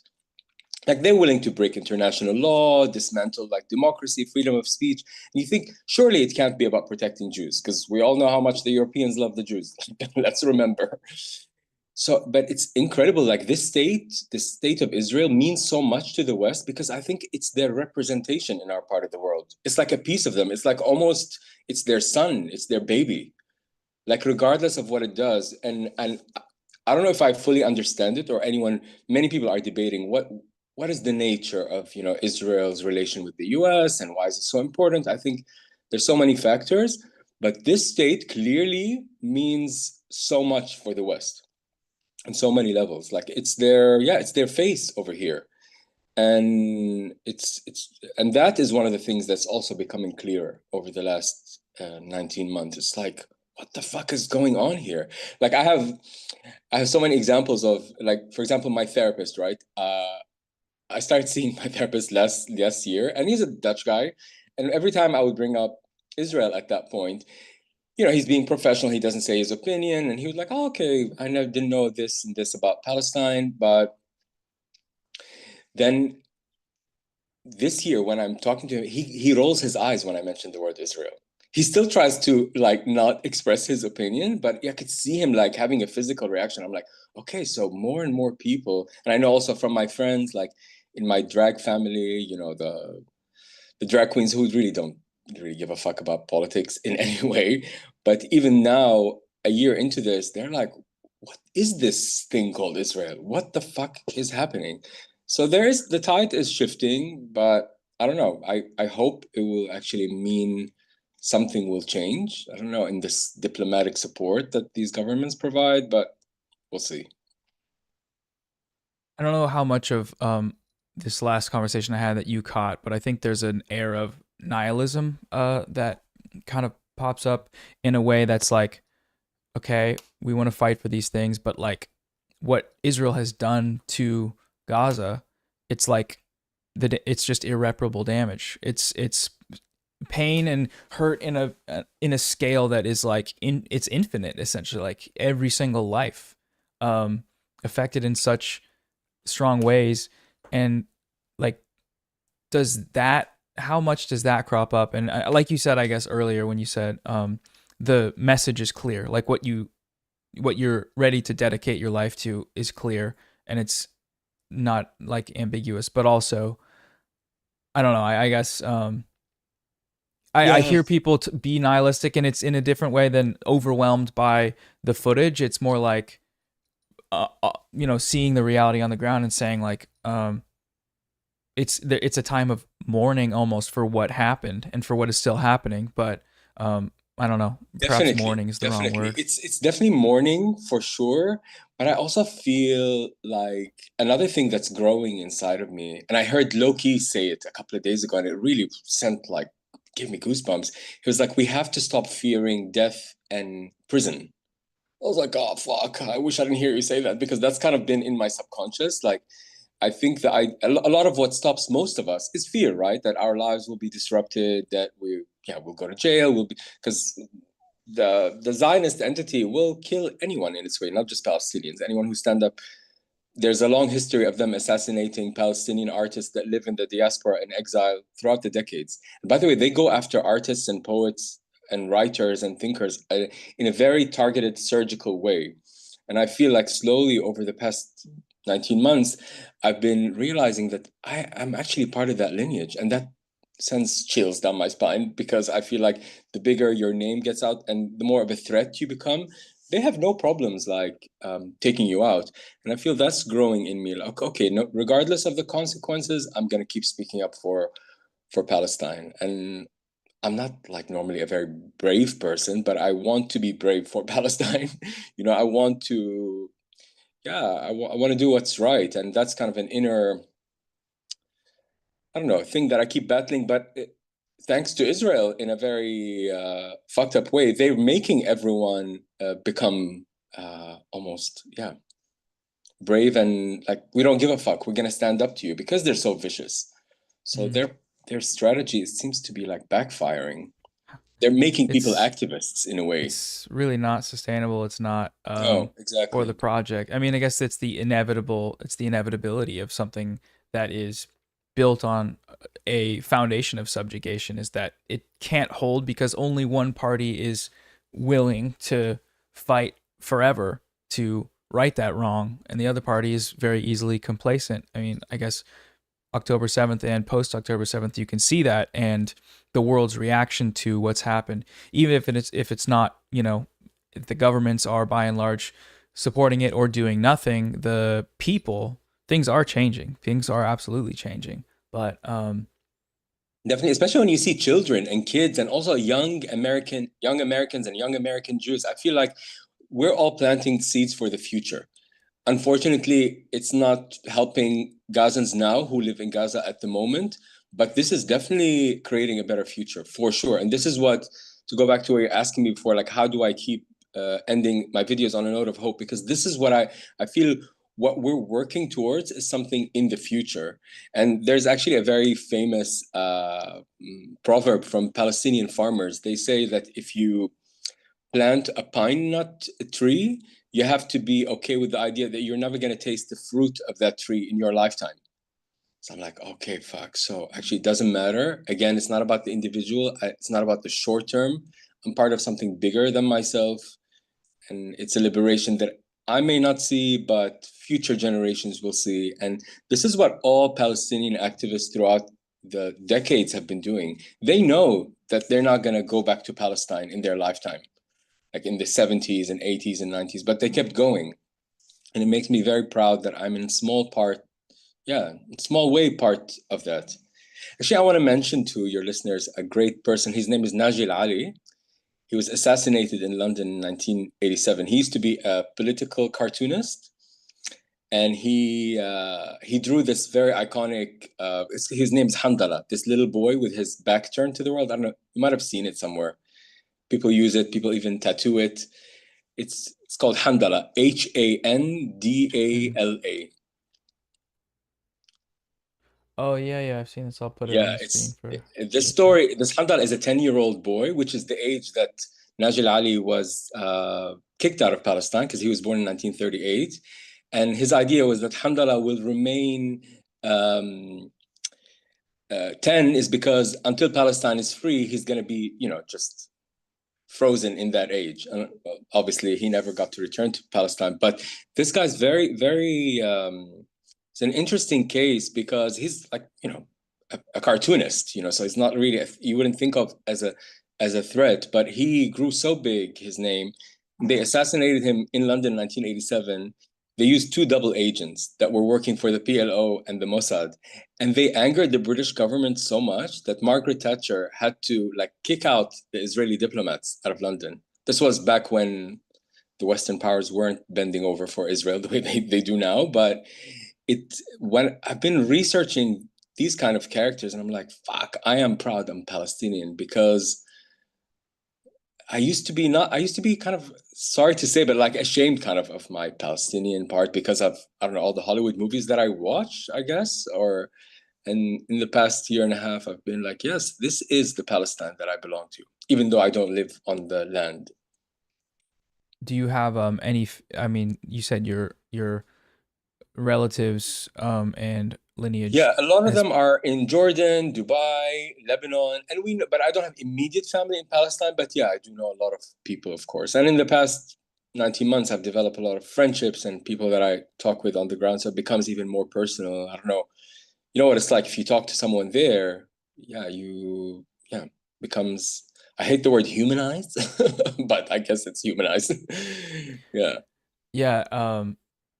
Yeah. That word over time has shifted from, I guess, starting at the basis of we're not just numbers. The statistics that are being recounted are don't adequately portray anything like what it means to be human.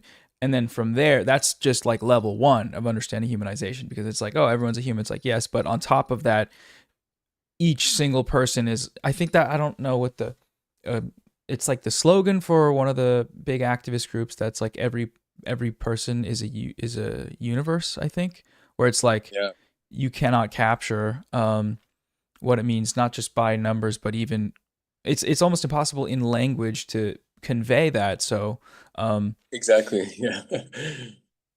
I guess one of the recent video I saw that I thought was really important was liberal Zionism versus right-wing Zionism. I know that's it's kind of talked about more now, but I'm obsessed with this topic, the liberal Zionists, the hypocrisy of those people. That's what needs to be exposed. Yeah. Sorry, go on. No, yeah, say whatever you'd like about them, but also, yeah, I guess I've seen from mainstream voices currents of liberal Zionism. I'm not sure if you're familiar with Owen Jones and the kind of criticism that's been levied his way, where there's one part of BadEmpanada made a video about that. I was like, okay, BadEmpanada, take it easy, babes. It's too intense.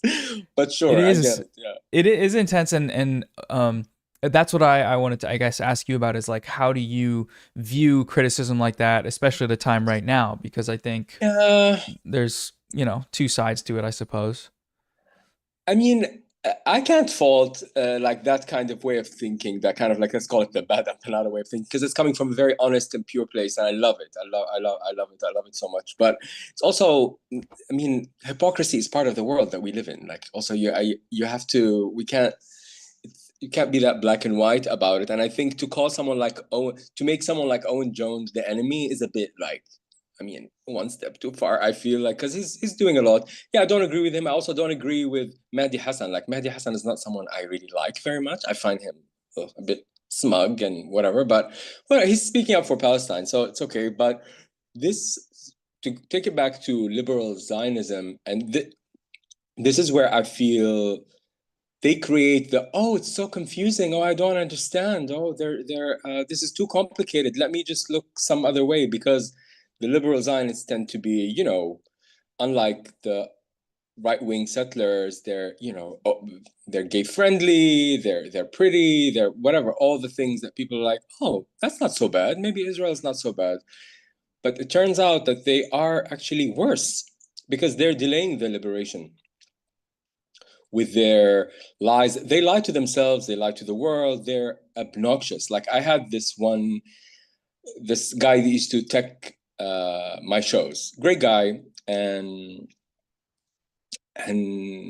oh my god, maybe I shouldn't say too much because he was already upset. Anyway, this person, right, who turned out to be like a liberal kind of like Zionist, but very sweet, very nice, very loving, loves animals, loves all those things. And he wrote me once. I spoke about my encounter with him without naming him.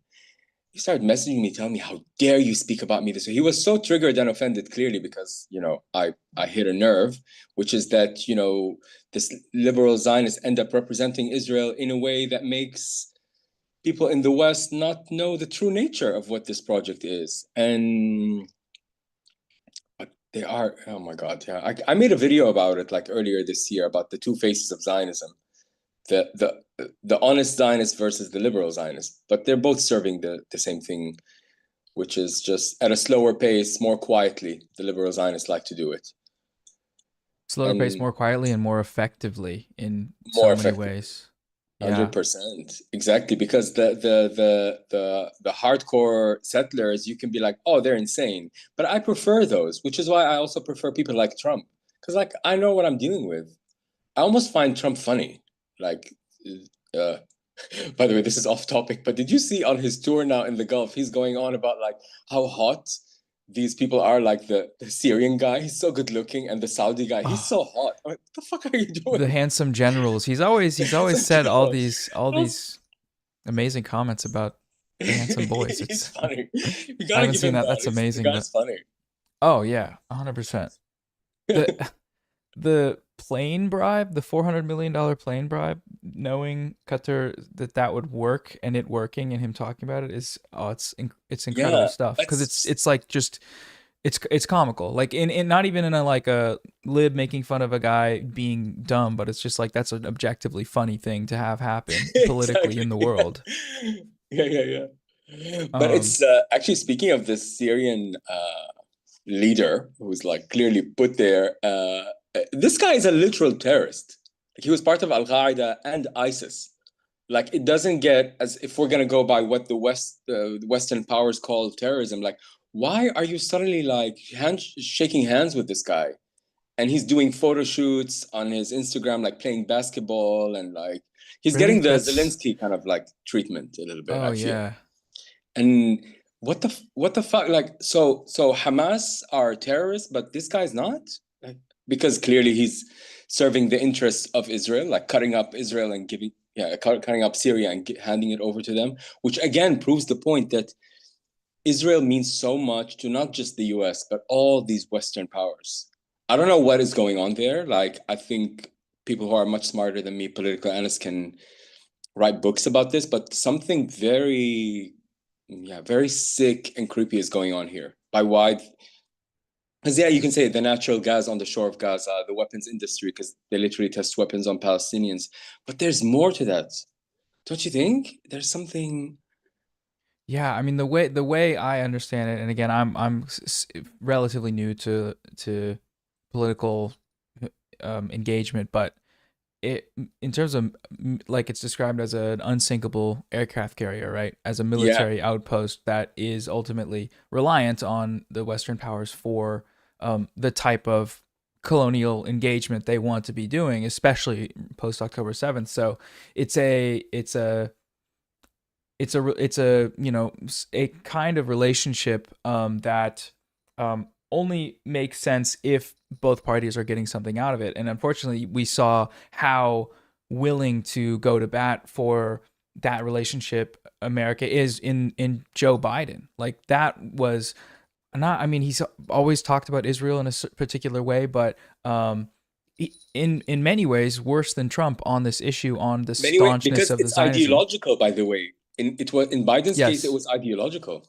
Yeah, the fact that Trump is able to make decisions and negotiate with Hamas because Netanyahu pissed him off, stuff like that, petty, strange things that ultimately go actually against the grain of the American empire in a strange way. It's like, I mean, I've seen my Twitter feed or my input of information talks about stuff like this a lot, but when I talk to my parents, MSNBC libs, about stuff like this, the conversation is very different. It's very, let's look at the anti-Hamas protests that are happening in Gaza and talk about how those are happening with Trump, and talk about the AI video that's emerged of the Trump hotel and not the group or the administration that made it possible for that to even happen, right?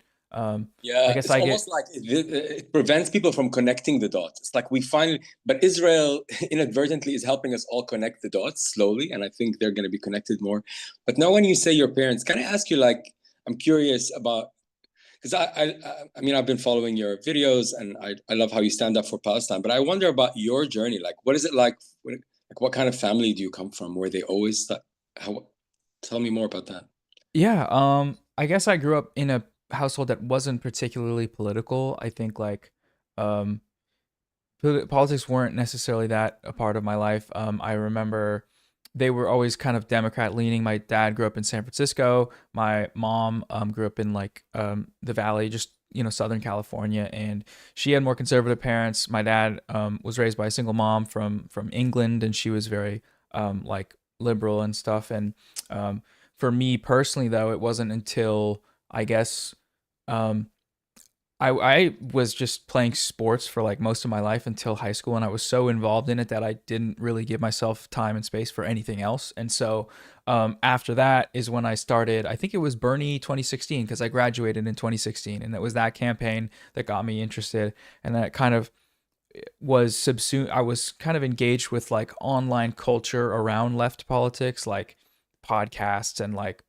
Twitter accounts that I thought were funny, that also all kind of were intellectually leaning towards like Bernie leftism, social democracy, but growing up, I mean, yeah, I remember it was my birthday when Obama was elected, and thinking like, yeah, that's awesome, black president. I don't really know, like that seems cool, and not really talking about it beyond that, other than Democrat good, guns bad. My mom was super against guns and still is. I'm pretty sure. But yeah, and then over time, just I don't know what it was in specific. I guess just like looking at it seems like very simple principles of like, some people have things and other people don't have things, and the people that have things have a lot more things than they need, and the people that don't have things are perfectly capable of having things if these things if the system can be rearranged at a basic like material level. And I didn't really understand it. I didn't know like where that feeling came from, but it's just a feeling that I'm like, I'm pretty sure this is right, and I'm probably going to argue with people and sound stupid because I don't know how to talk about this necessarily, but I know that I'm right, and I'm going to learn over time how to explain how I'm right. But I'm right, and it turns out I was right, but it takes a while to be able to come to like a position of, I mean, even when I was making content, there would be times where I would make a video about something that happened on the internet and be like, I think this thing that happened is bad. I think what this person did is a problem, and whatever the issue was, like race, class, gender. Like I would make content about the manosphere. I would make content about like white leftists being racist and stuff. And that was all stuff that I feel like, being inexperienced at making these kind of arguments and talking about politics, they could be pretty sloppy and not necessarily successful in like convincing people. But still, I look back and I'm like, oh, even though that was not argued well necessarily, I was still right. And I see now how that maps onto what I talk about today. And that's I guess, yeah. So starting with Bernie and coming to the present. And honestly, post October 7th, I think has been like in terms of Palestine, the biggest awakening, because I was vaguely familiar with the issue, not nearly in depth as I am, having, you know, spent so much time like talking about it and thinking about it and reading about it. But that's still one of the things that I guess think about a lot, is that literally what happened then is what's led me here to talk to you and to talk about any of these things. And I think that's so that's another point in the journey, I suppose. But I'm curious about like your specifically your parents' journey when it comes to Palestine, because I'm actually really obsessed with understanding how like liberals and Democrats, what do they, because there seems to be a contradiction there. Like, how did they start off thinking one thing and now they think differently? Or yeah, I think they start out thinking, not really thinking about it too much, other than when they do think about it, it's usually engaging with a liberal framing around Hamas terrorism being the reason why a hospital blew up, or I mean, like the example of the you know, anti-Hamas protests, the way the media fixated on that and distorted what actually happened. Even though I'd spent a lot of time, because I lived at home for almost a year in last year actually, and I spent a lot of time talking to my parents about these things, and I eventually got them to a place of being able to talk to them about Hamas, Israel as a genocidal state, Israel as not representative Jews, Israel as a source of anti-Semitism in the world, Israel as a project that needs to be dismantled, and Hamas as a force of resistance, and these types of things that would have been very difficult to talk about with them initially, because of how I think all of us in the West are presented with these narratives. And it just took repeated conversations and me kind of reacting with anger about how this would be talked about. I remember there was. I mean, you'd be surprised to know that even us, we have these narratives like in our subconscious as well. Yeah. Yeah, it's basically the most powerful propaganda apparatus that is, you know, I don't know, that I've ever encountered, and it requires the project requires that. There's a reason why billions of dollars are spent in these lobbies and on propaganda and on you know, the academic suppression of narratives, that when people started criticizing, you know, the historical narratives around the Nakba and around ethnic cleansing, it became a very precarious thing to do that, because it was like, no, don't do that. You're gonna fuck your entire life up. Like, this is not what you're supposed to do. And I feel like,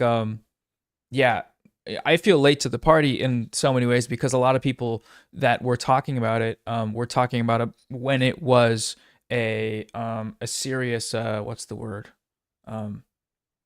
like a material danger to you, whether, you know, actually physical danger, or, you know, career danger, or you are going to face some type of you're going to have to sacrifice something to do this. And now, I mean, I make a living off of this, which I have conflicting feelings about as well, but that is a position that I'm like, I feel very lucky to be able to have, given what so many people before me have sacrificed to bring me to that point. I forget where I started with this no, point. But I love that you bring up this, like, that you have complicated feelings about making a living off of this, because I don't think you should at all. But sometimes I get criticism from these very idiotic, you know, Zionists who come for me in the comment section. They're like, "Oh, you're only doing this to get views and get paid." Like, that's my job. I'm a YouTuber. Like that. It's like you going to the office. Like, how is that an insult?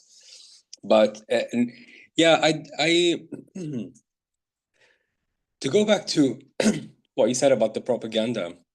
This is why I said earlier that I want to dedicate my life to the lies, because I think collectively we have to do so much unlearning. It's like we're going through therapy together to unlearn all the shit that we've been taught.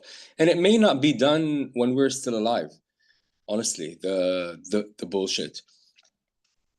But yeah, I'm now I got funding from the Dutch government to start developing my new theater shows about where I incorporate politics finally. Because normally I do these shows that everybody, because I talk about like love and relationships and sex, and in drag, so everybody has a good time, and it's not really controversial. But now, kind of my next chapter is how to talk about Palestine and politics with drag. So it requires a little bit more of a cooking time. So, and I'm constantly having these debates, like how much do we confront the audience? How funny do we make it? What do we, and who's our target audience? Because we also don't want to make a show that's for pro-Palestinian activists, because they kind of like, we already know how they think. So I would almost want to like trick people into coming to a show about something, and then it's like, oh, this was about Palestine. Okay, like I want to basically I want to use all the tools of Hollywood and all the tools of propaganda. So, and make a show about propaganda in itself, how propaganda really works and how mind control ends up working, but somehow make it funny. I don't know how that's going to be, but we'll see. Yeah, I mean, I'm mapping what the example you just gave onto kind of like what we were talking about earlier about the drama YouTube ecosystem, and that being a system that it can be exploitative in the way you talk about it, or you can use it. And I have conflicting feelings about that, because I'm like, at what point does it become just playing into this? I guess it's a little different if you're maybe it's not. You can speak on it, but like making art in a context that's more of a traditional art form than something like a YouTube drama, perhaps that prevents you from feeling types of feelings about incorporating politics that may be, more significant and serious. But I felt that in a similar way, and I don't know if Yeah, that's beautiful. Actually, I think you would do it beautifully, because this whole thing that you had with Ethan Klein, who is like literally the I don't know. He's so like, I almost feel sorry for him, because he's like mentally like, you can literally see someone like brain melting as they speak. It's like, yeah, it's like, what the fuck is happening with you? Like almost you feel like there's a good person somewhere in there, but he just won't, because the second he admits that it's a lie, the whole thing will crumble and he'll probably have a nervous breakdown. But anyway, I love how you handle that, because people are obviously interested in the drama between you and him. And you keep bringing it back to Palestine, and you talk about it a little bit, and you keep bringing it back to Palestine. I think it's genius, and I love it. And I think this is what we need to do, is use things that aren't about Palestine to talk about Palestine and whatever other issues that we talk about. Because Palestine, yes, it's about freeing that land for everyone on it, but Palestine is clearly about capitalism as well, and all these things that are becoming exposed. And I think we need to make it fun talking about it, make it entertaining, and yeah, we can go and cry when we need to cry by ourselves, but we don't need to. Yeah, we need to just keep going. And yeah. Were you a theater kid? No, I mean, yeah, I have. I was a baby drag queen. I think now when I look back on it, like, if I'm being honest, but like I kind of put all that on hold when I was a teenager. I feel like I froze. And I took a different trajectories. Like I had to please my parents. First, when I went to university, I was like, okay, I'm going to go to med school, because my dad wanted to be a doctor and he couldn't. And I want to be but I quickly realized, oh, hell no. So I studied something else, and then I started making films. And it took me a long time to come back to, like, yeah, again, at 40 during the pandemic, I was like, oh, fuck, I should do what always made me happy as a kid, which is like performing and like my mother tells me this thing, which really sums up what I do right now. She's like, when you were a kid, you used to love reading books about psychology, books that you didn't even understand, but you always loved to play dress up. And she's like, I don't know what the fuck this kid is going to do with these two things, because they don't make sense together. And here we are now. But it took me like 30 years to get honest with myself. Like, this is what I like. This is what gets me excited, and what I can, speak about with authority, because like it's in every cell of my being, like being entertaining, but also wanting to talk about stuff that people don't want to talk about, that people find uncomfortable. And if someone tells me like, we can't talk about this, I'm like, no, fuck, we're going to talk about it. And I'm going to find a way to make you listen. I'm going to trick you using like, I don't know, a lot of wigs and pop songs and yeah, which is funny. As I tell you this, I'm like, okay, this is what I should do with the show about Palestine. It's becoming clearer in my mind. The Trojan horse strategy, I think it's very it can be very effective. Yeah, one the producer of the theater that I'm working with, we were I don't know, toying around with different ideas. And one thing we're thinking of is, do we fictionalize the whole conflict? Like, do we call them different things and make it almost like a fairy tale? But clearly, wink, wink, you know what all the parties are. Or do we make it just simply about Israel and Palestine, but take a different meta approach? I don't know, but using drag. So I have like 6 more months to research all this, but hopefully I'll get to tour with it. And well, I don't know if I'm going to come to the States anytime soon. I don't want to be thrown in some detention, but I would love to come and take this beyond the Netherlands because, yeah. Are there what sort of, you did a video about a comparison between Wicked and Hamas, if I'm not Yes, mistaken, and yes. is that kind of, are there any, you know, aside with that included allegories to this in media? I mean, I'm sure. Yeah, I mean, Like my next video is about video games, and which actually got started with Minecraft. Like one of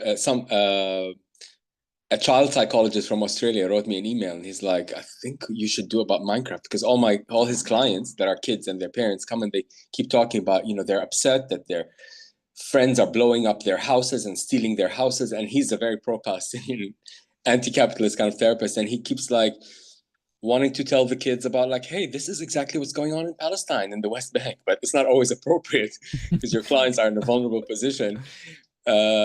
So I'm making a video about that, like connecting video games and how oh my God. basically, you know, I've never been much of a gamer, but I've been researching this video for the last 5 weeks and realized not only are the villains Arabs, but they're always wearing a keffiyeh. Mm. It's like wherever they're from, even if they're from like in Call of Duty in this fake Arabistan kind of like land, they're always in a keffiyeh.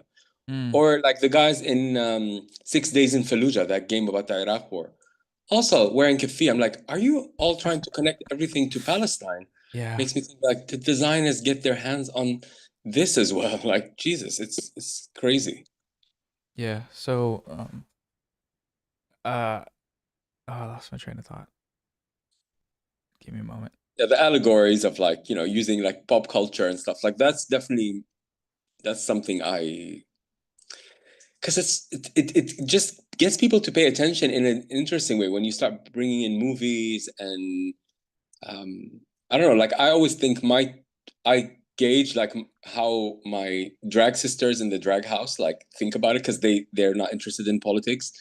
But when I talk about Palestine, just plain Palestine, they're like, oh, that's sad, but they want to move on from the subject. But the second I link it to Hollywood, they're like, oh, that's interesting. So I feel like they're always my testing. I don't know.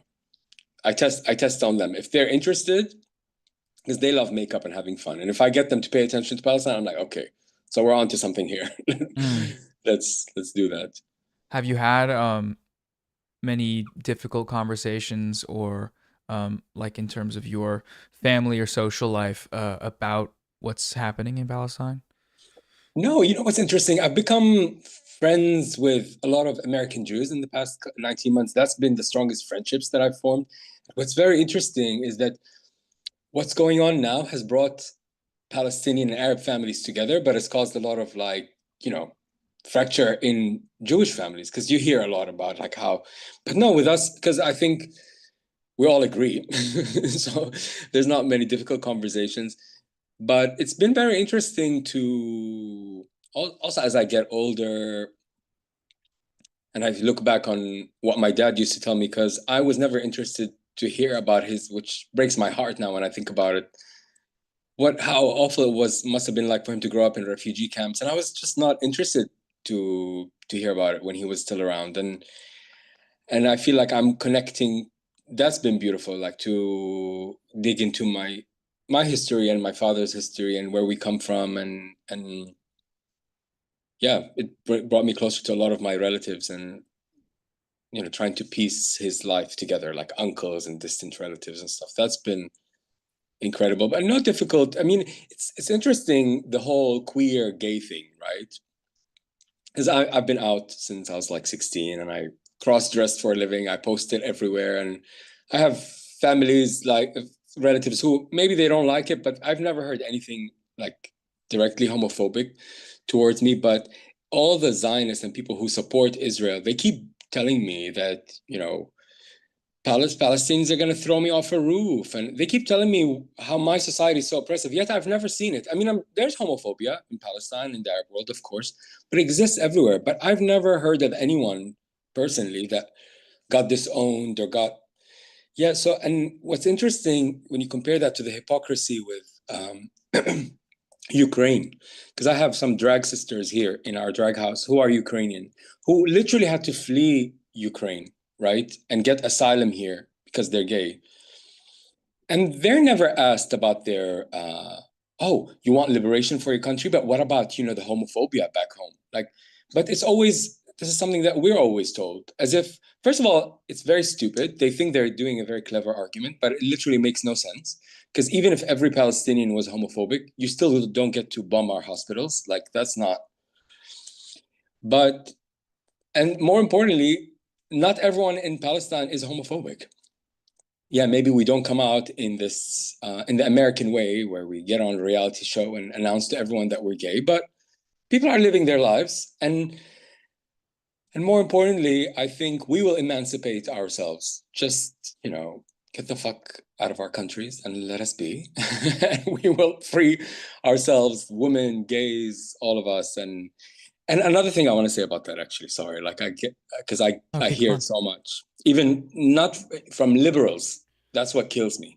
Like people who think they're open-minded. They keep, whenever I speak up for Palestine, they keep telling me, oh, but what do you have to say to the Palestinian gays? I'm like, why are you so obsessed with the oppression of Palestinian gays when the oppressor is the Arab man, but not when the oppressor is literally raining bombs on us from the sky? Like, why are you only interested in our oppression when it's the Arab guy? Again, it's about making us, it's about manufacturing consent for what they want to do in our part of the world by saying we're backwards and you know, this is why they're here, to liberate us, or just, Yeah, this, I mean, the cruel irony of complaining about this thing when, you know, how many queer Palestinians are dying from the bombs rather than from any sort of theoretical, hypothetical misinformation about roofs.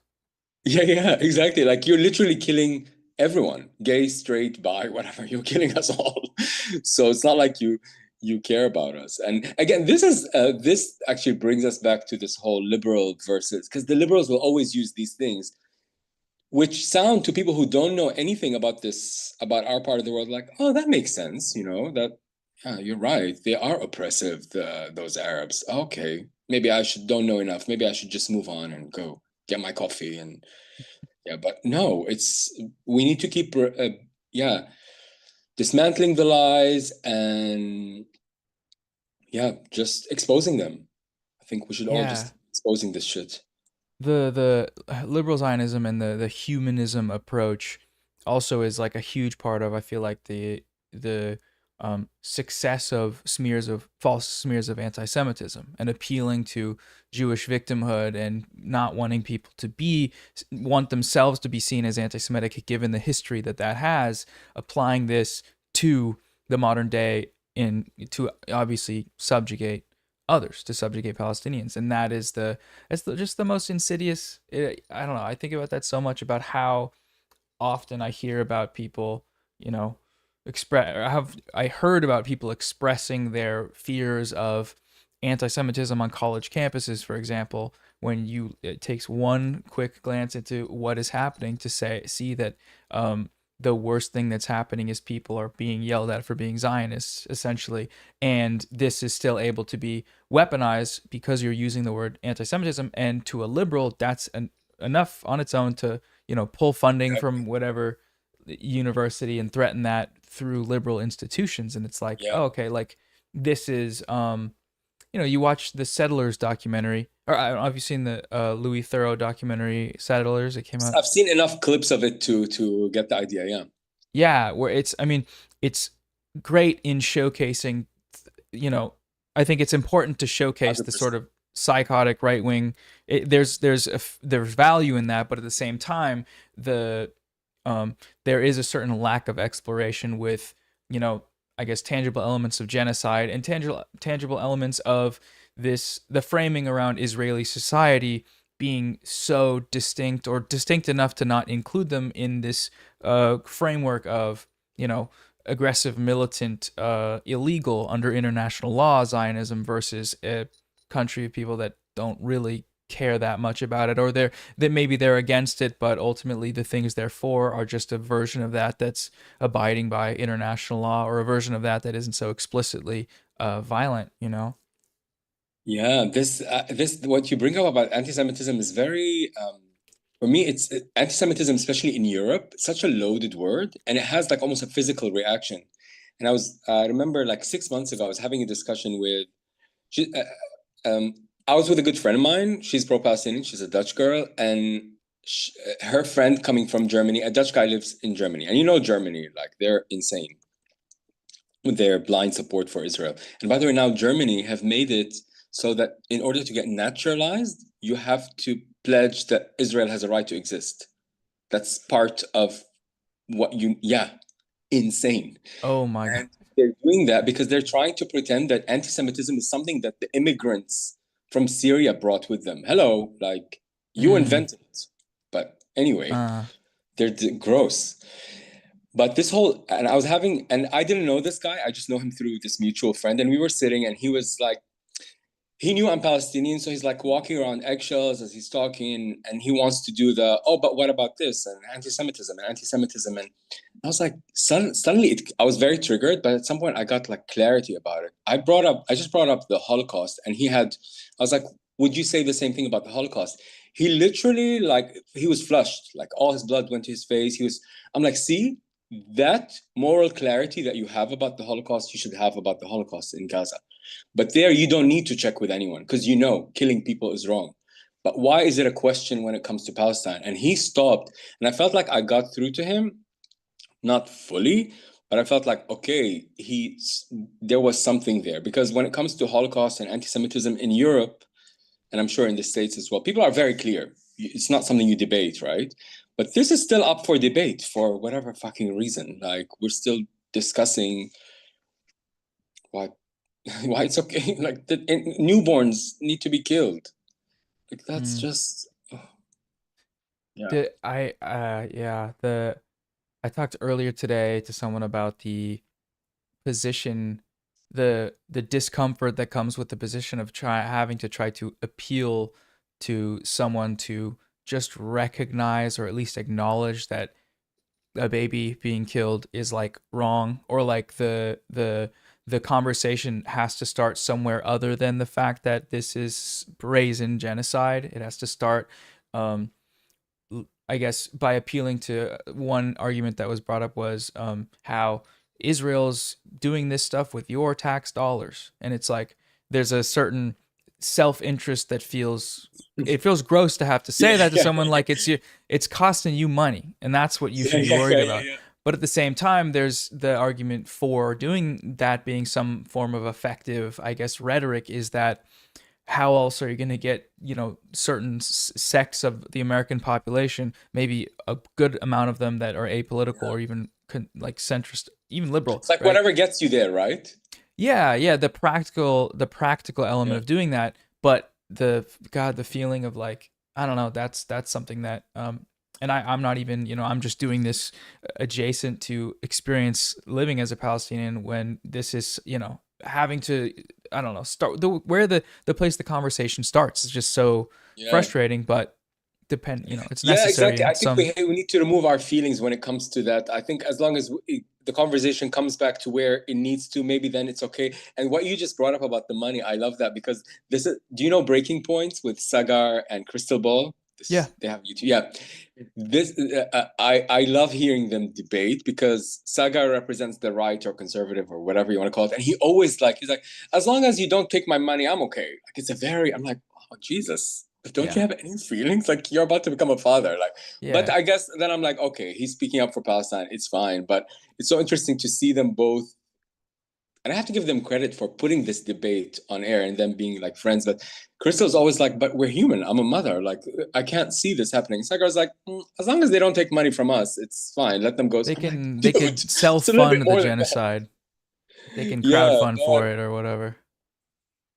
But do you have people in your personal life that you feel the only way to get to would be this? Like, don't send our tax dollars, or? I don't. I haven't even tried. I haven't used that argument on my parents. I think because I just detest the idea of framing Yeah. it that way. But I think for the average American, it feels like that's. I'll see. I'll see. Like prominent liberal commentators, or I feel like Bernie Sanders isn't great on this topic by any means, but he's used that argument before, and yeah, I don't know. In my personal life, no, but it's definitely something I hear a lot, and I guess that is echoes of previous American incursions elsewhere in the world, where it's like I remember hearing that when I don't know how old I was when the Iraq War started, but young, like maybe 6 years old, so maybe a little after it, but hearing that talking point and that being echoes of it, but at the same time, yeah, I don't know. It feels like it feels bad. Yeah, but I guess if we have to do it, we have to do it, right? Yeah, yeah, totally. By the way, just for your information, in the course of our conversation, the fundraiser, we hit 300,000 on the main one, and then we need to add 30,000 onto that, so it's about 330,000. So, that's amazing. Yeah. Thank you for being on here for that, because I'm sure. Of course, yeah, my pleasure. Thank you for doing it. I really love. I cannot put it in words, but I love what you do for Palestine. It's amazing. So you do it in such a chill, calm way, and it's something hard to. Maybe it's your personality, but it's hard to remain calm. And I love it. I love hearing your takes on this. I So appreciate please that.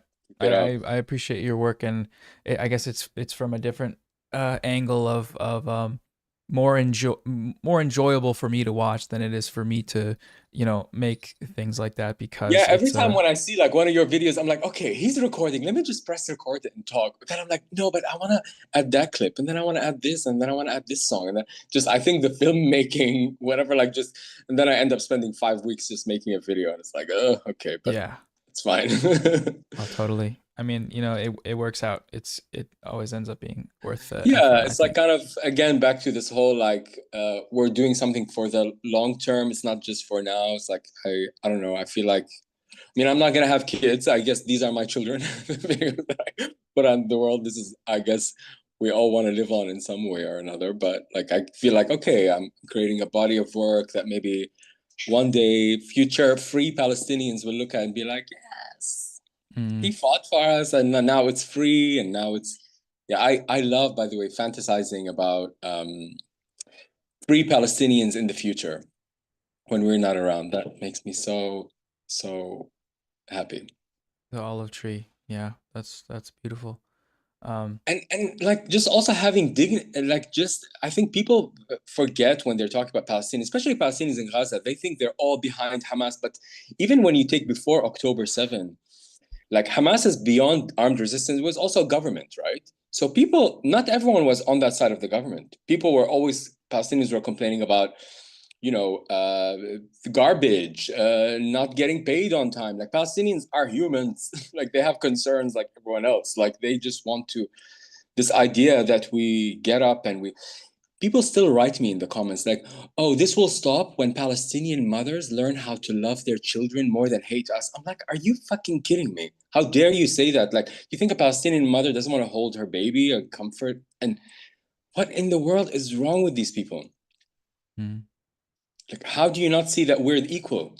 And I'm also done with auditioning for sympathy and empathy from these people. That's why I feel, I don't know if this is wise what I'm doing, but now I really like call them out in the comment section. I just basically call them out for the garbage that they are. I don't know if it's really helping or freeing Palestine, but it makes me feel good in the moment because you gotta do what you gotta do. I think that's that's the journey of I guess social media in general is you're gonna get people being freaks, and how you decide to deal with that is totally up to you. And if it feels good and to it's do also that. I think it's a journey, like you said. Like it's not always the same. Sometimes I'm like, okay, why am I even bothering? Like even talking to you. And sometimes you're like, yeah, I'm gonna, and you're just like, yeah, because you're feeling Or sometimes shitty about both. yourself. I don't know. You start doing it, and then you get to the end and realize, why am I spent Yeah, my why, night. why am I could be What am I playing with doing? my cat right now. Yeah. By the way, where are your cats? I haven't seen them in this live stream. Oh, she is right now sitting at my legs. Because mine is also here behind me somewhere. Oh, this is baby cat. Cute. So little. Yeah, she's Cutie pie. kind of scared. Is she your only pet or? Yeah, she's my my cat. She walked up to the house I was living at 2 years ago, and she was just little and very malnourished. So she didn't grow to be very big. She's really little, but yeah, I've had her for about 2 years, and yeah, I just moved recently, so we drove across yeah, I the saw that. country with I was in the car and she was in the passenger seat, and that was kind of fun. But you have a cat? Yeah, she's trying. She hates when I talk for anyone on the phone for more than an hour. Like she's like, yeah, here. Oh, sweet. What's the name? Her name is Poopy. Boopy? Poopy. That's cute. That's Also, adorable. I found her in before I moved here. Like she's also part of this drag journey. I moved back to Dubai for a couple of years, and before I moved here, I found her like on the street under a car, and I was like, "Okay, you're coming with me, and we're moving to the Netherlands." And Oh, she's wow. been there since the beginning of this drag journey. So I was looking at her, I'm like, "Look what we're doing!" That's so adorable. Like, just feed Oh me, my bitch. I don't care. Oh my gosh.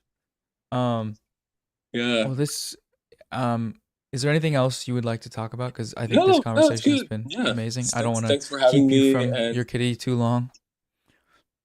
yeah, good. So you're gonna go to sleep now, I think, right? I'm gonna go to sleep. I might leave the stream on. Who knows? I did that yesterday. Yeah, But that's nice. It's fun. Just keep it on.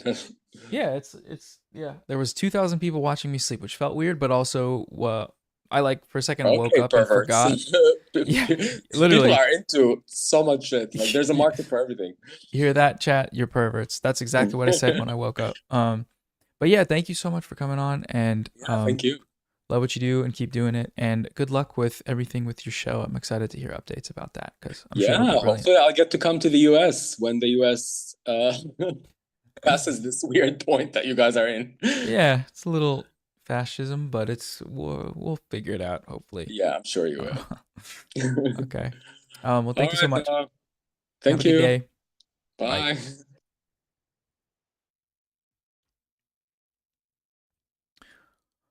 Wow.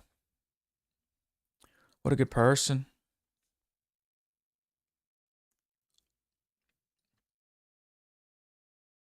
The interview just flew by.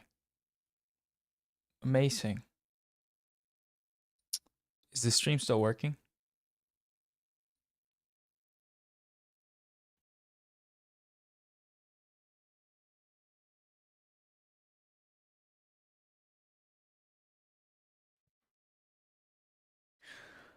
Oh my goodness.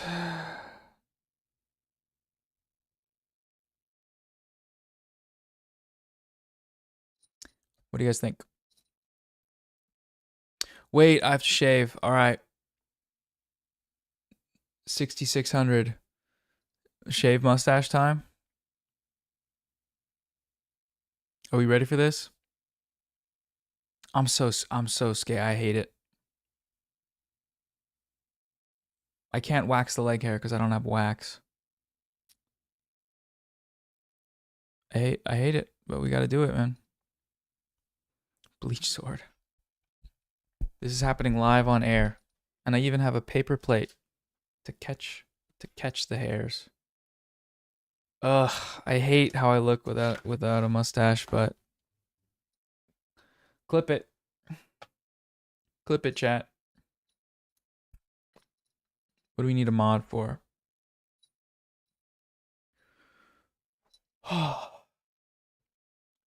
Total is at 350K. So what does that mean? What does that mean?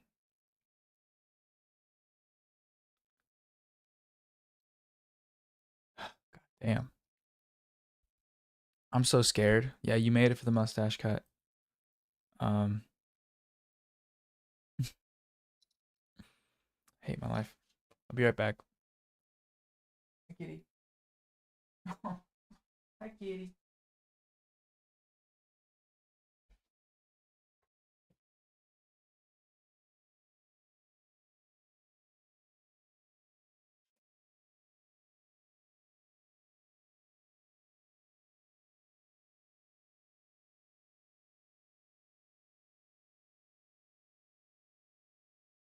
Ugh. Upper lip reveal. It's bad. I hate it.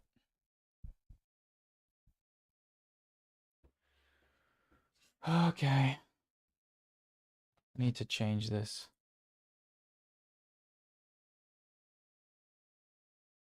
Don't ever say I didn't do nothing for you, Dad.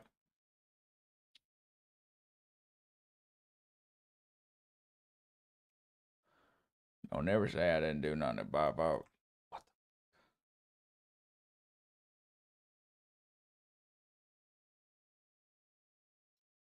Wait, someone knocking at the door?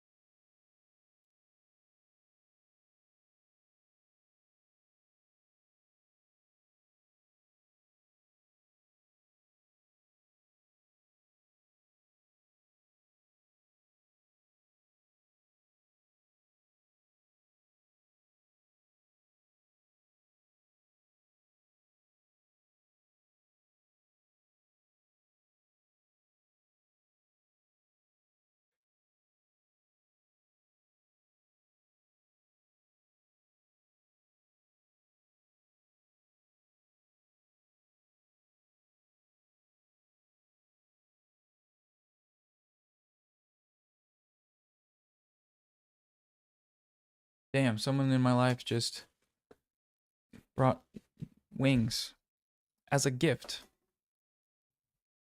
She just got off work. Unexpected treat. Okay. Okay. Ugh. Hate my life. Love my life though. I got a wing surprise. Okay. Chat, clip it and ship it. I need to flip the camera so that it's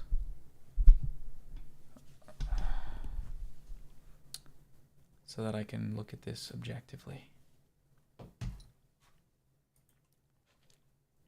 Are you ready to see a horror movie? I have to stream tomorrow too.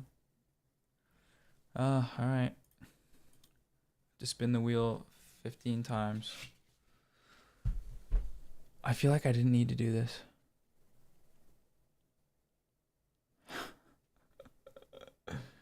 Please donate for this. Please, everyone, pay money. Nah, I gotta do it.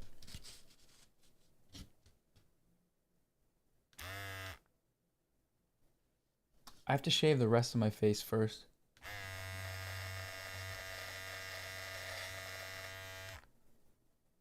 I'll shave that later. Okay. Dude.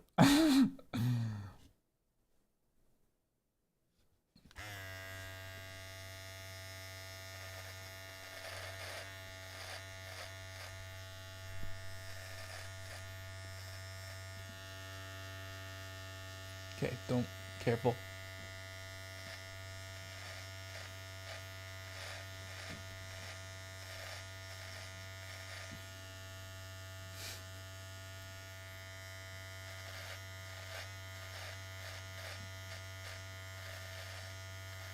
Please join my Patreon. I'll leave it like this, like Tirrrb did last night. With their eyebrow. It's catching the hairs quite nicely.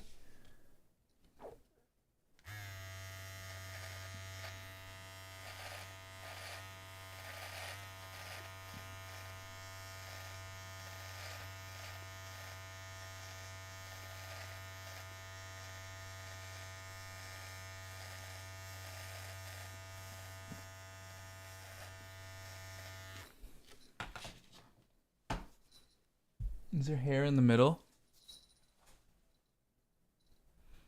It's so my face is, there's something missing.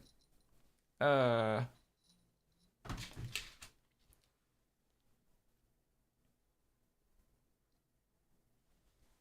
looks so normcore. I look so white person lips exposed. Ugh. I hate it. I hate it. Chris Pratt. That's what it is.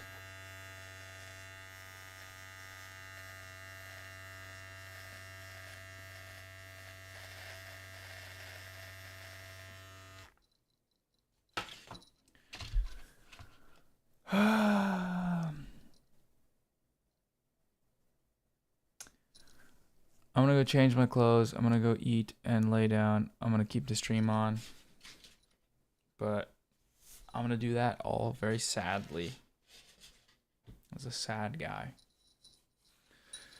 Maid outfit's coming off. It might not be coming back on.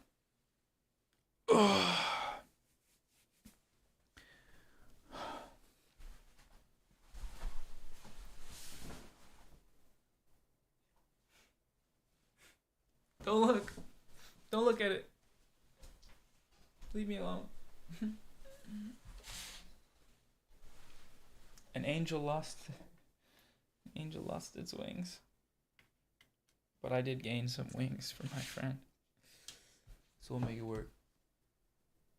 I'm gonna go shave the rest of my thing. My hair, my face. Okay. 6,000 people are in here, which I've never had that much stream in a stream, so but now I'm going to bed. And you'll see the whole thing as it happens. Thank you, Ethan Klein. You are my best friend.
Are there really still 5,000 people here?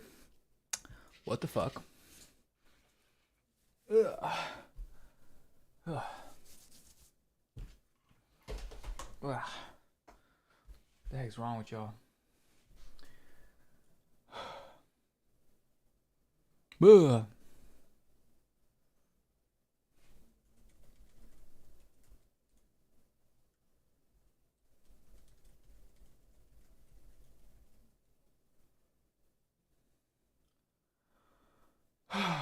No, it's bedtime, y'all.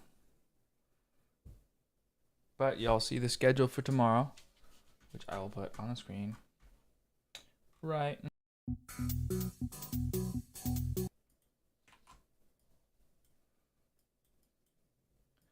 There's more. There's more. I'm almost positive. There's more. Debrief on today's stream. How do we feel?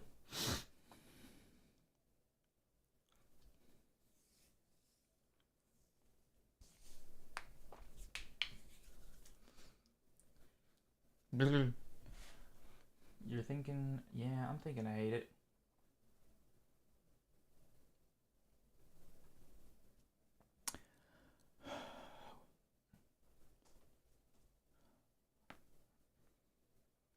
Yeah, I mean, what did we do today? We had, oh, cool.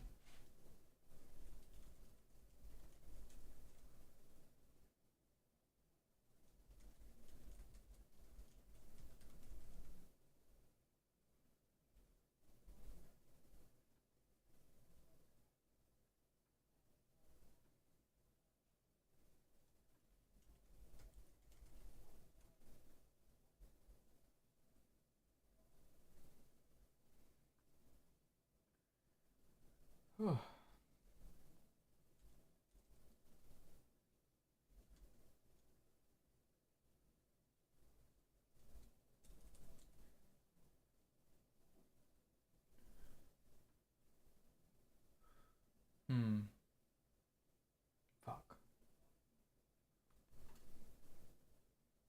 I can't wake up at 8. I can't do it.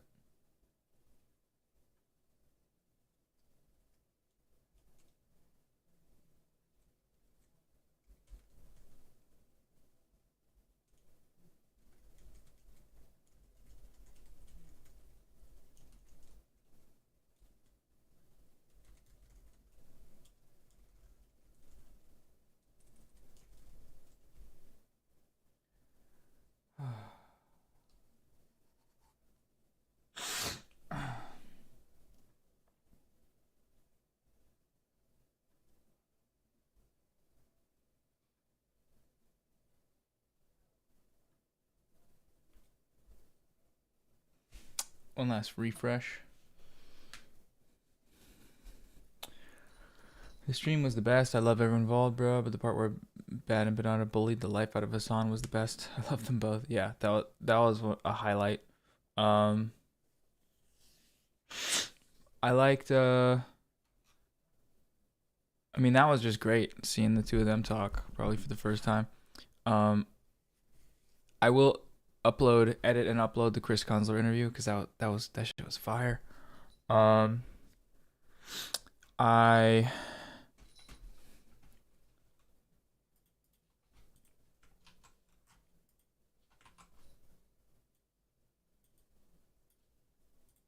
will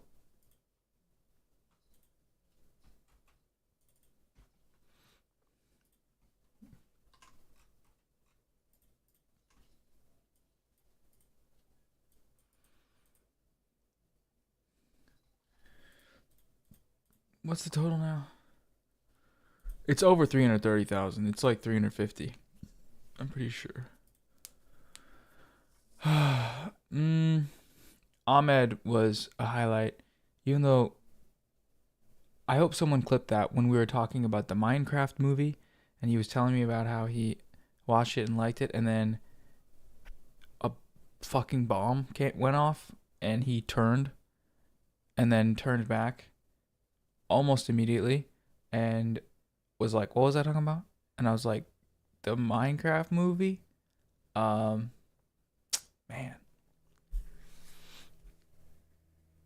god damn, dude. That was surreal. Yeah. We had Chris, we had Ahmed, we had Hasan, we had BadEmpanada. We had Isaac. Overzealots. That one was great too.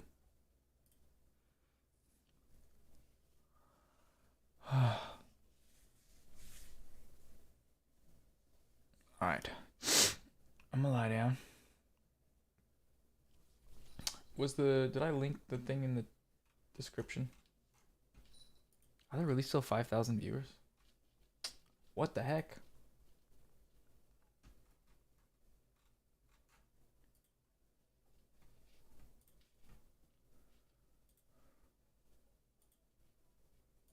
I need to text people back. Are the clips of guests going to be uploaded anywhere? Yes. I'll make sure we get it popping.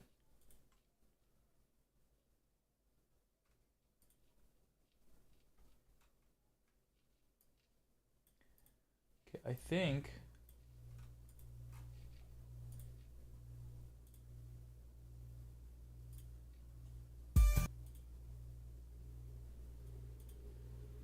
know about. And I've been here's the live stream of here's the link to Chris Kunzler is at the start somewhere in there. What the hell?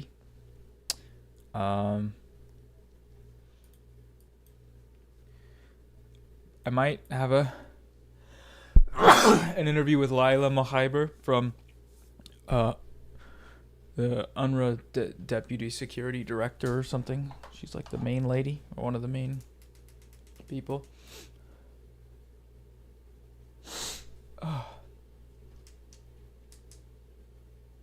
Don't do that. Don't do that. I need to fucking lay down though, man.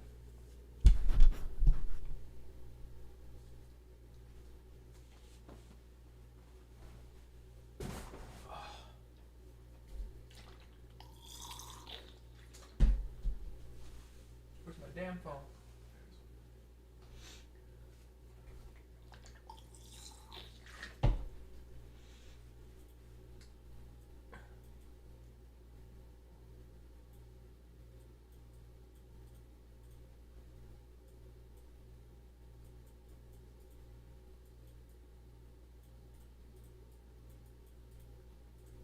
Hate to say it, folks, but I'm sleeping with a pillow.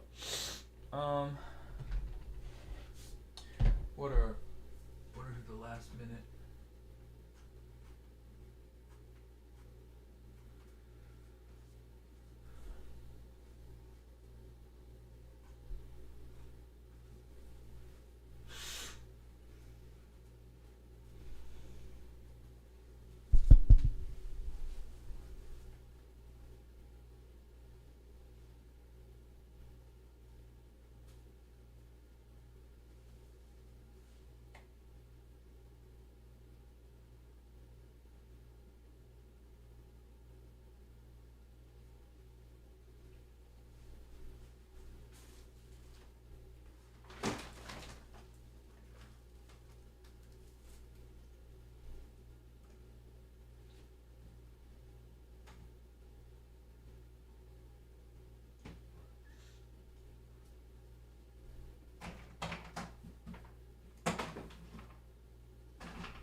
green check marks.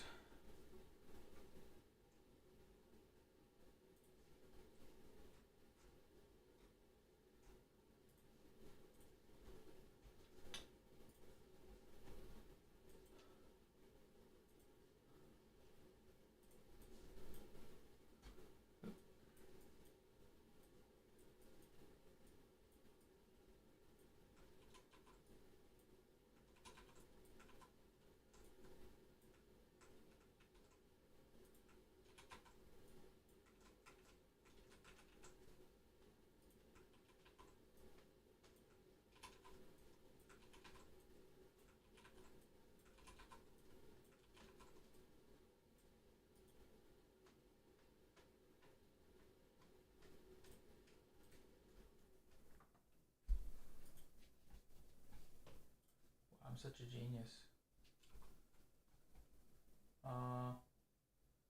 5-hour stream, so that gives me 7 hours to sleep. Yeah, I gotta restart the stream.